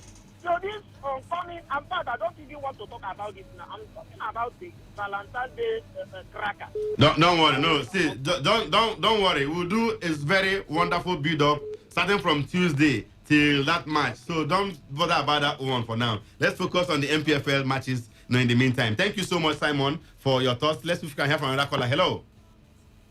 Hello, good evening. Good evening to you. Welcome to today's Sports Live. This is Dachukwuma. I'm calling from Aba. Good to have you on the show. If you're calling from Aba, automatically you're an Enyimba fan. Yes. All right, Chukuma, go ahead. I want to know the setup for Adewona's coach. He's still in charge of the club. They lost today to Dakada FC 2-1. He's still in charge. Remember, he just won a match the other time. But they gave him three match ultimatum. The 3 match ultimatum, he didn't lose any match. He drew all the 3 matches and followed it up with a big win against Sunshine Stars. So he's still in charge. They are keeping faith with him. Okay, thank you very much. Keep it up. All right, you support Enyimba, right? Okay, we seem to have lost him right there. Okay, you keep those calls coming through. The lines are still open. Hello. Yeah, good afternoon. Make it evening if you don't mind. Good evening to you. Welcome to today's Sports Live. Okay, my name is Maureen. I'm calling you from Port Harcourt. Can I call you Momo? Anything you like. Maureen, Momo. I used to have a friend here. His girlfriend's name is Maureen, and we usually call her Momo. No wahala. Which club do you support, Maureen? Please, I'm an Enyimba fan. Up Enyimba. Nzobu. The ball. When you go to Abba Stadium, you will see a mama that has say Ogo. We say Enyimba want to play, I want to go and Chai. It's only in that state. Chai. See Mama. They love Enyimba and never here. Just look for me. Let me go and watch Enyimba. It's only in other states that you see it. Unfortunately now, they cannot even watch Enyimba because of the coronavirus situation. Yes, somebody in your studio, that was on Thursday or Friday, telling that Warri was and Enyimba, Warri was bigger Aqua United. Don't mind. No, see, Maureen. The same sentence. Maureen, that person had malaria. Malaria, that's this kind of malaria that will do you begin to talk anyhow. That's a white boy, he didn't know. His reliance, he had malaria. His reliance. I told him that he cannot use Kanda. No, Maureen, they waste your time. I heard you that day on the show. I heard you. You were just wasting your time. He was just joking, They cannot mention those 2 clubs in the same sentence. They cannot. Yes, I want to talk to him. I know No, that don't take him serious. Don't take him serious. It's like mentioning Hertha Berlin and Bayern Munich. Thank you so much, Maureen. Thank you so much. Keep the fire burning. Keep the fire burning. We love you so much. Let's go to the other line. Hello. Hello, good evening. A very good evening to you. Welcome to today's Sports Live. Yes, my name is Emeka. My namesake, Mr. Chelsea. Which club do you support in the MPFL? Well, I was a supporter of Heartland. Somebody make me leave Heartland. Who be that? Somebody from Orazi. Who be that from Orazi? He should make you love Heartland. He's a die-hard supporter of Heartland there. No, since I found out yesterday that he's dealing us fake news. No, he's trying to launder the image of Heartland, to make the image of Heartland look good. Things are going wrong in Heartland, but Obina keeps on trying to make things look good outside there, covering all the cracks. But you know the truth. The fake news was too much. No, but that shouldn't make you leave Heartland. You have to stick with Heartland there. No, I have to follow you. I want to follow you. You want to come to Enyimba? Yeah. Okay, feel free. We are still receiving more fans. Come over. Because of you are telling us truth. Yesterday, I wish you were in the studio. I was in Havana. I was watching my Enyimba yesterday. I was listening to you. I followed the show. Okay. So when Reliance called the Heartland coach, the man told us that is fire on the mountain. The 5 months they have not paid. He doesn't have accommodation. No, the man doesn't have accommodation. They ejected both his players and himself from where they used to stay. Oh, yes, and somebody. During the lockdown last year, fans were dashing him money to feed. Though it was that bad, my brother. Somebody was in order telling us that the man is okay, everything is. Nah, lie, no man. That is the Facebook. Nah, bobo. Thank you so much. They used to call them Nazi millionaires, but they don't have 1 naira now. I said yesterday, if I hear noisy, Thank you so much. Let's go to another caller. Hello. Oh, sorry, we lost that one. Gentlemen, it's halftime in the 4 p.m. kickoff encounters in the MPFL. Osas, you have the halftime scores at the moment in the MPFL. Yes, it's actually halftime at all centers except Jigawa Golden Stars, the center housing Jigawa Golden Stars and Adamawa United. That is 1 minute after the 45 minutes mark. But in other centers, we have Akwa United and 1 goal up against Katsina United. Enugu Rangers still 1 goal better than Warri Wolves, and Lobby Stars, Wiki Tories are on a barren draw. MFM losing at home to Heartland FC, and Sunshine Stars and Kwara United also on a barren draw. All right, and earlier today, Dakada FC defeated Abia Warriors 2-1. Superman, halftime scores. Your impression of what has happened so far in terms of the scorelines? Well, it's not been a very busy first half in terms of goal scoring now, and we can only just speak. Just 3 goals. Those 3 goals in 1, 2, 3. 3 goals in 6 matches. 3 different centers now. That's what it's been like. Although we had a game earlier today, but that one produced 3 goals there. Yeah, but that was an early kickoff encounter. We're not counting that one. We're looking at the 4 p.m. kickoff encounter. So it's just 3 goals. 1 in Akwa United, and for Akwa United, Katsina United. Expectedly, I'm sure. Bookmakers really gave it to Akwa United to take that one. I mean, nobody really would see a case where except something out of the ordinary happens with Katsina United taking it. More still to come from that particular center. But for Enugu Rangers, I mean, it's Warri Wolves. They are there for the taking. Not exactly like Adamawa United, but Warri Wolves are not very good travelers. They've not won on the road this season, and this could just be another 3 points in the kitty already for Enugu Rangers. Now, you look at games like the one involving Jigawa Golden Stars and Adamawa United. Expectedly, I felt that game should have been like 3-4 goals to nothing. Or since both of them are northern teams, no stress to host each other, and Adamawa United are properly the charity givers of this season's MPFL. So, but it's first half already, and it's still goalless in that particular center. Lobby Stars, Wiki Tourist. One game I also expected to go the way of the Makurdi boys, but it's still goalless. And I'm wondering, are you sure things are not going to go this south same Wiki Tourist have gotten the result away. Yes. They drew with Akwa United in Exactly. And inspired Wiki Tourist side, Usman Abdallah has been doing a fine job with this side. They've gotten points away. They've done really pretty well for themselves going away this season. If you've not gotten a goal and it's first half already, are we not going to see them come back in the second half and probably get one against Lobby Stars? We'll wait to see. But MFMFC against Heartland, Emeka, there's a lot to play for in that encounter. Exactly. You might even see as much as 2 or 3 more goals in the second half. This is MFMFC, and even though we know Fidelis Ilechukwu used to be the coach of the side, understands the rhythm. He worked there for over 10 years. But he's no longer there, and they're also looking at proving a point.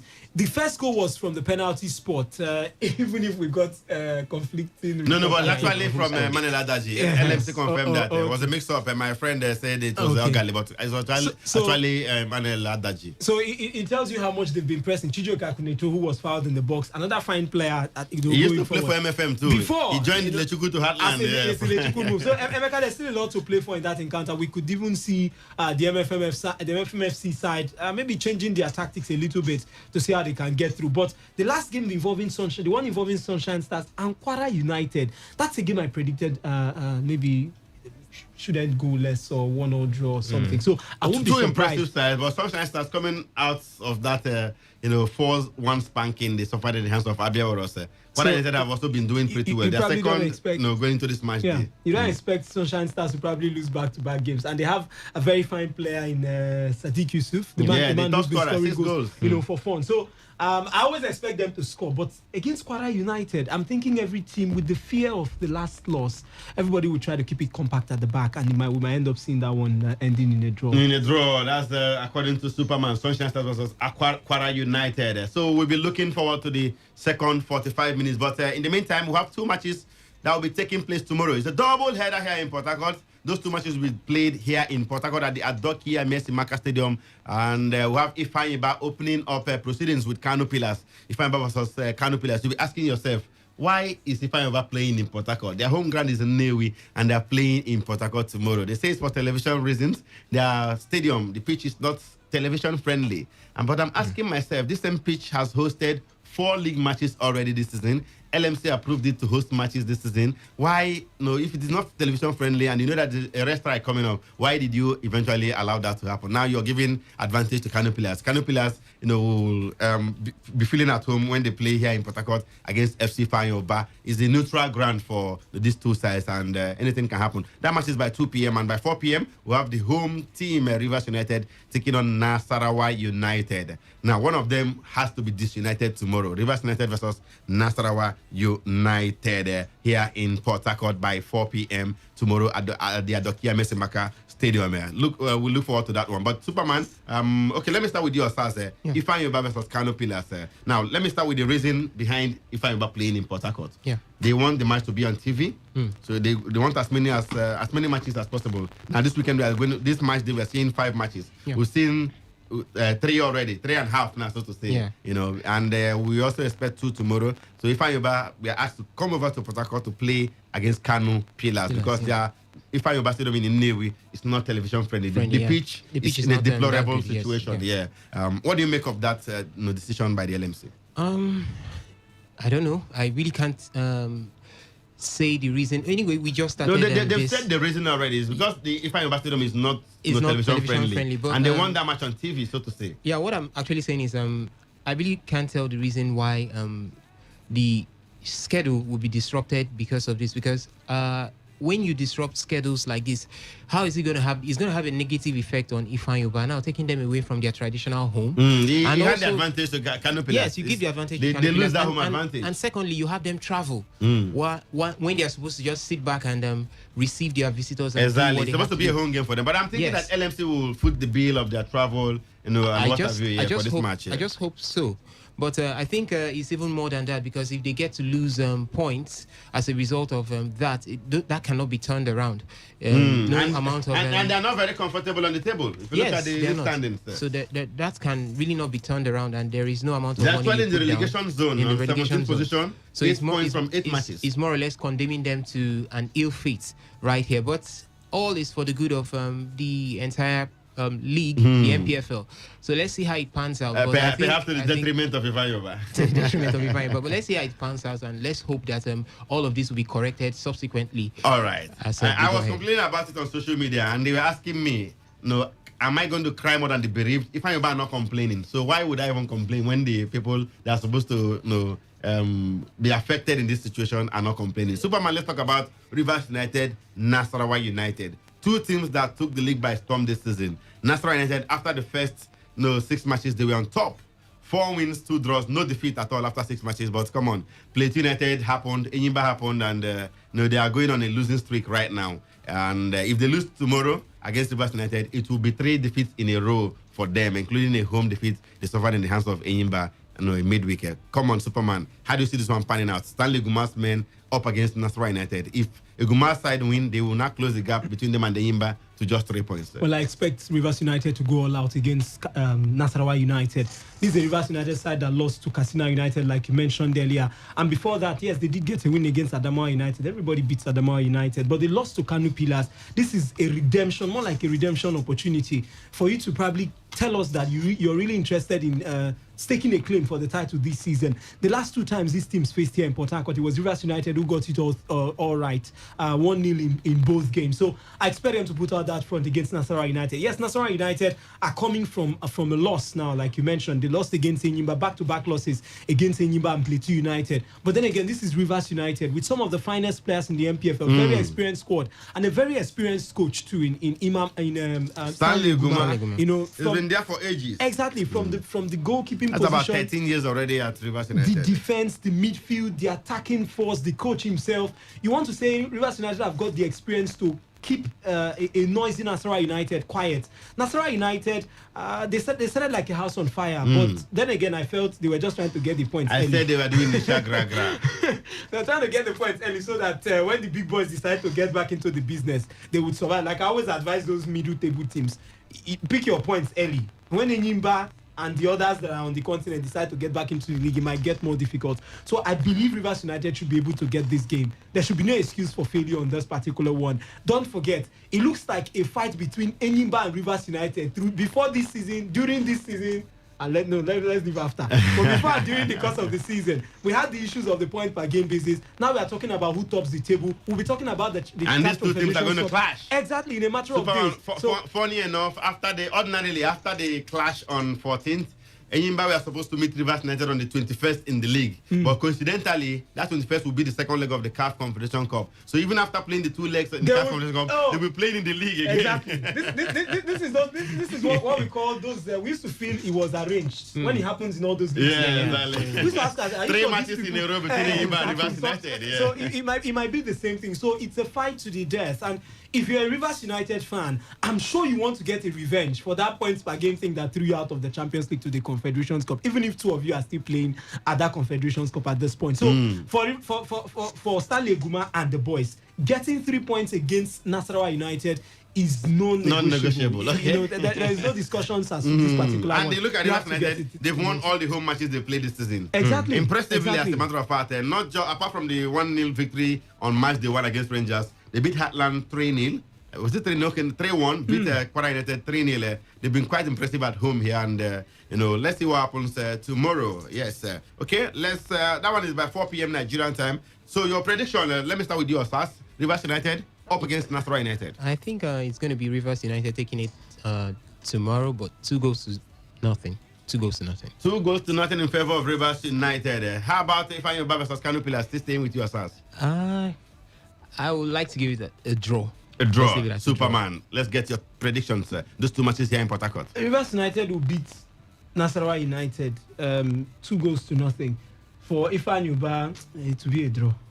It will be a draw. Okay. And Emeka, you talked about them similar predictions from these 2 guys. You talked about them being comfortable playing the game away. Since it's going to be on TV, and it's behind and definitely, even if they want to complain, they won't want to complain outside. There is no, But I know definitely in their camp right now, they would want to fancy having the game at home. The expenses will just be, for me, the big problem. But since it's going to be on TV, it's going to be behind closed doors. You can as well just put it anywhere, and it's still the same thing. All right, second half of a lot of those MPFL matches that started by 4 p.m. are on the way, and of course we can let you know that Aqua United, their match against Katsina United is the second half is on the way, and Aqua United still lead by a goal to nothing, courtesy of Ndifrek Efion's goal in the first half. Elsewhere, Rangers have restarted against Warri Wolves.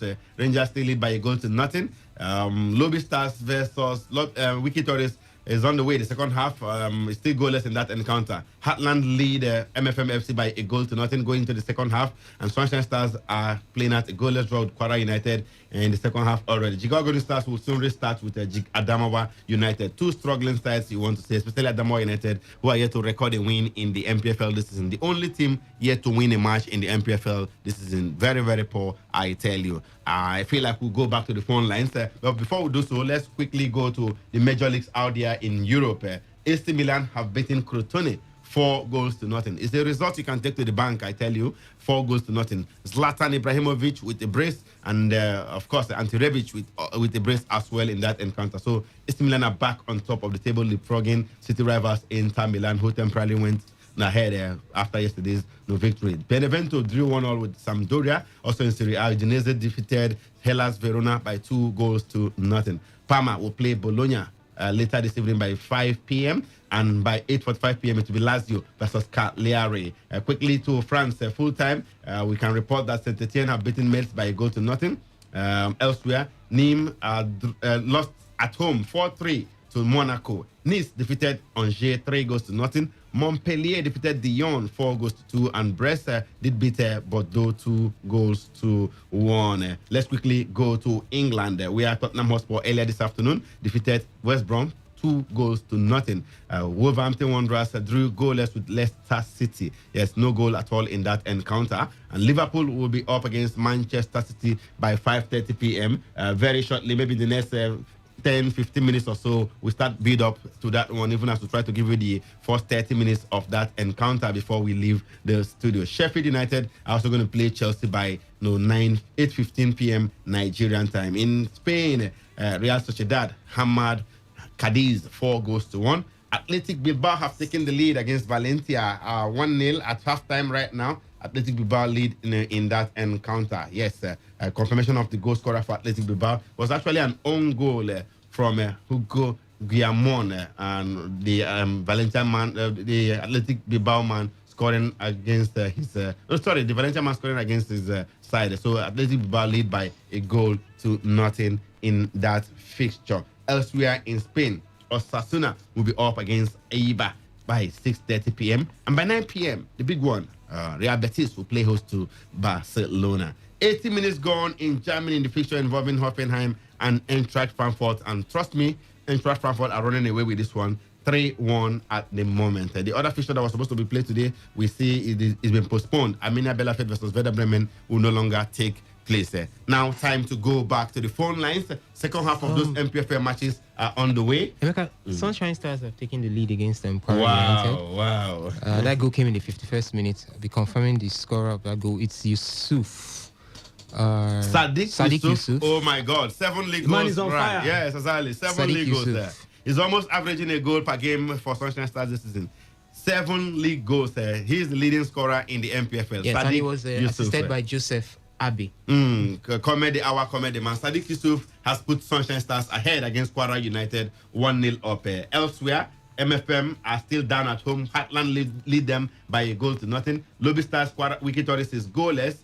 Jigawa Stars versus Adamawa United is equally goalless, while Rangers are still 1-0 up against Warri Wolves. While, of course, Aqua United equally lead Katsina United by 1-0. Earlier today, Dakada FC defeated Abia Warriors 2-1. And yesterday, it was all about the People's Elephant Enyimba, who beat Plateau United 2-1. Tosin Omoyole with the 2 goals in that encounter. And of course, it's now time to go back to the phone lines to hear more from you. Before we talk to you about the Super Eagles, Julius Agahowa is talking. You hear from him in the jiffy, but in the meantime, let's go to the phone lines to get more reactions from you. The lines have been buzzing since 0817 000951 or 0810 9510951. Alternatively, you send us your messages via text or WhatsApp to the number 07019339962. Have a call on the line. Hello, good evening. Hello, Emeka, good evening. A very good evening to you. Welcome to today's Sports Live. Yes, sir. I'm Chris. I'm calling from Port Harcourt. Chris, good to have you on the show this evening. Which club do you support in Nigeria? Of course, the People's Elephant. Enyimba, Nzobu, Enyimba, Nzobu. The People's Elephant. Good, brilliant. You know what I mean by the People's Elephant? How Enyimba now? They are both. That's the meaning of Enyimba. If you translate it in English. If you know what the people own elephant. It's a massive club. It's a massive club. But we haven't gotten to where we're supposed to be, if you ask me. No, you see, Nigerian contest, we are massive. I don't know. The way we are supposed to be, it's only the Nigerian system that is drawing Enyimba. You know now. All right, go ahead. Can Enyimba eventually win the league this season? They are 6 points clear at the top of the table. Emeka, I have followed this club for a long time. And once Enyimba is on top, it's difficult to bring them down. And which club will bring Enyimba down? Okay. It's not possible. So far, they have climbed that top. No coming down again. No coming down. And we have a very good and asset administrator. Anyansiago. Sure. He knows the job very well. So any coach succeeds in Enyimba because of the assertness of Anyansiago. He's a good administrator. You are giving it to the man Anyansiago, okay? All right. Let me talk about yesterday's match. Sure. It was Nazio towards the end. I was following you through one of your. Was it Wisdom Ojina or the other? No, it was Reliance who was anchoring the show yesterday. Yes, I was in Aba yesterday for that match. Yes. There was a time you called. You said you called and. I called severally. I called like 3 or 4 times yesterday. Yeah. Eventually, Actually, I got the news that Enyimba won. They won 2-1, yeah. Yes. Very nervy. Enyimba dominated first half, played 2 took over in the second half and got a goal. Of course, Plateau United is not a... No, they're a solid side. They played good football yesterday, especially in the second half. Yes. And Abdul Makaiba is a champion. He has also worked with Enyimba as an assistant in the past, yes. As an assistant, yes, I know. So Enyimba is doing all the way. Thank you so much. Let's leave it there. Thank you. Let's hear from another caller. Hello. Okay, sorry, we lost that one. Emeka, 2 goals. Goals are plenty. Yes, MFM has equalized. drawn 1 back. Yes. It's 1-1 there, and Kwara United, I guess, have woken up from they their have slumber, level and 2. they've drawn level 2. Wow, It's 1-1 amazing. over there with Sunshine Stars. Okay, of course. Interesting stuff. They are MFM drawing level and Kwara United equally drawing level. Very shortly, we'll be going over to Lagos to get the confirmation of MFM's goal scorer and how that one was eventually scored. Our man, Dumnodio Konta, is live at the Soccer Temple. I will be crossing over to him in a jiffy. But Superman, you talked about it before the resumption of the second half that there are still more goals in this encounter. Exactly, and I said that with talked about the MFM game and the fact that the MFM side, even though Fidelis Lechuku knows them very well, there are no pushovers and would also want to make a point, and they are the home side, and the first goal too was from the penalty spot and not from open play. All right, we are live in Lagos, Soccer Temple to be precise. Dom Nadio Konta joins us once again from the Soccer Temple. Nadi, good to have you back. Thank you very much, Emeka. It's now 1-1. MFM equalized just 2 minutes ago. That was the assist from Mike and Bode. Of course, it was a build-up from the 3 substitutes by MFM before the beginning of the second half.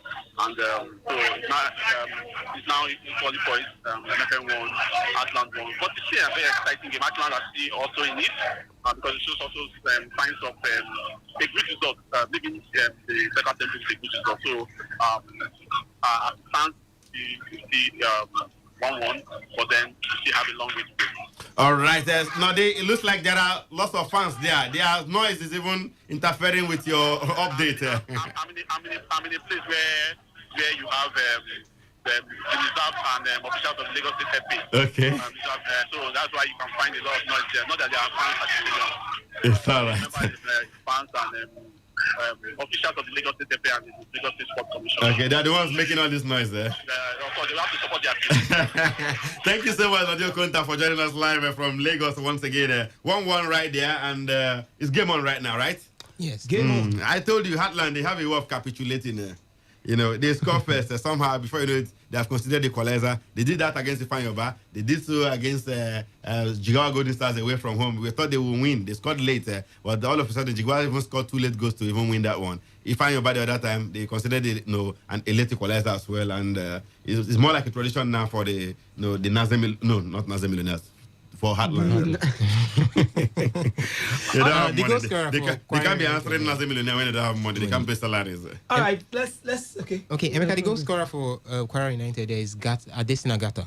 Okay, Adesina Gata. Yeah, okay. Adesina Gata. It's an experienced campaigner in the league. Superman has got some messages coming through, but let's see if we can reconnect to Makai Prince Wile in Enugu. Rangers are still playing against Warri Wolves. The last time we checked, it was 1-0 in favor of the Flying Antelopes. Let's see if anything has changed in that encounter before we go to take your messages via the text and WhatsApp platforms. We have Makai from the Cathedral in Enugu, the Nnamdi Azikiwe Stadium. Makai, good to have you back.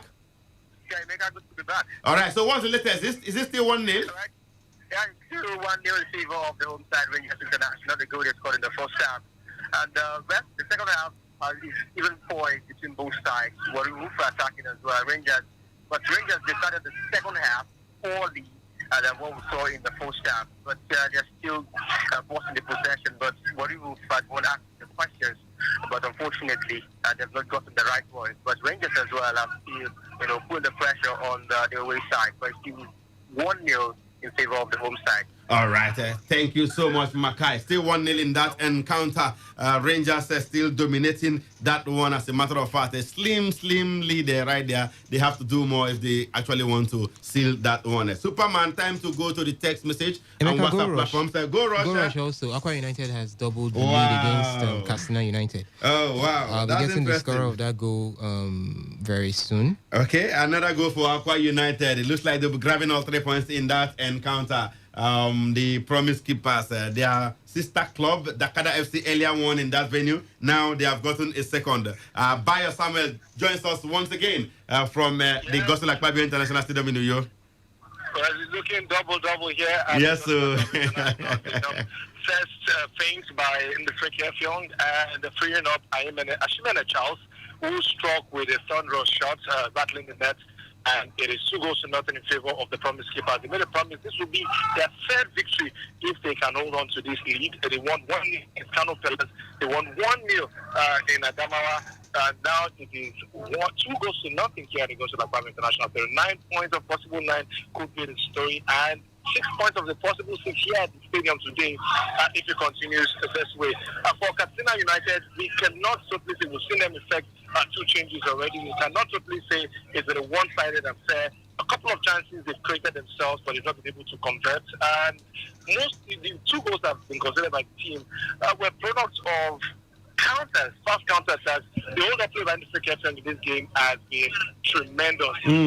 Partnered up with Fonodo has been pretty good. And freeing up Charles up front with Amadi also making some beautiful dashing runs on the flank. It's been pretty impressive here at the Gospel Akpabio International Stadium. 2-0. That's where it stands. The Promise Keepers are keeping the promise, Bayo. Thank you so much for joining us live from Uyo once again. Go Rush! Yes, go Rush. Lagos. Yes, I think Heartland FC are out here for business. There's a second goal for Heartland FC. A quick reply to the equalizer that came in from MFM FC. Yet to confirm the goal scorer, but it is 2-1 in favor of Heartland FC. 2-1 in favor of Heartland FC in Lagos. It looks like they are poised to grab all 3 points in that encounter, Superman. Well, Emeka, it's not yet over. Remember, I said we could see as much as 2, 3, or 4 goals in that particular, more goals in that encounter. All right, we are live in Lagos once again. Dom Node Konta rejoins us. Node, we understand Heartland have replied quickly. Yes, like I told you earlier, they are still in the game. Close call by former Ifeanyuba player, Badamosi Timo, and of course 2-1 in favor of Heartland. And I say Heartland are also in the game. They are not letting anything go.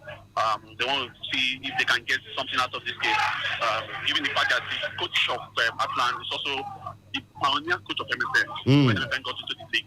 So he understood and he knows the team from in and out. Like I told you last time he came here, it was a draw. Even though Heartland played better. So it's true. Heartland won. MFM won. Heartland 2. Thank you. The assist for the goal was given by Chijoke Akuneto. From MFM man too. Yeah. He joined the Lechugu to Heartland when the Lechugu moved. Yeah.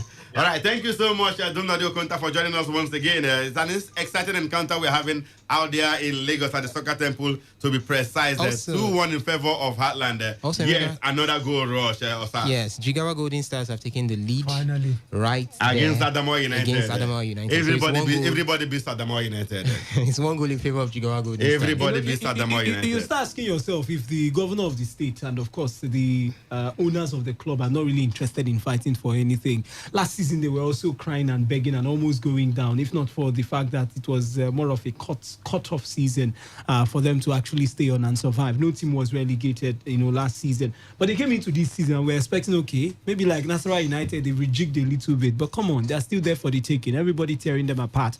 And of course, they donate points, not even fighting, not like they're even giving anybody ultimatum or getting angry with anybody. Just do your thing.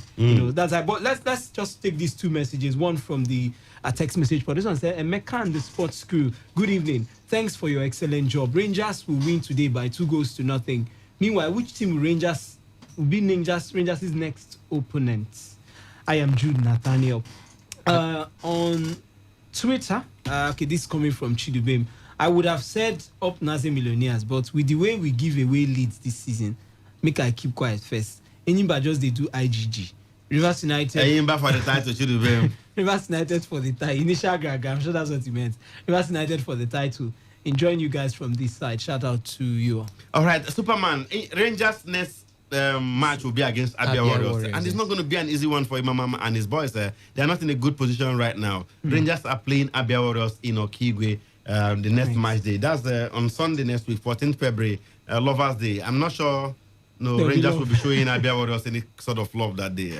And Abia Warriors will be coming all out. If you're a Rangers fan, it's not good news. Good news. If you're also they're playing Abia Warriors next. If you're also an Abia Warriors fan, it's not good news also, because if Abia Warriors are to return with that defeat against Akada FC that they've gotten today, they would want to go all out. The coach will be looking at proving a point. Don't forget, it's not still Uhuru yet. They're not yet in safe hands now as we speak, because they just had one fine win, 4-1 against Sunshine Stars, and they couldn't do it today. So they'll be going to face Rangers, hoping to get something out of that one. But for Enugu Rangers, they would still fancy themselves as bookmakers' favourites to get against Abia Warriors. Salisu Yusuf, very experienced. Let's talk about him and what he's done in the MPFL, and even in Chan, the better. Took us to the final, even if we lost to Morocco. Scandalously, anyway. Scandalously, yes. So we'll see how that one pans out, but I don't think it's going to be good news for Abia Warriors or Imama Pakabo that are going to be facing Rangers. Neither do I think it's going to also be good news or Uhuru for Rangers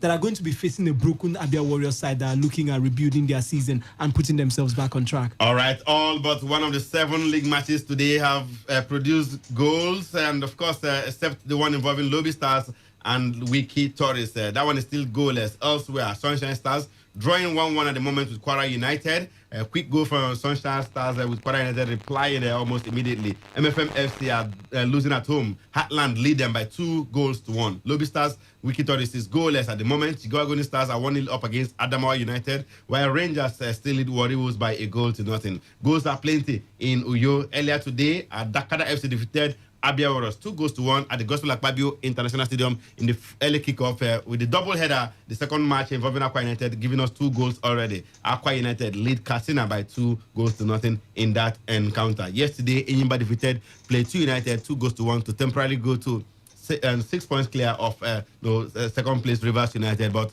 looks like things will change later today. The life table, any changes? There should be. Yes, at least Rangers are 1 up. Rangers are second on the table. Yeah, they're second on the table, and Aqua United 17 points.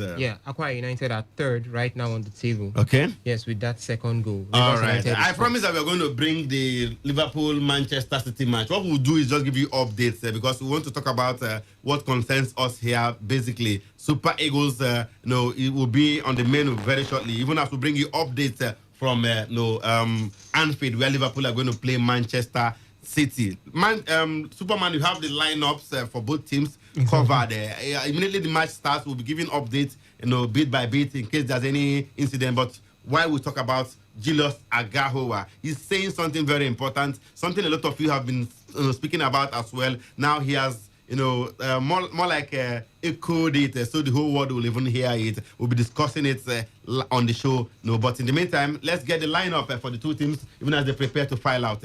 Liverpool taking on Manchester City. They say it could be a title decider. Yes, there's a lot involved in this particular game, a lot to lose and a lot to gain. For the Liverpool side, they are the home side. The game is at Anfield, and they're lined up in a 4-3-3 formation. The goalkeeper is Alisson Becker, the Brazilian. We also have in defense the center pairing of Fabinho and Jordan Henderson, the makeshift defender now, the captain of the side. Turn to defenders. Exactly, in the absence of the likes of Joe Martin, Virgil van Dijk, and Joe Gomez. Yes. Andy Robertson starts off in his usual left side position. We have Alexander Arnold as the right back on the day. Then in midfield, funny enough, we have Curtis Jones starting with Thiago Alcantara and Jorginho Wijnaldum. Thiago Alcantara in the middle. Up front, it's Mohamed Salah, Bobby Firmino, that's Roberto Firmino, and Sadio Mane. No problem there, right? Yeah, no problem for the front line. What they lack in defense, they more than make up in the attack. Well, we'll see if that counts for something. But on the bench, we've got, don't forget, the coach promised he will not be playing the new guys. But funny enough, one of them made the bench. Well, James Milner is on the bench. Adrian, the substitute goalkeeper, is there. Alex, that's Oxlade Chamberlain, is there. Ozan Kabak, one of the new boys made the bench. Konstantinos Tsimikas is also on the bench. We have Xherdan Shaqiri, Divock Origi, and Nathaniel Phillips, as well as Neco Williams. For the Citizens, the league leaders, they line up in a 4-3-3 formation, more like a twin formation today for both two sides. Now, Ederson Moraes is the goalkeeper for Man City. We have Alexander Zinchenko, the Ukrainian. Don't forget when they played Nigeria, he was part of that team. He's the left back on the day. We have a man who has brought leadership to the side, Ruben Diaz, partnering with John Stones in the heart of defense. João Cancelo has started off at the right back position. We have the trio in midfield of Ike Gundogan and Rodri, as well as Bernardo Silva. Up front is Phil Foden, Raheem Sterling, and Riyad Mahrez, the Algerian. That's the first nine there? Yeah, a false nine. More like what we normally see in Barcelona. No striker, Gabriel Jesus not exactly, there. Not even the main man. Aguero is injured. Yeah, Aguero, yeah. We have Gabriel Jesus on the bench, Zach Steffen, Omeric Laporte, Ferran Torres, the man who joined from the Spanish league, Benjamin Mendy, Fernandinho, Eric Garcia, Thomas Doyle, and Adrian Benabi. All right. Osas, what do you make of the two lineups? And what should we expect from these two sides this evening? Definitely, we're going to expect beautiful football from both lineups. Pretty quick attackers up there. So we're going to be seeing lots of runnings at the flanks and lots of attacking football here. So I think the team with the best defense will carry the day. And looking at the team with the best defense, will it be Man City because of the... Will it be Man City in this case? It's definitely going with Man City because for Liverpool, we see Henderson, he's not a natural centre-back, so there will be every opportunity for mistakes. There will be every reason for mistakes. So let's just leave it at Manchester City. We've seen what Ruben Diaz has brought to the team. He has brought what Virgil van Dijk brought to Liverpool at his entrance, I think 2-3 seasons ago. So yeah, let's just leave it to Manchester City. All right. Superman, they say football is played and won in the midfield. Looking at the two midfields today, Ilkay Gundogan, Rodri, and Bernardo Silva for City. And going over to Liverpool, we have Jorginho Wijnaldum, Thiago Alcantara, and the youngster Curtis Jones. Well, it looks like a Man City thing. If you want to put those three names now side by side, yes, you can talk about the experience of Thiago Alcantara. He can hold his own against any of these Man City midfielders. Exactly, but he can hold his own. Can he speak for? Can his experience speak for the other guys who will be staying alongside him? Now, Jorginho Wijnaldum has proven to us time and again that he's a very good midfielder. But Barcelona wanted him at some point. At some point, yes. But coming up against Bernardo Silva, a combination, because it's not a one-man thing. Yeah, a combination of Rodri and Bernardo Silva. I think it's going to be a little bit challenging for them. But if Thiago can combine beautifully with Jorginho Wijnaldum, giving Curtis Jones, who I think is a brilliant youngster, an opportunity to just thrive and maybe ease him off the pressure, then he could go the way of Liverpool from the midfield. And the match is underway already. Yes, underway already with the Citizens passing the ball around in their usual manner, even in their own half at the moment. Liverpool chasing them, trying to close them down. But if you allow Man City to get into their stride quite early like this, it's always a very difficult order for you, to allow them play their game from the start. And that's what they are trying to do very early in this encounter, even as we see them still keeping possession, knocking the ball around from one player to the other. Always a beautiful sight to behold. If you love that kind of free flow attacking football, City offers it very well on a good day. Yes, they do. And of course, still early in that encounter, just over the 1 minute mark, we'll be giving you updates right there. But let's quickly shift our attention to the Super Eagles. Our eyes are at Anfield, where Liverpool are hosting Man City. That match just kicked off, about 2 minutes gone in that one. We'll be updating you even as we talk about the one that concerns us here, basically the Super Eagles of Nigeria.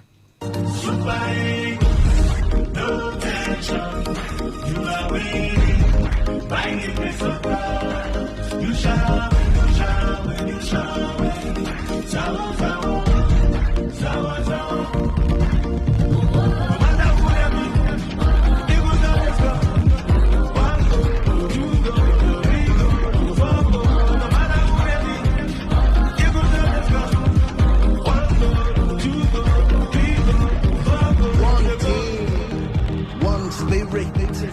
One nation on the go, indivisible. that was a very dangerous tackle on the Man City player from that was like Thiago Thiago Alcantara. Alcantara, yeah, very dangerous Ike tackle. Gundogan. Ike Gundogan, who is down. Looks like he's gotten a yellow card already for that one. Exactly. It's not the finest way to start a game. Mm. It's just 2 minutes on the clock, and already you've brought a player down. You've already attracted for yourself a yellow card, and it's Ike Gundogan. I just hope it's not negative tactics being played here by Liverpool anyway. Negative tactics, like they plan to injure take down one of them. Come on, and you want to do it in the second minute, knowing you can actually get a red card that could reduce you to 10 men. And if you're reduced to 10 men, what happened to what's that team they beat 9-0 now? What happened to Southampton might end up happening. I mean, you don't want to get a red card in this particular game. Ike Gundogan back on his feet, but I think he's really in pains. But yellow card to Thiago Alcantara, it means you reduce his potency because he can't probably go out for those open attacks. I talked about his impression on Curtis Jones. If these two very experienced lads would go up for the tackles and the duels, create spaces for Jones to do the passing at times if need be, then he might also eat the pressure and create a fine combo or synergy between these three players. But if you have started on this wrong footing with a yellow card, you have now reduced your potency because you can't go into those hard tackles. You're scared of getting another booking. Then Which you might will ultimately really out of the encounter. Exactly, he might even be substituted early on in the second half to avoid that case where Liverpool will now be reduced to 10 men. Then it's actually quite dicey for the Liverpool side. All right, so that's the latest. The highlight of the first 4 or 5 minutes of the encounter is the yellow card given to shown to Thiago Alcantara for that dangerous cynical tackle on Ilkay Gundogan right there. But otherwise, it's still goalless early days in that encounter. Let's talk about the Super Eagles because former Nigeria international Julius Agahowa says there is no purposeful play in the current Super Eagles team. Agahowa stated this on No Holds Barred Umbrella FM, anchored by his former Super Eagles teammate Ifeanyi Udeze. Now, the former Shakhtar Donetsk striker urged the current players to emulate someone like Sunday Olise, who always give passes which results to goals. Quoting Agahowa, he says, "We don't play with purpose anymore. We don't have players who will give long passes to strikers just the way Sunday Olise used to do. Now, all we do now is just keep possession in our half, making sideways passes with no purpose. So we need players who will give good passes to strikers to score goals." And on why Paul Onuachu has not been able to replicate his club form in the Eagles, Agahowa explained, and I quote, "I think the pattern of the Super Eagles doesn't favor him, and the question we need to ask is, do we want to score goals or just play football? If we want to score goals, then we need to start feeding him with the ball." Of course, that's what Agahowa said there. So he's raised 2 points right there, 2 issues. Talked about 2 issues. One, that the Super Eagles don't play purposeful football. That's one of the reasons is that they lack a player in the mode of Sunday Olise, who used to spray those long passes back in the day, and even couple that with goals as well. Who forgets the one he scored against Spain at the France '98 World Cup? Sunday Olise. We don't have that kind of player who will be throwing those passes, feeding the strikers with those long balls. I remember Olise telling us when they honored the Super Eagles that Yekini told him, Sonny, don't mind them, just send the ball front, and he did that severally for late Rashidi Yekini, who eventually scored so many goals and became Nigeria's all-time leading scorer till date, as a matter of fact.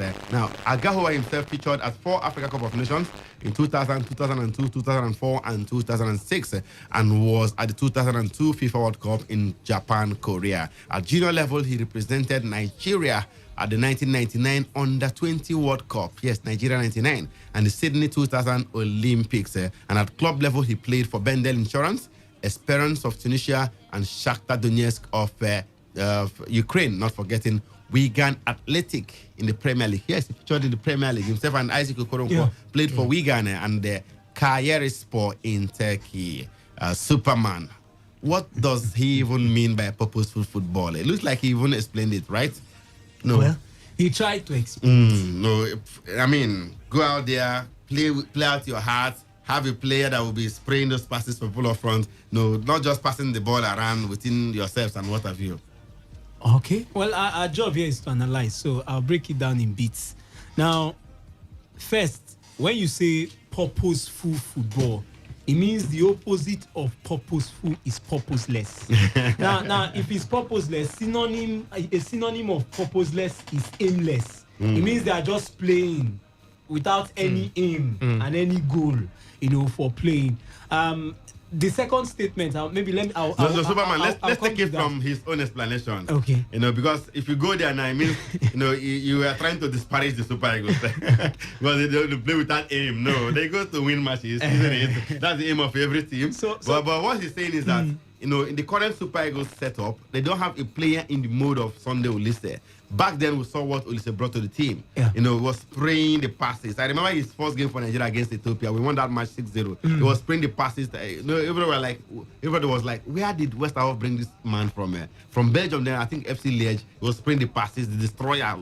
At the end of the day, he continued in that mode. Even when things were difficult during Ghana, Nigeria 2000, I think it was the quarterfinals or semifinals against Senegal. He had to come from the bench. He was suffering from malaria and still provided the winning goal for Nigeria in that encounter and all that. Come on. At the World Cup in '98, he was brilliant. He did that severally, lobbing all those long passes, telepathic passes to the forward men who scored so many goals back then. Yes, he was doing that. Even from the wings, we were getting the passes to the crosses from Amunike and Finidi George as well. The likes of Rashidi Yekini, Amokachi, and Seasia were banging in the goals. So he's saying that we no longer play in that manner. We don't have that player in the midfield that will be spraying those passes. That's what his own definition of purposeful football is. Well, he's very correct. If you want to look at it from that angle, he's very correct. But the truth is, we just have to move on from this case of looking at a particular set of a national team.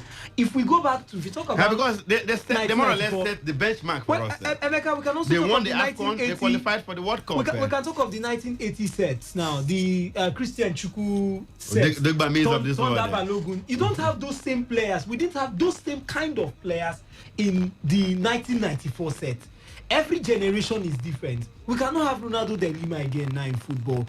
We cannot have Rivaldo in Brazil again. So every generation is different. And in reality, yes, we can't have Olise. And since Jeje Okocha left the team, we have tried different names. We'll call this boy and say, you are the new Jeje. The young man will actually miss it out at the end of the day. Superman, just hold on. Go rush in Uyo. Aqua United, we understand I've made it 3. Yeah. We go back to Uyo. Bayo is live on the line from the Gospel Aquabia International Stadium. Football is speaking with you.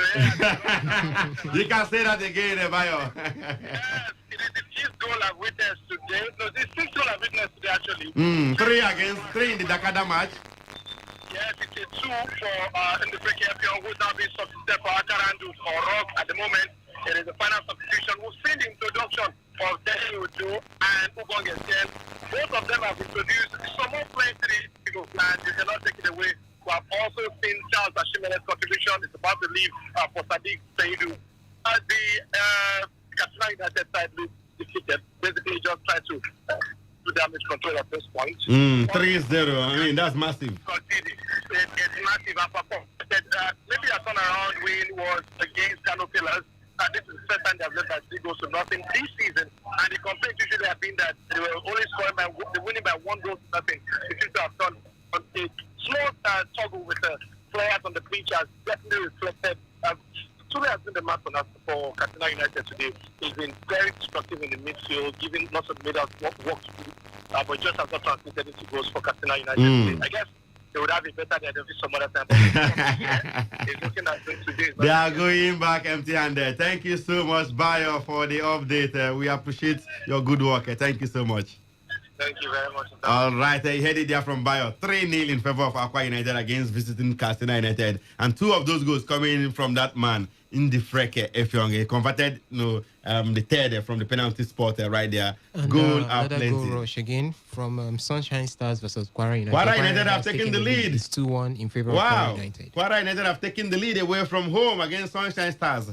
What is happening in the MPFL today, Superman? Well, finally the goals are pouring in. Yes, in the second half. I talked about the fact that at some point, maybe in the second half, since we didn't get to see it in the first half, and yes, they are coming in for Aqua United. I mean, I said it earlier that I expect them to get it right against the Katsina United side, even if we know what Katsina United side, what they've done so far this season. For the other centers, I mean, it's the same thing. You talk about what is going on in Lagos, what is going on between Sunshine Stars and, of course, Kwara United expectedly. So we see how it pans out. There's still more to come and more goals to expect when it comes to the NPFL. Yeah, but time is running out already. 85 minutes, 88 across some of those centers. But of course, let's see how it eventually ends. And we might be seeing 2 away wins now. Two teams and Heartland, they're in winning position away from home. And Heartland 2-1, Kwara United also 2-1 against Sunshine Stars. This season is getting really interesting, and I must say I don't know if it's just the TV thing, but the MPFL, it was growing not just this season. Not all the matches are on TV. No, but some of the matches that are not on TV will have a win-win. Exactly. Yes. And this growth has started from last season, the season before last season too. I started seeing regularly. You cannot have the same set of players, in this current team. But with what we are doing so far, would you say you've been impressed with how the Eagles have played vis-a-vis what was obtainable in the past? Trying to put them side by side. The style of play is where we are really, really behind now. If you want to measure us with that side, we might not have the caliber of players, but we playing the same style of football. We had a wings that was exactly. We're not playing with the same philosophy. Exactly. We had a middle too that was even working. The only say was operating from the mid. But these days, JJ was there also with his creativity. I don't even know where we are playing from. We have wingers all over the world, but the wings, are they actually working? Are we seeing, if the wings were working, Onuachu should be a player that could always come in, even if it's in the second half, to get us results. Yekini was a big striker that could stay in front and control the game. Like Emeka said, just loom the ball. I would probably take care of these players and make sure the ball is at the back of the net. That was what he told Sandoli said there. We don't exactly have that these days. I don't know if we have a coach that is trying to probably just tailor us according to every so I was game. going to that as my next question. Whose fault is it? That we're no longer playing purposeful football in the words of Julius Agahowa. The NFF.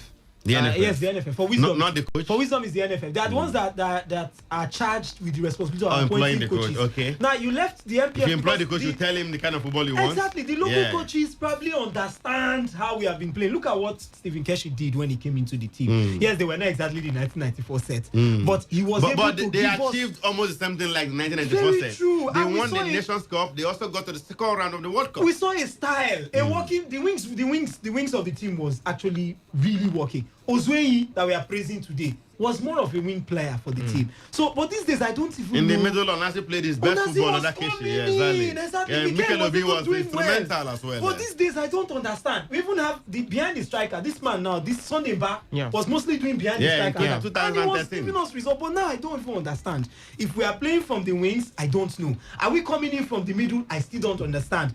Alex Iwobi just roams around the middle, and I'm not seeing that connectivity. I'm not seeing that style. I'm not seeing that finesse, and that's where I feel most of our problems are coming from. We lose, we don't play well. When Sam Sisiasa was even the coach, we used to cry that we play well, but we lost.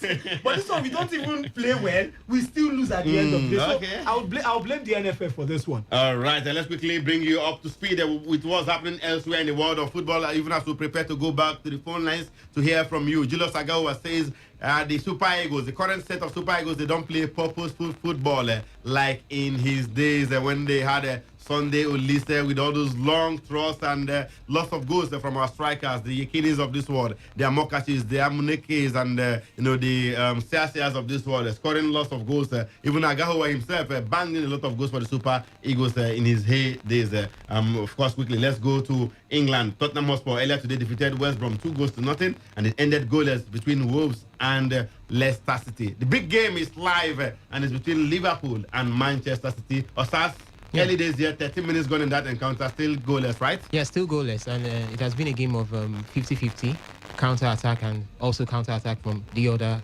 opposing side. We've seen lots of good football coming from Manchester City. They've been able to spread the ball from the wings and trying to look for the men in the middle of the park also. It's been beautiful gameplay from both sides, and we expect goals anytime from now. We expect goals. It's actually 17 minutes of football No, right there at Anfield, no goal to write home about. Sheffield United will play Chelsea later this evening by 8:15 p.m. Make that night if you don't mind. And in Spain, Valencia have equalized. It's now 1-1 between Athletic Bilbao and Valencia. Elsewhere, Real Sociedad defeated Cadiz 4-1 earlier in the day. Osasuna will be battling Eibar by 6:30 p.m. and Real Betis take on Barcelona by 9 p.m. Nigerian time. Hoffenheim have been beaten at home by Eintracht Frankfurt 2-1, 3-1. AC Milan are back on top of the Serie A with a 4-0 victory over Crotone. Udinese defeated Hellas Verona 2-0, and Benevento drew 1-1 with Sampdoria. 2 matches to be decided later this evening in Italy. By 6 p.m., it will be Parma versus Bologna, while Lazio will take on Cagliari. Let's quickly go back to the MPFL before we return to the phone lines and bring you up to speed with the latest. It looks like we are even nearing the full-time situation in some matches. Aqua United banging in the goals. 3-0 up against Castina United. Aqua United 3-0 up against Castina United. They're into added time right there in the Frekefion with a brace in that encounter already. That's his 6th goal of the season right now. Yes, should be 6 because heading into this match, he was on 5 or 4 goals. He scored 2 today, so he should be on 6 goals for the Aqua United side. 6 or 7, I have to confirm that, but of course the man has been very prolific for the Aqua United side. Rangers are still 1-0 up. 90 minutes gone there. They're into added time. They lead Warriors by 1-0. Lobby Stars are drawing goalless. That's the only match yet to produce a goal today, and it looks like it will end that way. There are 4 minutes into added time. Goalless between Lobby Stars and Wiki Tourists. Jigawa Golden Stars lead Adamawa United, the Whipping Boys, by 1-0. Heartland FC look like they want to beat MFM away from home. 2-1 they still lead after about 86 minutes of football. Fidelis Ilechukwu is enjoying his return to Lagos to face his former side. They lead by 2-1 against MFM FC. Sunshine Stars, it's looking like they will lose at home today. Kwara United lead them by 2-1. Their match is into added time right there. In a matter of minutes. All right, now let's go to the phone lines to get more reactions from you guys. The lines have been buzzing since, the lines are buzzing aplenty. But let's quickly give out the numbers for those who don't have it, those who are listening to us for the first time. The numbers are 0817 0000951, 0810 9510 Hello. Hello, Mekanko. Yeah, good evening to you. Welcome to Today's Sports Live. Good evening, your friend Apostle of Love calling from Aba. Apostle of Love, good to have you back on the show this evening. How are you doing? We bless God. All right, have your say. I'm beginning to enjoy Nigerian League. You have to enjoy it. We are still suspecting maybe because the crowd are not coming or the spectators are not in the stadium to threaten the but even when the crowd we are around, we saw so many teams win away from home too. Even here in Port Harcourt, Rivers United lost a match in Port Harcourt. They drew so many matches in Port Harcourt. So, it's not something new in the MPFL. Yeah, that's correct. Now, let me say something about what I was saying. The truth is that football changes by philosophy of the coach. The way we, Hello? We can hear you. Go ahead. Okay. The way we change these coaches in this nation, when Kechi was there, God bless his soul, he did something spectacular. We are players. We should watch our players. It depends on how the coaches are, molding these boys. We have good wingers, but they are not using them. Like Onachu, for instance, he's a good striker. He's a top 9. He didn't need to hustle for the ball. Okay. That's what the team does. He controls the up front there. The final third, he controls it. Then the coaches will tell them the particular West Ham. So you need wingers and you need the judge and Tijani Bangida. They did well when they were playing, but this time around, I don't know what the coaches are telling them, and then they just have a philosophy. That's what Wisdom said. Yes, we lack a coaching philosophy here. The football philosophy, we don't have it in this nation, and I think the problem is from NFL. Okay, exactly what Wisdom said. Yeah. You be able to tell the coaches they are bringing. This is our philosophy. Exactly. But how can you tell them when you don't have one? All right, thank you so much for your reaction, for your thoughts on the show this evening. We appreciate your thoughts quite a lot. Let's go to the other line. There's a caller there. Hello. Good evening to you. Albert, good to have you on the show. Good evening. Welcome. Good evening to Wisdom and the Mansan. To be honest, I think there's something I really want, but I talked about it. 2018 and 2020 about the way we play, you understand? And there's something I get to understand because in the AFCON final between Nigeria and Zambia, when you watch that final very well, you see where the 1994 final. The 1994, yes. Yeah. Nigeria versus Zambia. Yeah, the one Amunike scored the brace to win the match for us. Yes. Well, when you see where we get to that pass from him, Exactly. It was a very fantastic connection from Olise. You understand? That's what Agaho is saying. Now we don't have that kind of player now. Currently now, what we are playing currently, the midfielders we have now, are not able to contribute any problem to their attackers. So what can we do? What can we do to go back to the good old days? It's the pattern of the coach now. Okay. So you're blaming the coach for that one. Thank you so much, Albert. We have another caller on the line. Hello. Good evening, A very good evening to you. Welcome to today's Sports Live. My name is Osi. I'm calling from Osi. Is it the OC that I know? Osi, good to have you on the show this evening. Talk to us. Thank you very much. Emeka, though I don't think you have gone past that Nigerian Premier League and all that. I wanted to talk about the Enyimba. Go ahead. We're still talking about the MPFL. I mean, until the matches end, until the show ends today. Okay. I'm a bit worried about Enyimba conceding goals, late goals. They can't keep a clean sheet. The other day against Adamawa, they considered Nasarawa. They considered after taking it. Yeah, but remember they were playing with 10 men against Nasarawa from the 62nd minute. Against Plateau United, they considered after going 2 goals up. They are a first half team for now. Yes. And the Confederation Cup is fast approaching, and against a local rival like Rivers United. If they allow Rivers United to get a goal in Aba, it will not. All right, don't worry, Osi, we'll get to that. Thank you so much for raising that concern. It's something even the fans and then the chairman of the club, I spoke with him yesterday. He was equally worried about the situation. Thank you so much, Osi, for your thoughts. Superman, we saw Liverpool going very close.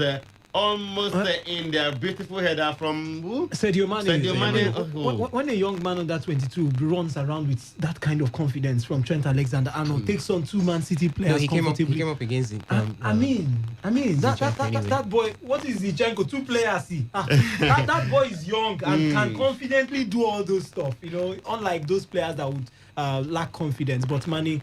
All right, we have another call on the line. Good evening. Welcome to today's Sports Live.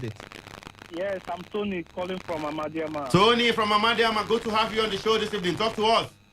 Yes, I support Rivers United. Up United, up Guma. Yes. We are playing tomorrow. Against Nasarawa United. Yes, and that game will be a stepping stone. We are going to win 2-0 and wait to Imba on Sunday. No, you go to Aba on Sunday. You don't wait for Imba. Just go to Aba on Sunday and collect 3-0. You collect 3-0 from Imba on Sunday. Let me talk. We'll go to Imba and beat Imba 2-1. Imba have not lost a game in Aba this season now. Now, Rivers United will come beat them. This time we are talking of Continental. We are going to beat them. So at the end of the show on Sunday, on Monday, I will call and remind you. No, Anna. Thank you so much. Emeka, don't be afraid. We are Rivers United. We are going to win. Rivers United and Imba wife now right from time. You don't forget. Emeka forgot. I know that. We know how to marry Rivers United. They are our wives. This time. Yeah, this time we are going to beat them. Okay, we are waiting. Thank you so much. We'll wait for that day. Sunday is very close. 7 days from now. Hello. Hello, good evening. A very good evening to you. Welcome to today's Sports Live. This is Gideon. Gideon from Rumunduru. Yes. Good to have you on the show, Gideon. Talk to us. Thank you very much. You see, Julius Agawa is very correct.